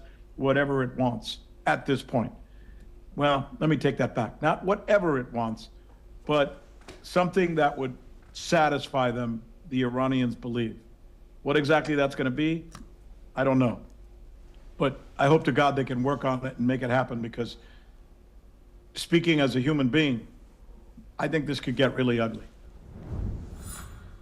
Thank you so much for joining us, Rick Sanchez. It's been a pleasure speaking with you on NewsX World.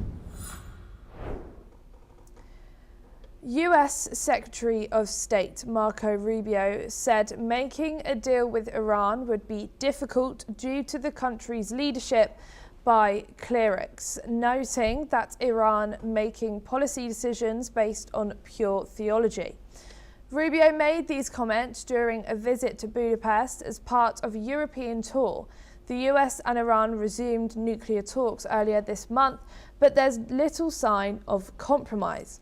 Washington seeks to broaden discussions to include Iran's missile program, while Tehran insists on sanctions relief and zero uranium enrichment. Meanwhile, tensions rise with a US military buildup in the region. Let's listen in.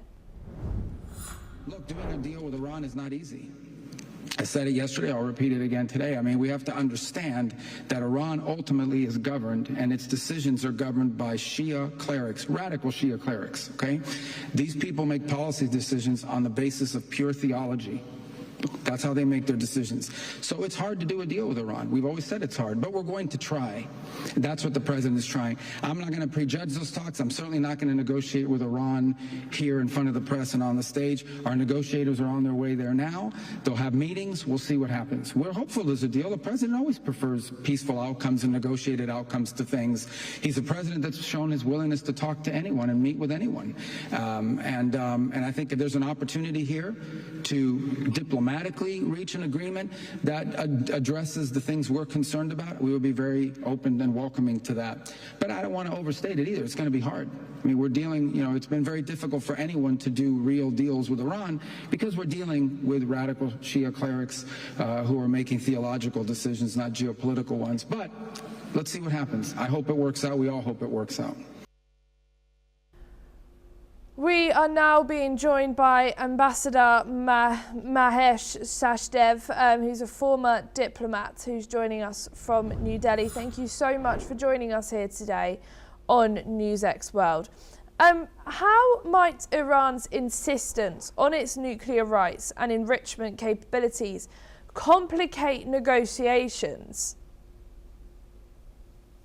Thank you for having me. I think the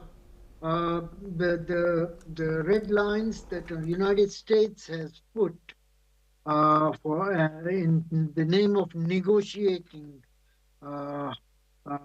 with Iran are pretty tough.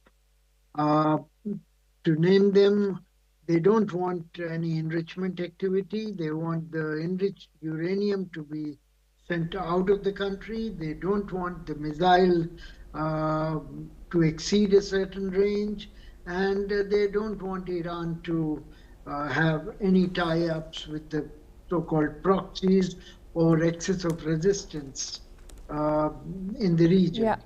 All these terms are difficult for Iran to accept.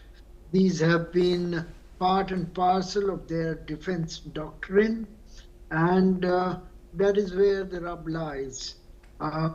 I would not like to agree with Mr. Rubio's assertion that this is happening because Iran is run by a theocracy of Shia type.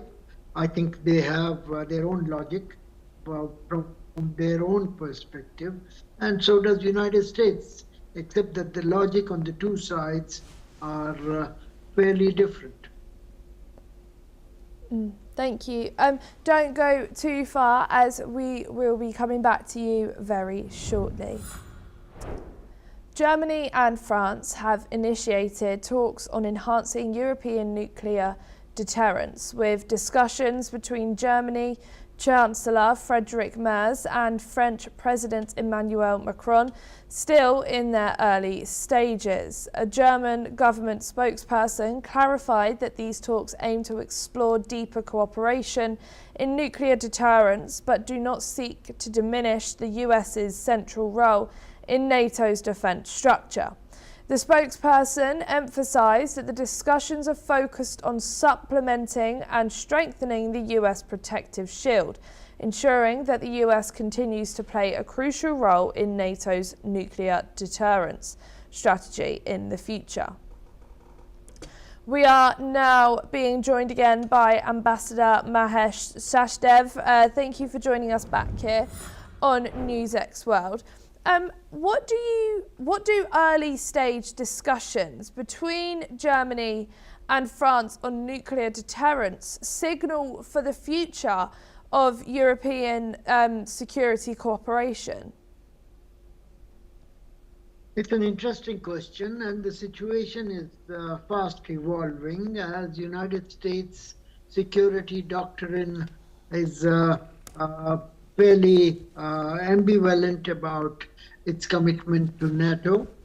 Now, let's remember that Europe has two nuclear weapon states, United Kingdom and France, While United Kingdom is outside European Union, it is within NATO. What is being discussed between France and Germany is European deterrence within the European Union, which leaves only France as a nuclear power. That is something that Germans might have some reservations about, because don't forget, last century has seen two wars that were precipitated between Germany and France, and they got into a World War situation, and there are vivid memories of those two world wars affecting both sides. France is a smaller economy as compared to Germany, and Germany has higher exposure to the Central and Eastern Europe, where Russia is deemed as a major threat from the nuclear perspective.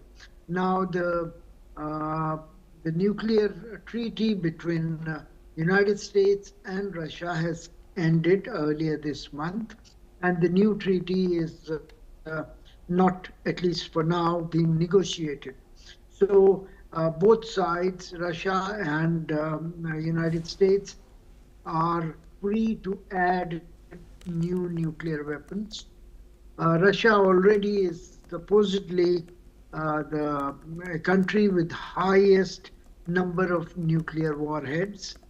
It's higher than United States, and United States is trying to catch up to that situation. Now, all that bringing together is a very complex and evolving picture. Paris would like to be seen as having extended its nuclear weapon umbrella to entire European Union, but the numbers do not add up. The French nuclear arsenal is far shorter than Russia or United States or even China. So that is where, once again, a reservation lies. Then again, France has been an autonomous and independent power, and it flexes its muscles sometimes within NATO in a different way as Germans would like it to do. So the coordination between the two sides is not perfect. And then you also have United States not being particularly happy with France. Mr. Trump's disdain for French President Emmanuel Macron is ill-concealed, and he keeps on needling France over wine tariffs and so on. And therefore, Mr. Metz, the president of the Chancellor of Germany, is trying to play it both ways while negotiating with France, but also keeping the option of greater American involvement in defending Europe against nuclear threat from Russia. Thank you so much for joining us here today on News Expert. It was a pleasure speaking with you. Pakistan and Austria have agreed to strengthen their bilateral relations in several key areas. This includes trade, investment, tourism, education, IT and healthcare. Both sides have committed to finalising memoranda of understanding on these topics. The understanding came during a delegation-level meeting between Pakistan's Prime Minister Shehbaz Sharif and Austrian Chancellor Christian Stocker in Vienna. The two leaders have also co-chaired a forum of CEOs from both countries focusing on renewable energy, industrial manufacturing and other sectors. PM Shehbaz Sharif has thanked Chancellor Stocker for a successful visit and extended an invitation for an official visit to Pakistan. Moreover, the Pakistani Prime Minister has also invited Austrian businesses to the upcoming EU-Pakistan Business Forum in Islamabad, to be held in April. Additionally, Sharif also reportedly planned to meet with leaders of the International Atomic Energy Agency and United Nations organizations to discuss cooperation in peaceful nuclear energy, counter-narcotics and crime control.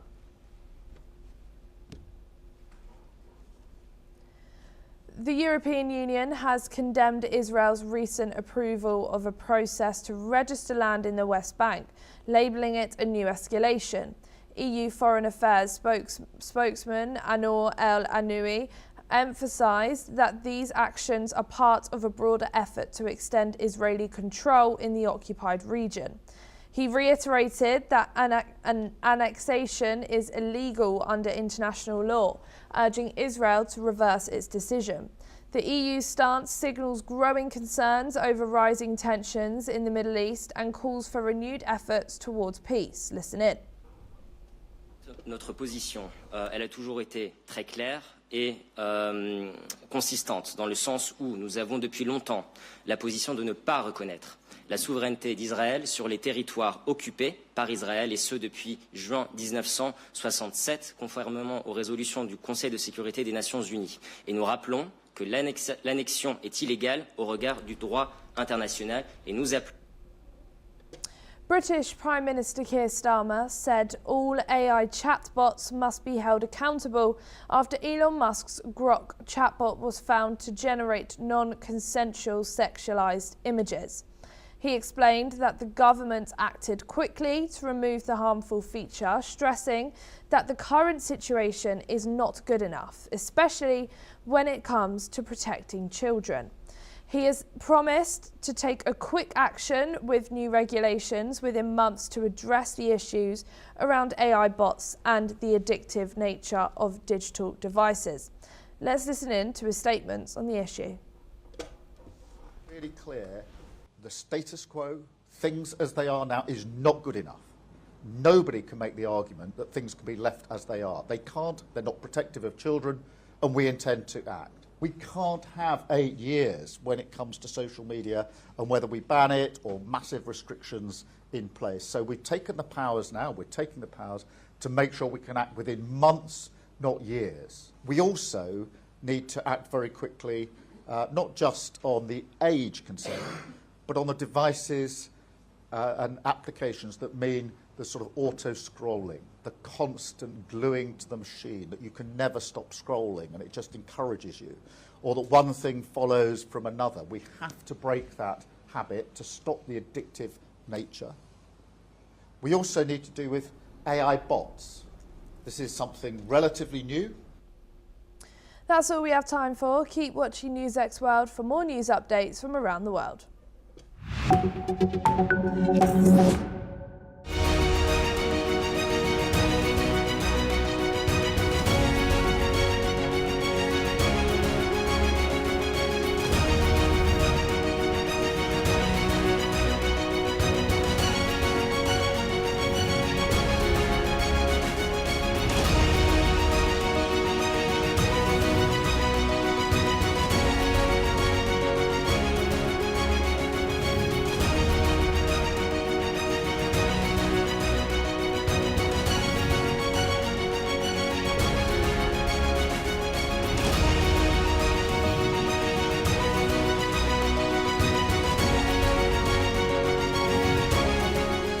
In the midst of this, life persists.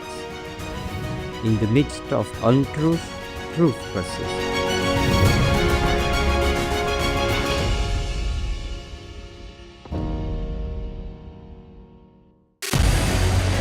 What we can do as the Interparliamentary Union to strengthen democracy, to promote human rights, to ensure that humanitarian law is respected. UN Security Council needs a makeover, a comprehensive reform, and India deserves a position there, a role there. Prime Minister Modi during Operation Sindoor made it amply clear that war has never been India's choice. We are with the side of peace. We are neither neutral nor indifferent. We are with peace. We would have dealt with the U.S. a whole lot on trade and those kinds of things, and that's not as certain these days. So we have to go back and look at our European partners, our Asian partners. An opportunity to exchange, to have a dialogue, to have a debate on a different perspective on finding the solution of the conflict. First thing that is important to have a common ground, and that we do have with humanitarian laws and human rights, but also to say, okay, what does it mean for us as a country to act on these laws and how can we work together? When we realize that there's something wrong with democracy, the institutions and policies, values come together and we take stock, and it's possible then to improve and chart a new course for democracy.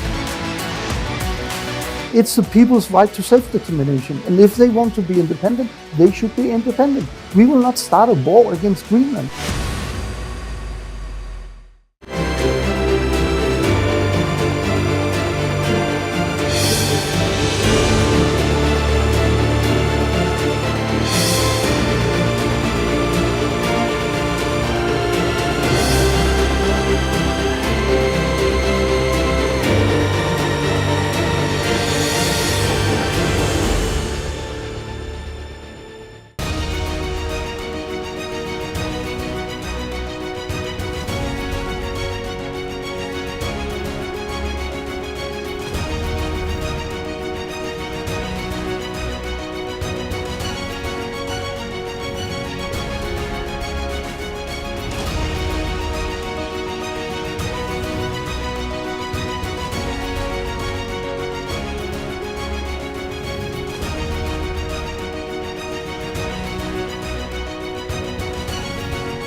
In the midst of this, life persists. In the midst of untruth, truth persists.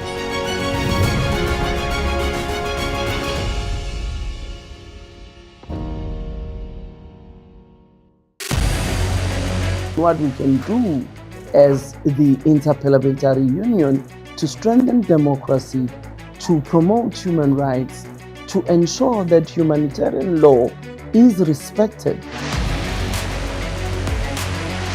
UN Security Council needs a makeover, a comprehensive reform, and India deserves a position there, a role there. Prime Minister Modi during Operation Sindoor made it amply clear that war has never been India's choice. We are with the side of peace. We are neither neutral nor indifferent. We are with peace. We would have dealt with the U.S. a whole lot on trade and those kinds of things, and that's not as certain these days. So we have to go back and look at our European partners, our Asian partners.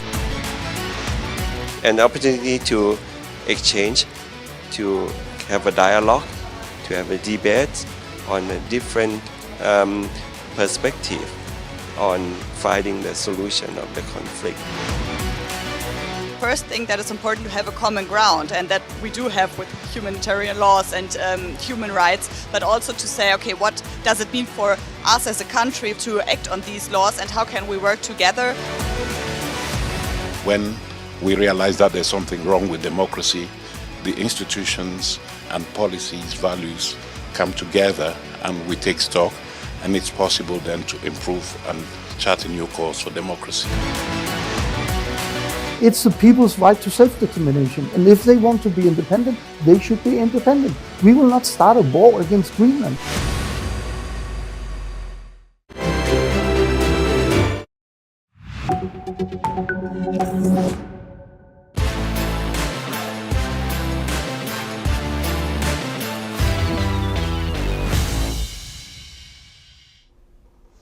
Hello and welcome. I'm Ellie Richardson and you're watching World of Sports on NewsX World. Let's take a look at some of the top sports stories of the week. India triumphed in the biggest match of the ongoing T20 World Cup against arch rivals Pakistan, winning by 61 runs in Colombo. Nottingham Forest have appointed former Wolves boss Vitor Pereira on an 18-month deal. The 57-year-old becomes the club's fourth manager of the campaign. The Portuguese takes over at the City ground from Sean Dyche, who was sacked on Thursday.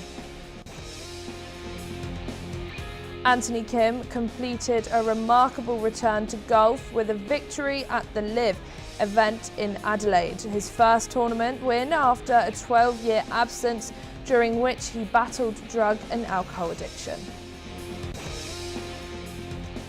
Magnus Carlsen overcame a spirited challenge from Fabio Caruana to claim the title of the first FIDE Freestyle World Champion.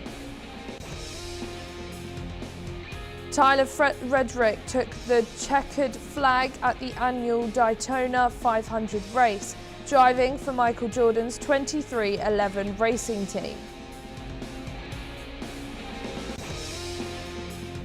And for your top story, we start with some cricket action over at the Men's T20 World Cup. India triumphed over Pakistan by 61 runs in their highly anticipated clash in Colombo, securing their place in the Super 8. Despite ongoing political tensions and doubts about whether the match would even take place, India proved too strong.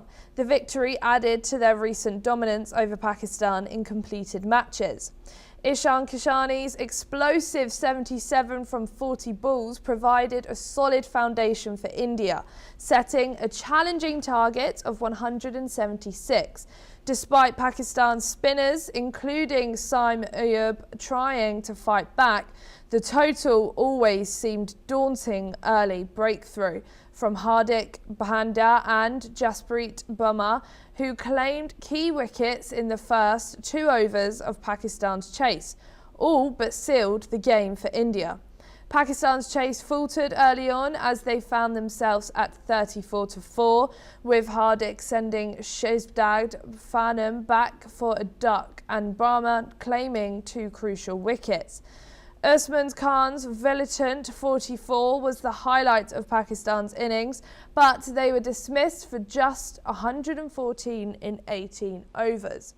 Despite a militant fightback, Pakistan's decision to bowl first in Colombo seemed to backfire. India capitalised on the challenging conditions with a strong start.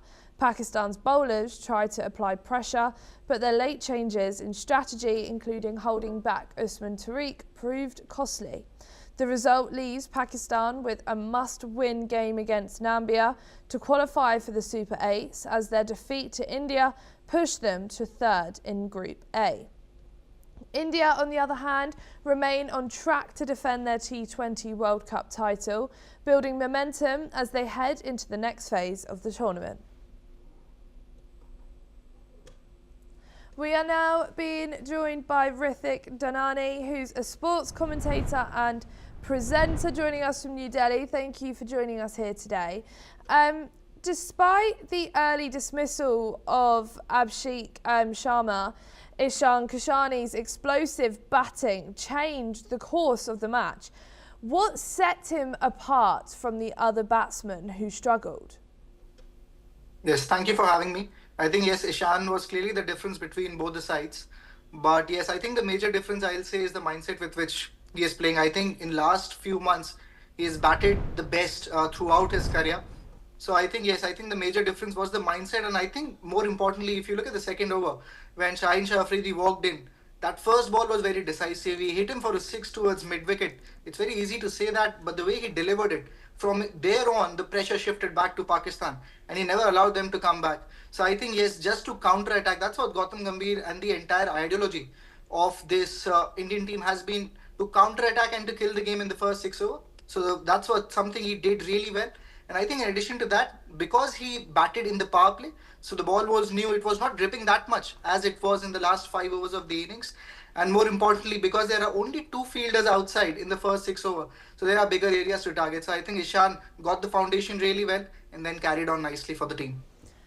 Despite the pitch favouring spinners, Jasprit Bumrah and Hardik Pandya dominated Pakistan's batting. What made India's fast bowlers so effective on a spinning track, while Pakistan's pacers like Shaheen struggled? I think if you look at the entire weather conditions, what were yesterday, I think it was more or less on the overcast side. It was, again, predicted monsoon. So I think whenever that's the case, even Jasprit Bumrah post-match in an interview mentioned that there was a lot of assistance for the new ball in the surface. So I think whenever there is slight assistance, especially in overcast conditions, that's enough for bowlers like Jasprit Bumrah and Hardik Pandya.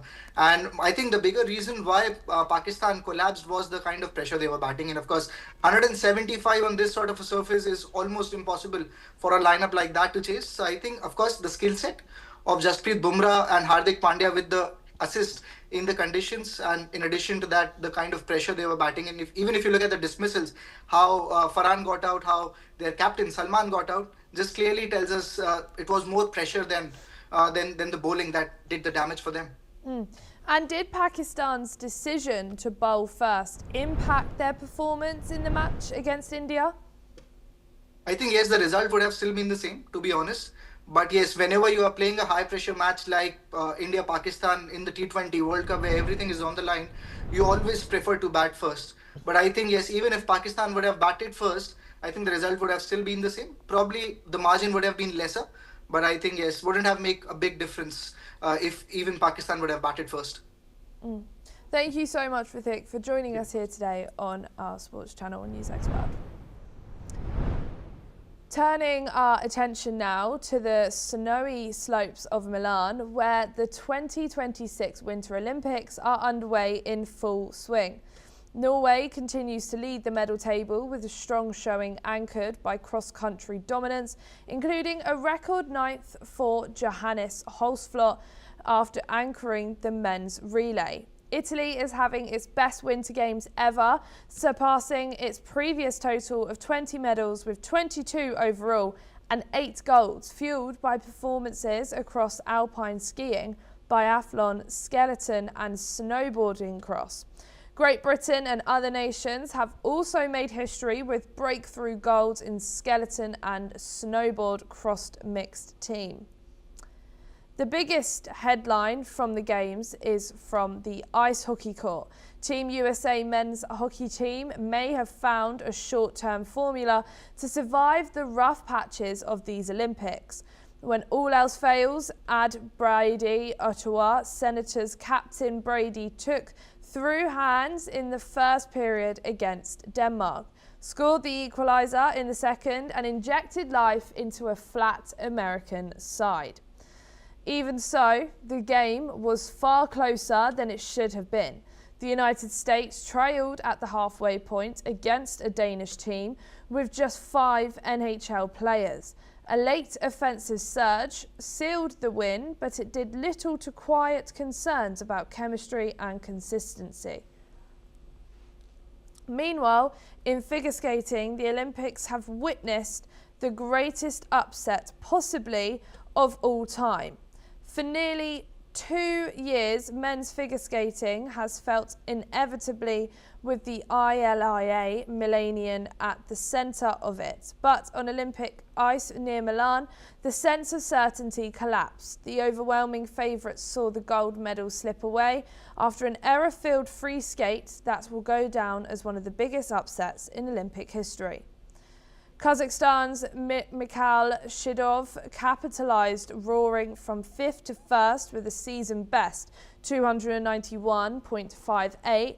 Japan's Yuma Kaigi took silver, with Shun Sato claiming bronze on a night when even elite technicians unravelled.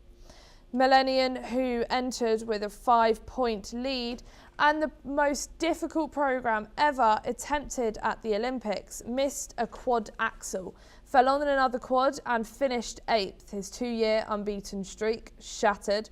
"I blew it," he said afterwards, a stark reminder that Olympic pressure can dissolve even generational dominance.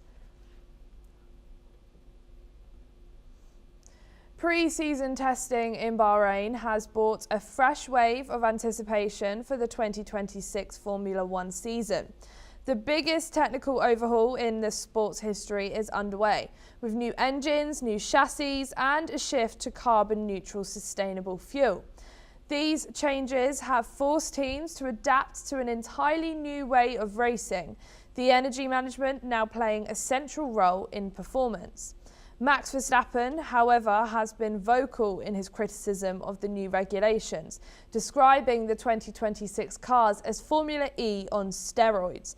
The reigning world champion expressed frustration with the energy management demands on the new hybrid engines, saying that they need to manage energy use rather than simply driving out makes the experience feel less like Formula One.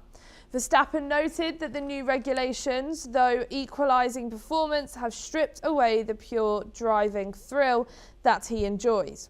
On the other hand, Lando Norris has embraced the challenge. The British driver has pointed out that while driving the new cars requires a different approach, it still is a fun challenge that pushes him to adapt and think differently on track. Norris believes that the changes are just the part of the evolution of Formula One, and he's enjoying the opportunity to master a new way of racing. As for the competitive picture, Red Bull and Mercedes are emerging as the teams to beat. Red Bull's new engine, developed alongside Ford, has shown impressive energy deployment during testing. Verstappen's race simulations consistently showed a time advantage over his competitors, particularly on the straights. Despite Verstappen's concerns about the new driving dynamics, Red Bull's technical prowess is clear, and the team remains confident about their performance this season.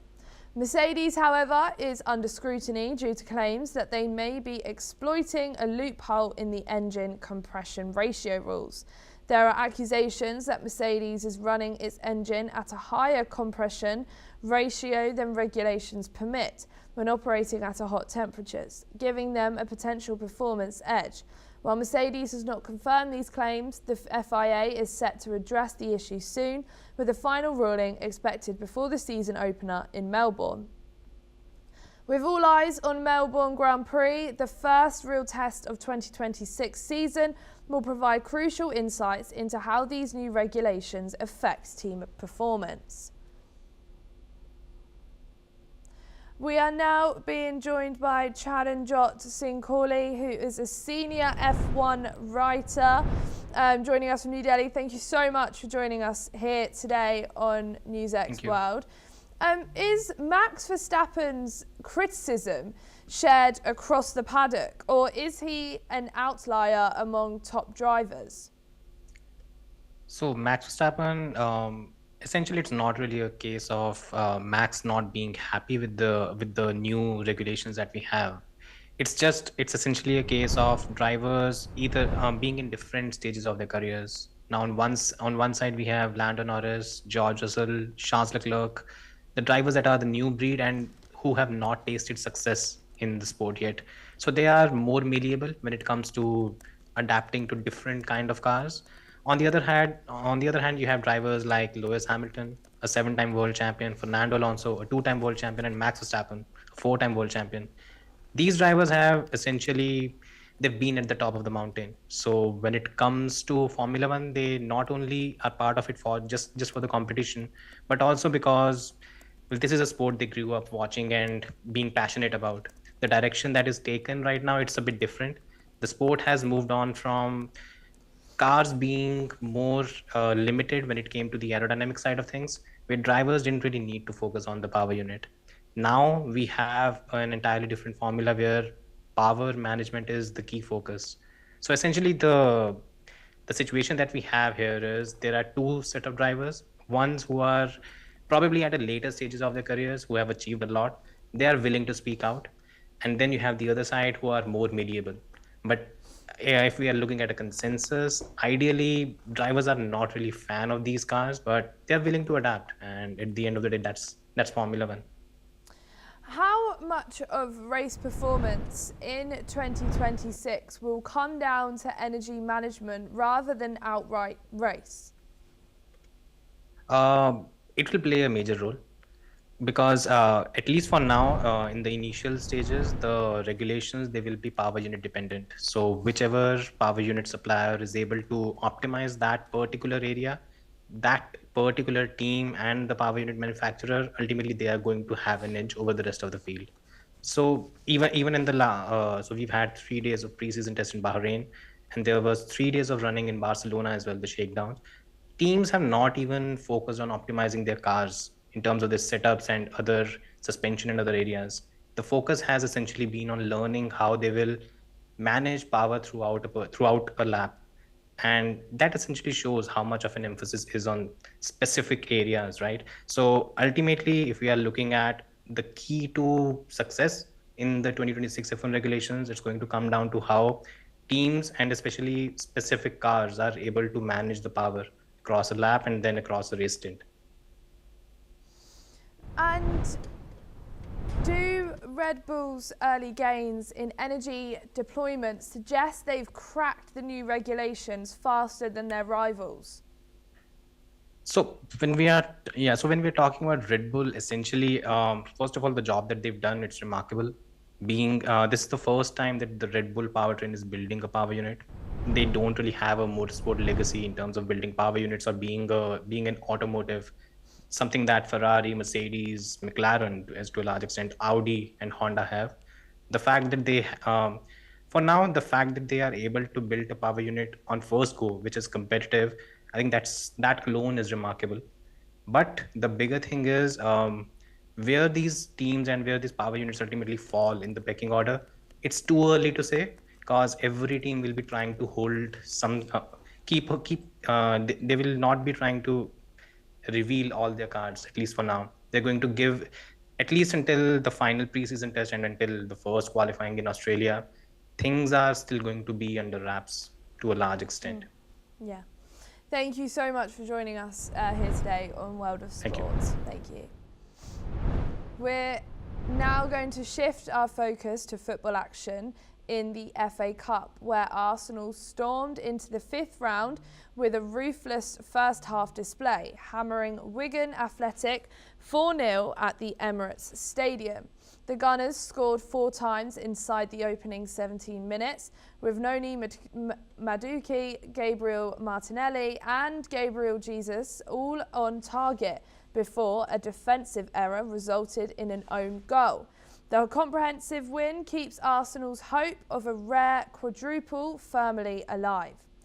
At Elland Road, Leeds United were taken the distance by Birmingham City. After a 1-1 draw, though extra time, Patrick Roberts struck late for the visitors to cancel out Lucas Nimesha's opener, before Leeds held their nerve in a 4-2 penalty shootout sealed by Sean Longstaff. In the tough, muddy conditions at Blundell Park, Premier League strugglers Wolverhampton Wanderers avoided an upset by beating Grimsby Town 1-0, with Santiago Bueno netting the decisive second half goal. Sunderland also progressed after a tense 1-0 win away to Oxford United. Habib Diarra converted a first half penalty following a contentious decision, with no VAR available to review the incident. Rounding off the action, Fulham came from behind to see off Stoke City 2-1. Bajan Ho gave Stoke the lead before Kevin levelled and Harrison Reed grabbed the late winner to send Fulham through.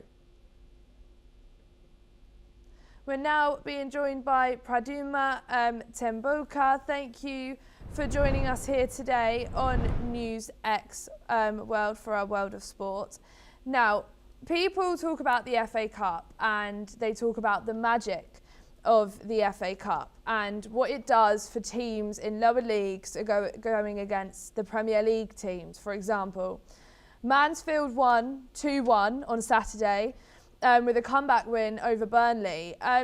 can you tell us about just the magic of the FA Cup? How damaging is this kind of upset for a Premier League side's confidence? They knocked out Crystal Palace and now they've knocked out Burnley.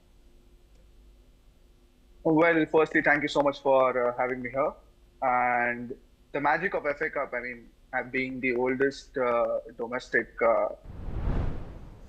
competition in the world, it is surreal to see stories where top league opposition gets knocked out by non-league teams or people coming in from non-professional sporting backgrounds as such. So it's really important to note that anybody can defeat anyone, and FA Cup is that level playing field where the game is the real winner. So stories like Crystal Palace losing out to a non-league opposition, and in fact, it goes on way beyond in the yesteryears as well. Recently, Arsenal had also played against a non-league opposition when they eventually beat Antonio Conte's Chelsea in the FA Cup final at Wembley. So stories like these do show that the FA Cup, or this competition in specific, gives you a chance to shine and outshine at the same time.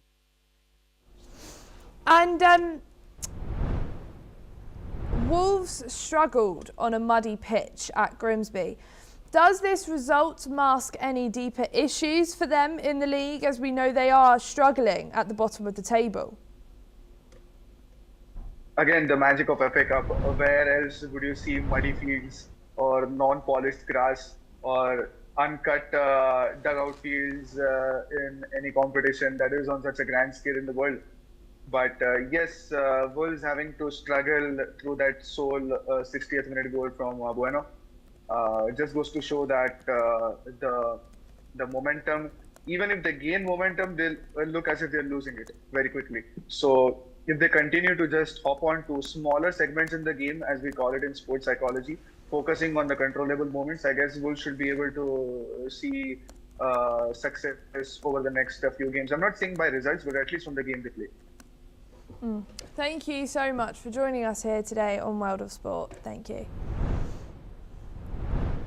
Norway's Magnus Carlsen has added another landmark title to his legendary career, becoming the first official FIDE freestyle chess world champion. Carlsen clinched the title in Wessenhaus in Germany with a cautious draw in the fourth and final game, sealing a 2.5 to 1.5 match win over American Grandmaster Fabino Caruana.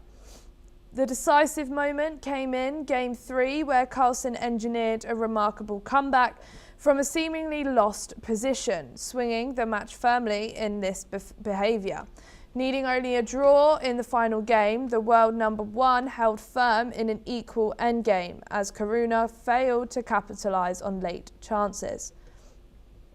This victory marks Carlsen's 21st world title across the formats and carries added significance after he previously missed out on the FIDE Fischer Random Crown. The event also represents a new era as FIDE partnered with private organisers to officially recognise freestyle chess. In the bronze medal match, Nordbrick Abudostov defeated German's Vincent Kiemer, while the lower placings saw Hans Niemann beat India's Asian R. Dingas. Levron Aromi claimed 7th place in an Amadok tiebreak.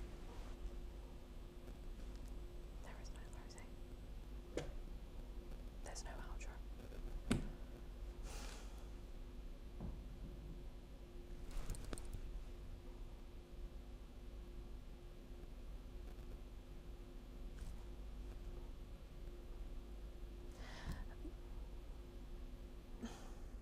That's all we have time for this episode of World of Sport. Keep watching NewsX World for more updates.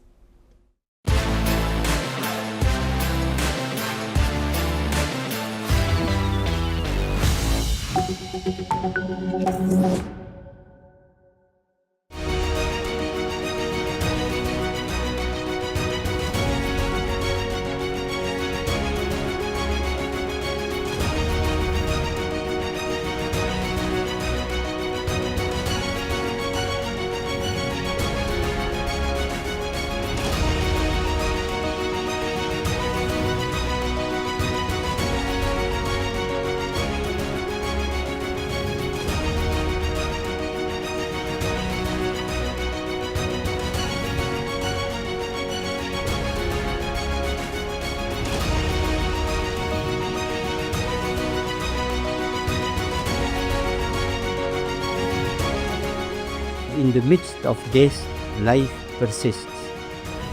In the midst of untruth, truth persists.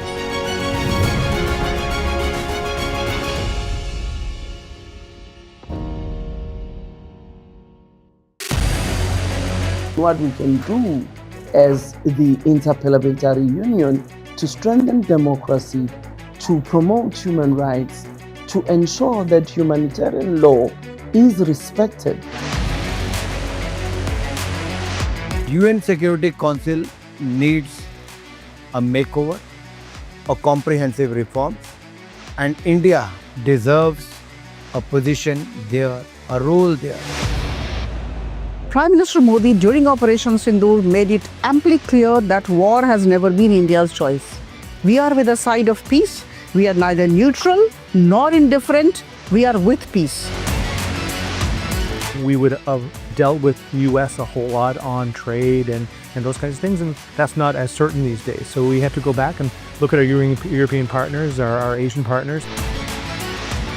An opportunity to exchange, to have a dialogue, to have a debate on a different perspective on finding the solution of the conflict. First thing that is important to have a common ground, and that we do have with humanitarian laws and human rights, but also to say, okay, what does it mean for us as a country to act on these laws and how can we work together? When we realize that there's something wrong with democracy, the institutions and policies, values come together and we take stock, and it's possible then to improve and chart a new course for democracy. It's the people's right to self-determination, and if they want to be independent, they should be independent. We will not start a war against Greece.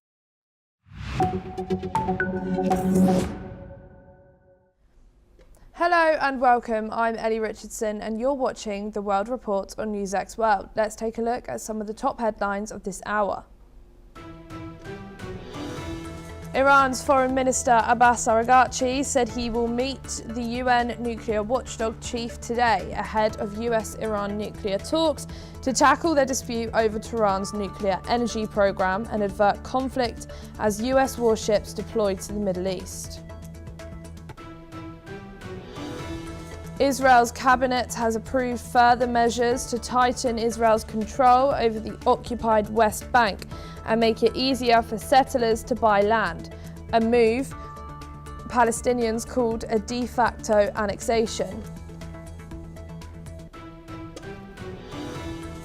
The Kremlin has rejected a baseless assessment by 5 European countries that Russian opposition leader Alexei Navalny died from poisoning while in an Arctic prison 2 years ago. The mother of deceased Russian opposition leader Alexei Navalny said Monday she felt vindicated by a European assessment that her son died of poisoning. Navalny's mother has called for justice as his supporters marked 2 years since his death in prison. A global artificial intelligence summit kicks off in New Delhi with big issues from job disruption to child safety. Indian Prime Minister Narendra Modi inaugurates India AI Impact Expo at Bharat Mandapam in New Delhi. According to Indonesian Army spokesperson Doni Pramono, Indonesia is preparing 1,000 troops for a possible deployment to Gaza by early April as part of a proposed multinational peacekeeping force. Pramono said the final decision rests with the government, adding that a total of 8,000 Indonesian soldiers will be ready for deployment by June. Investigators have obtained a DNA sample from a glove that was found near Nancy Guthrie's Arizona home and appears to match the pair worn by a masked prowler seen in doorbell camera footage before she was abducted 2 weeks ago, said the FBI. China's Russian oil imports are set to climb for a third straight month to a new record high in February as independent refiners snapped up deeply discounted cargoes after India slashed purchases, according to traders and ship trafficking data.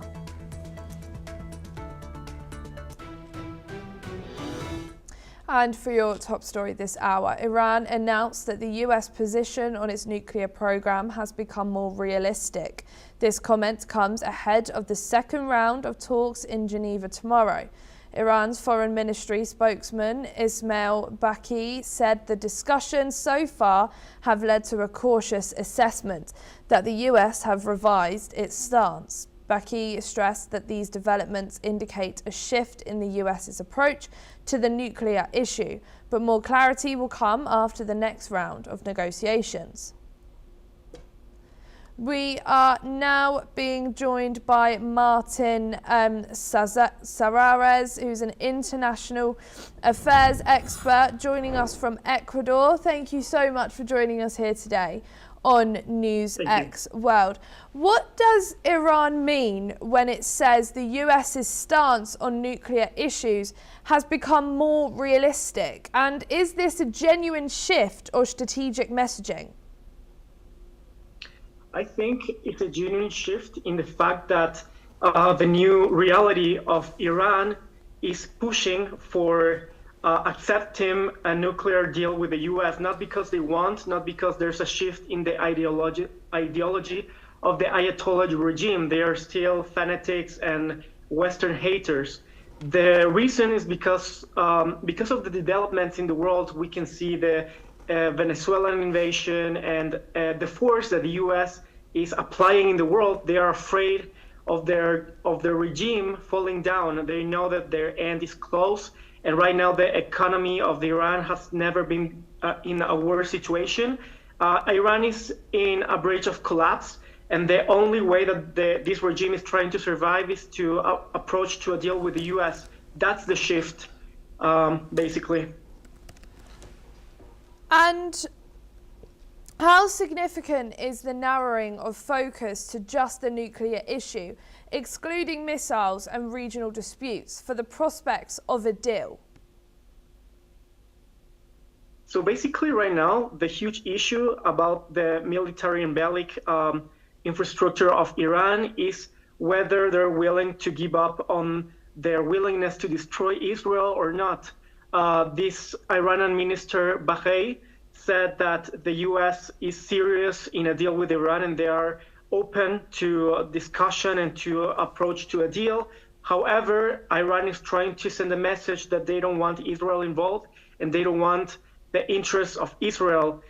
Something that makes us think that this regime is still obsessed with the destruction of Israel, even if it means the destruction of Iran in the case that this deal is not reached and US would like to interfere in the regime collapse.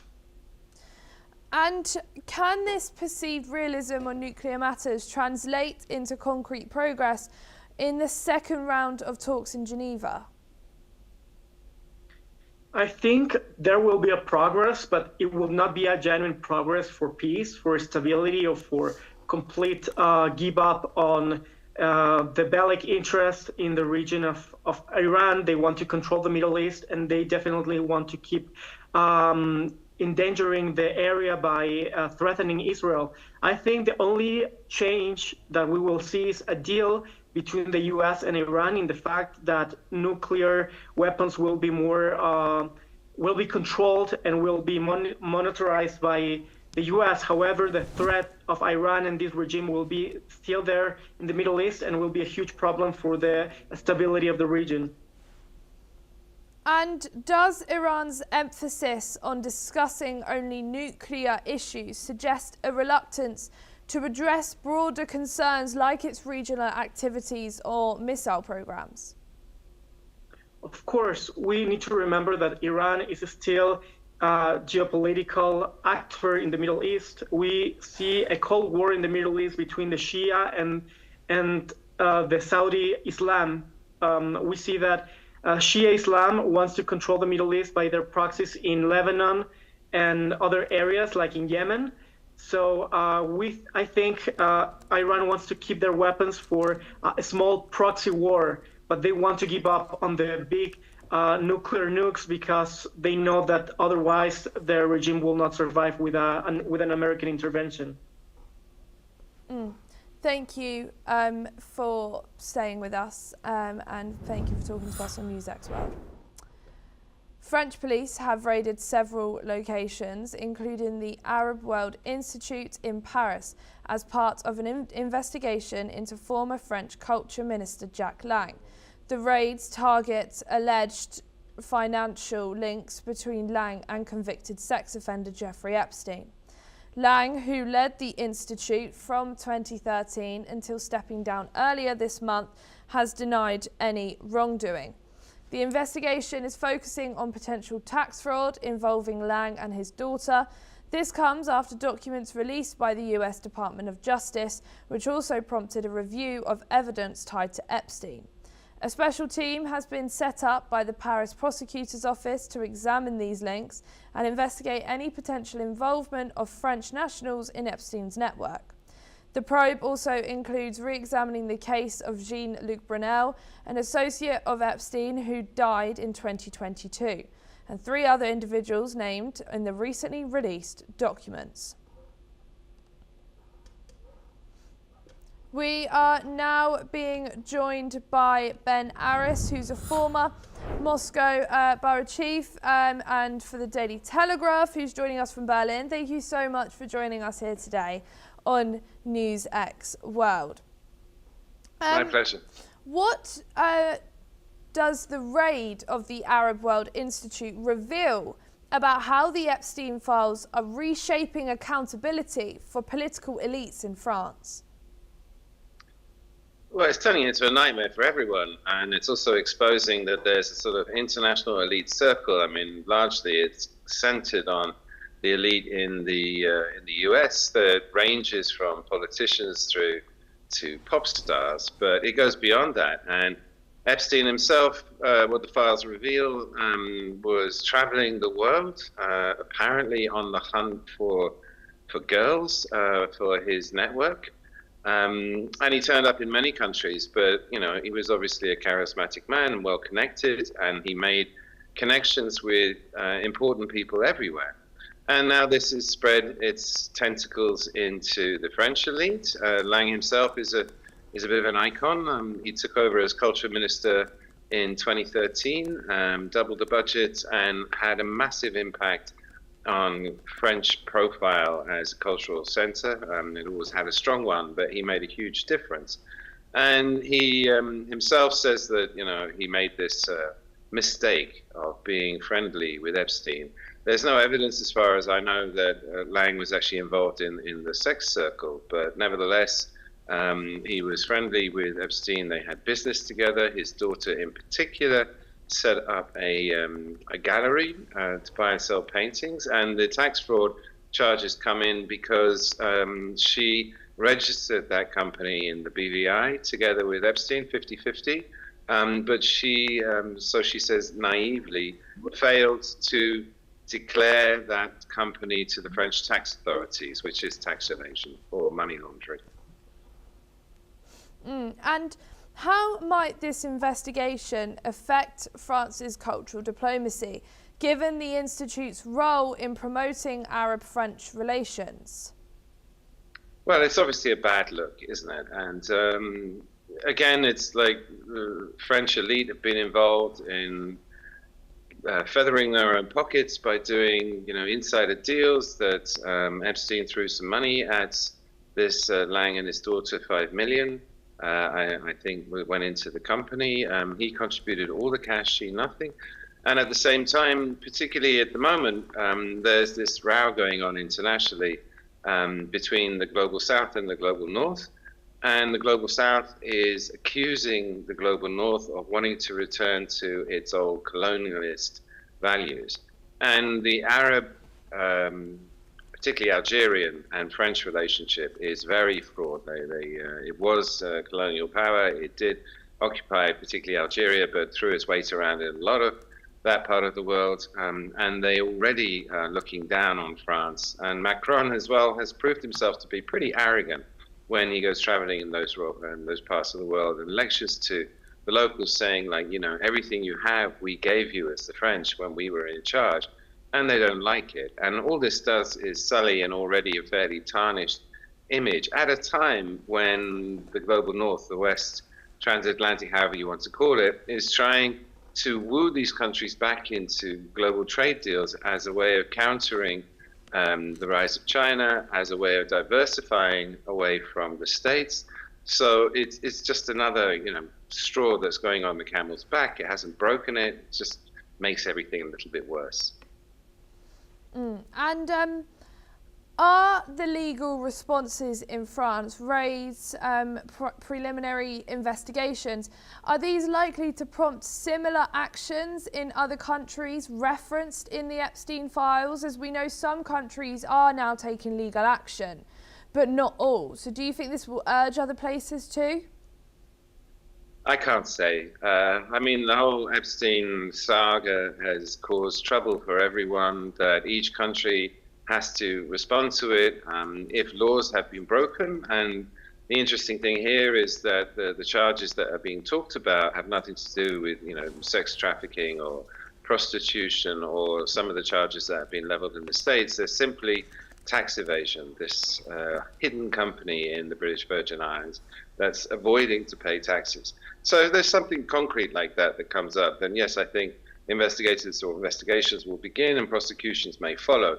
But all said and done, I think it's fairly limited, and I think most governments will want to steer away from it, particularly if it's their elites that are involved. They tend to protect them and make the legal bar for starting prosecutions pretty high. But if there's clear evidence of breaking, you know, a basic law like tax, then they will prosecute. Thank you, Ben, but don't go too far, as we will be back with you very shortly. Belarus President Alexander Lukashenko has addressed rumours surrounding his absence from the Board of Peace meeting in Washington, scheduled for this week on February the 19th. Lukashenko has denied claims that he was not attending, explaining that he was not even aware of an invitation. Moreover, Lukashenko has also rejected speculation that Russian President Vladimir Putin had prevented him from attending, calling such claims baseless. He has said that Putin would never stop him from going, and that two leaders communicate openly. Additionally, the Belarusian president has expressed confidence in the independence of Central Asian states, noting that they would remain close to Russia. Lukashenko has also noted China's help in the region, but emphasized that China would never go against Russia's interests. The Board of Peace meeting to be held this week is an inaugural leaders meeting of a US-led international peace initiative. Several countries and officials, including the EU as an observer and the Israeli foreign minister, are expected to attend. We are now being joined again by Ben Aris. Thank you for staying with us, Ben.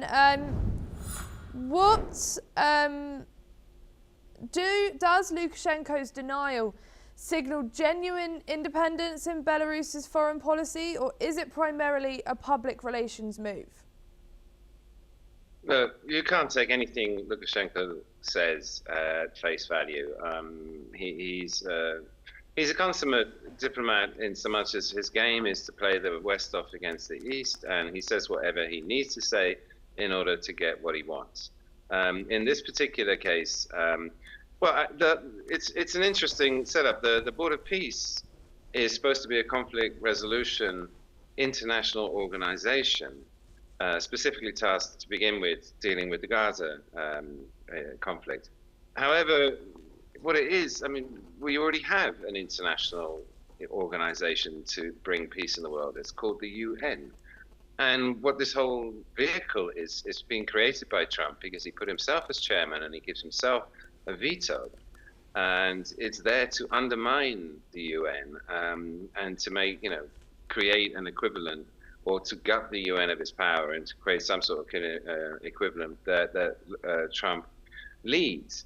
And Lukashenko's role in this is very interesting because although he's entirely dependent on Putin and Russia, he immediately came out of the gate and said, I'm going to join this, because he's also flirting with the West, and quite successfully too. And he's doing that not because he wants to change sides, he's just looking for some leverage that he can use in his relationship with Putin, because since the war in Ukraine started, he's totally dependent. As to Putin, Putin also, or the Kremlin also indicated that it was interested in joining this board, because Putin also needs to keep on the right side of Trump as part of the peace negotiations. However, at the end of the day, both Putin and Xi Jinping in China, they've both said we want a multipolar world. We want the UN to be in charge. They've long said the UN is the appropriate international body for organizing the world's problems. And so Lukashenko is in the middle of all of this. And it could well be that Putin said, like, don't go. The Kremlin, at the end of the day, hasn't committed itself to this board of peace. And so we have this sort of dance going on. On the one hand, you have to be nice to Trump. You need to flirt with him. At the other hand, at the end of the day, Putin and Xi Jinping, who are the key people here, want the UN to be in charge of the world. And Lukashenko's sort of caught in the middle. But like normal, Lukashenko's flip-flopping from side to side. He'll say one thing on Monday and another thing on Tuesday in order to keep everyone happy. So on Monday, it was to keep Trump happy by joining the board. And on Tuesday is to keep Putin happy by not going to the inaugural meeting. Thank you so much, Ben Aris, for joining us today on NewsX World. It was a pleasure speaking with you.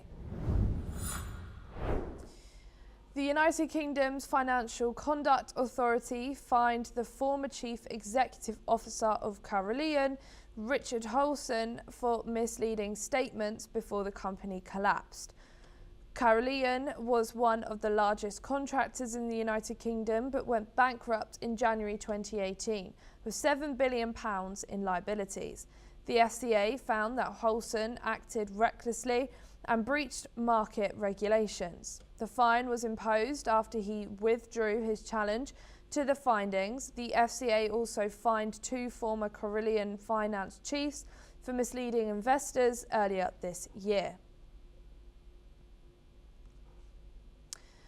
Ecuador President Daniel Noboa made prison reform a top priority after deadly riots in 2021 and 2022, which resulted in hundreds of inmate deaths. Although his government has reduced the number of riots, according to reports, prison deaths are once again rising to levels similar to the height of the unrest. Despite efforts to tackle gang violence and restore order, the situation in Ecuador's prisons remains troubling, with fatalities continuing to increase. That's all we have time for. Keep watching NewsX World for more news updates from around the world.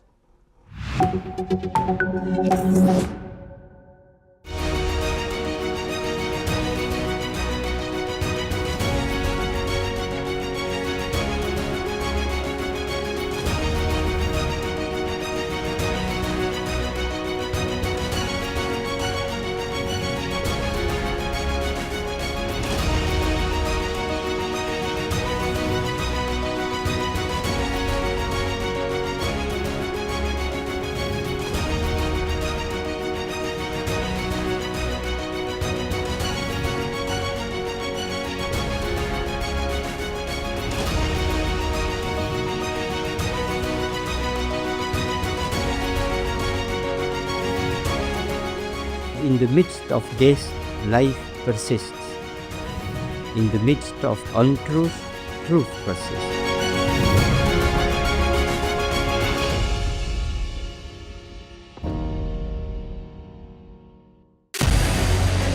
What we can do as the Interparliamentary Union to strengthen democracy, to promote human rights, to ensure that humanitarian law is respected. UN Security Council needs a makeover, a comprehensive reform, and India deserves a position there a role there. Prime Minister Modi during Operation Sindoor made it amply clear that war has never been India's choice. We are with the side of peace. We are neither neutral nor indifferent. We are with peace. We would have dealt with US a whole lot on trade and those kinds of things, and that's not as certain these days. So we have to go back and look at our European partners, our Asian partners. An opportunity to exchange, to have a dialogue, to have a debate on a different perspective on fight.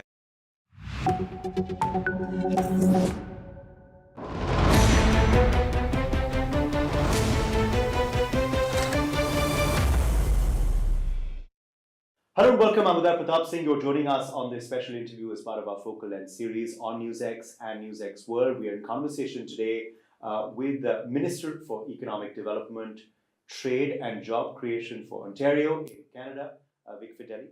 Welcome to India and welcome to NewsX, sir. It's great to be back, and thank you for your time with me today. No, it's a pleasure. And of course, you're here primarily for the India AI Summit 2026, which is being hosted by New Delhi this time around. And it's appropriate because Ontario, that you represent as a minister, is actually the birthplace of AI. I don't know if all our viewers know that or not. So we're going to be exploring that, of course, through this conversation. But how significant is this visit for you? I think it's really important. It's one of many. We come at least twice a year for an awful long time now. We've developed a lot of very good relations, a lot of Indian companies some startups who have come to Ontario, and some large companies, Paytm, Zoho, Tata, Consultancy. A lot of these companies, HCL, ITM, are located in Ontario now. We have thousands of employees. They come for our rich talent. They come for our clean, low-cost energy. And they come because you can export from Ontario to about 50 countries in the world. Fantastic. Just talking, of course, about AI synergy and cooperation. Where does it exist right now between Ontario and India, and how are you working to further that? Well, the sheer size differentiates us now. Of course, Ontario, the birthplace of AI, Dr. Geoffrey Hinton won his Nobel Prize last year for the creation of machine learning. But the size of India or China or the US compared to Ontario of 15 million people, our concern is always being eclipsed, which is why we need to stay on the front end, on that pointy end of the spear. So we invest a lot of money in our Vector Institute. This is Dr. Geoffrey Hinton's training ground. We have some of the world leaders in AI. We graduate about 1,100 AI masters every year. This year will be 1,700 are enrolled, 40,000 AI workers. It's about 10% of the AI workers of India, but they are all very senior employees in about 1,600 AI firms in Ontario. Amazing. Now I have to ask you also to just speak more about this AI, how it's been furthered in Ontario. Ontario is often regarded as the birthplace of AI, as we can see in the banner behind you as well. How has Ontario played a role in furthering AI, in building AI, in the artificial intelligence that we see and use around the world? How has Ontario furthered this, and who have been the individuals within your province that have furthered this? Well, I think our goal, of course, is that we have an end-to-end AI stack and make sure all our people in Ontario are familiar with AI and how to use it and what the benefits are. So when I think of Dr. Geoffrey Hinton, I think of sort of next in line is Raquel Urchison from Wabi. She's got a remarkable autonomous firm that just raised $1 billion, one of the largest, if not the largest raise in Canada. And it's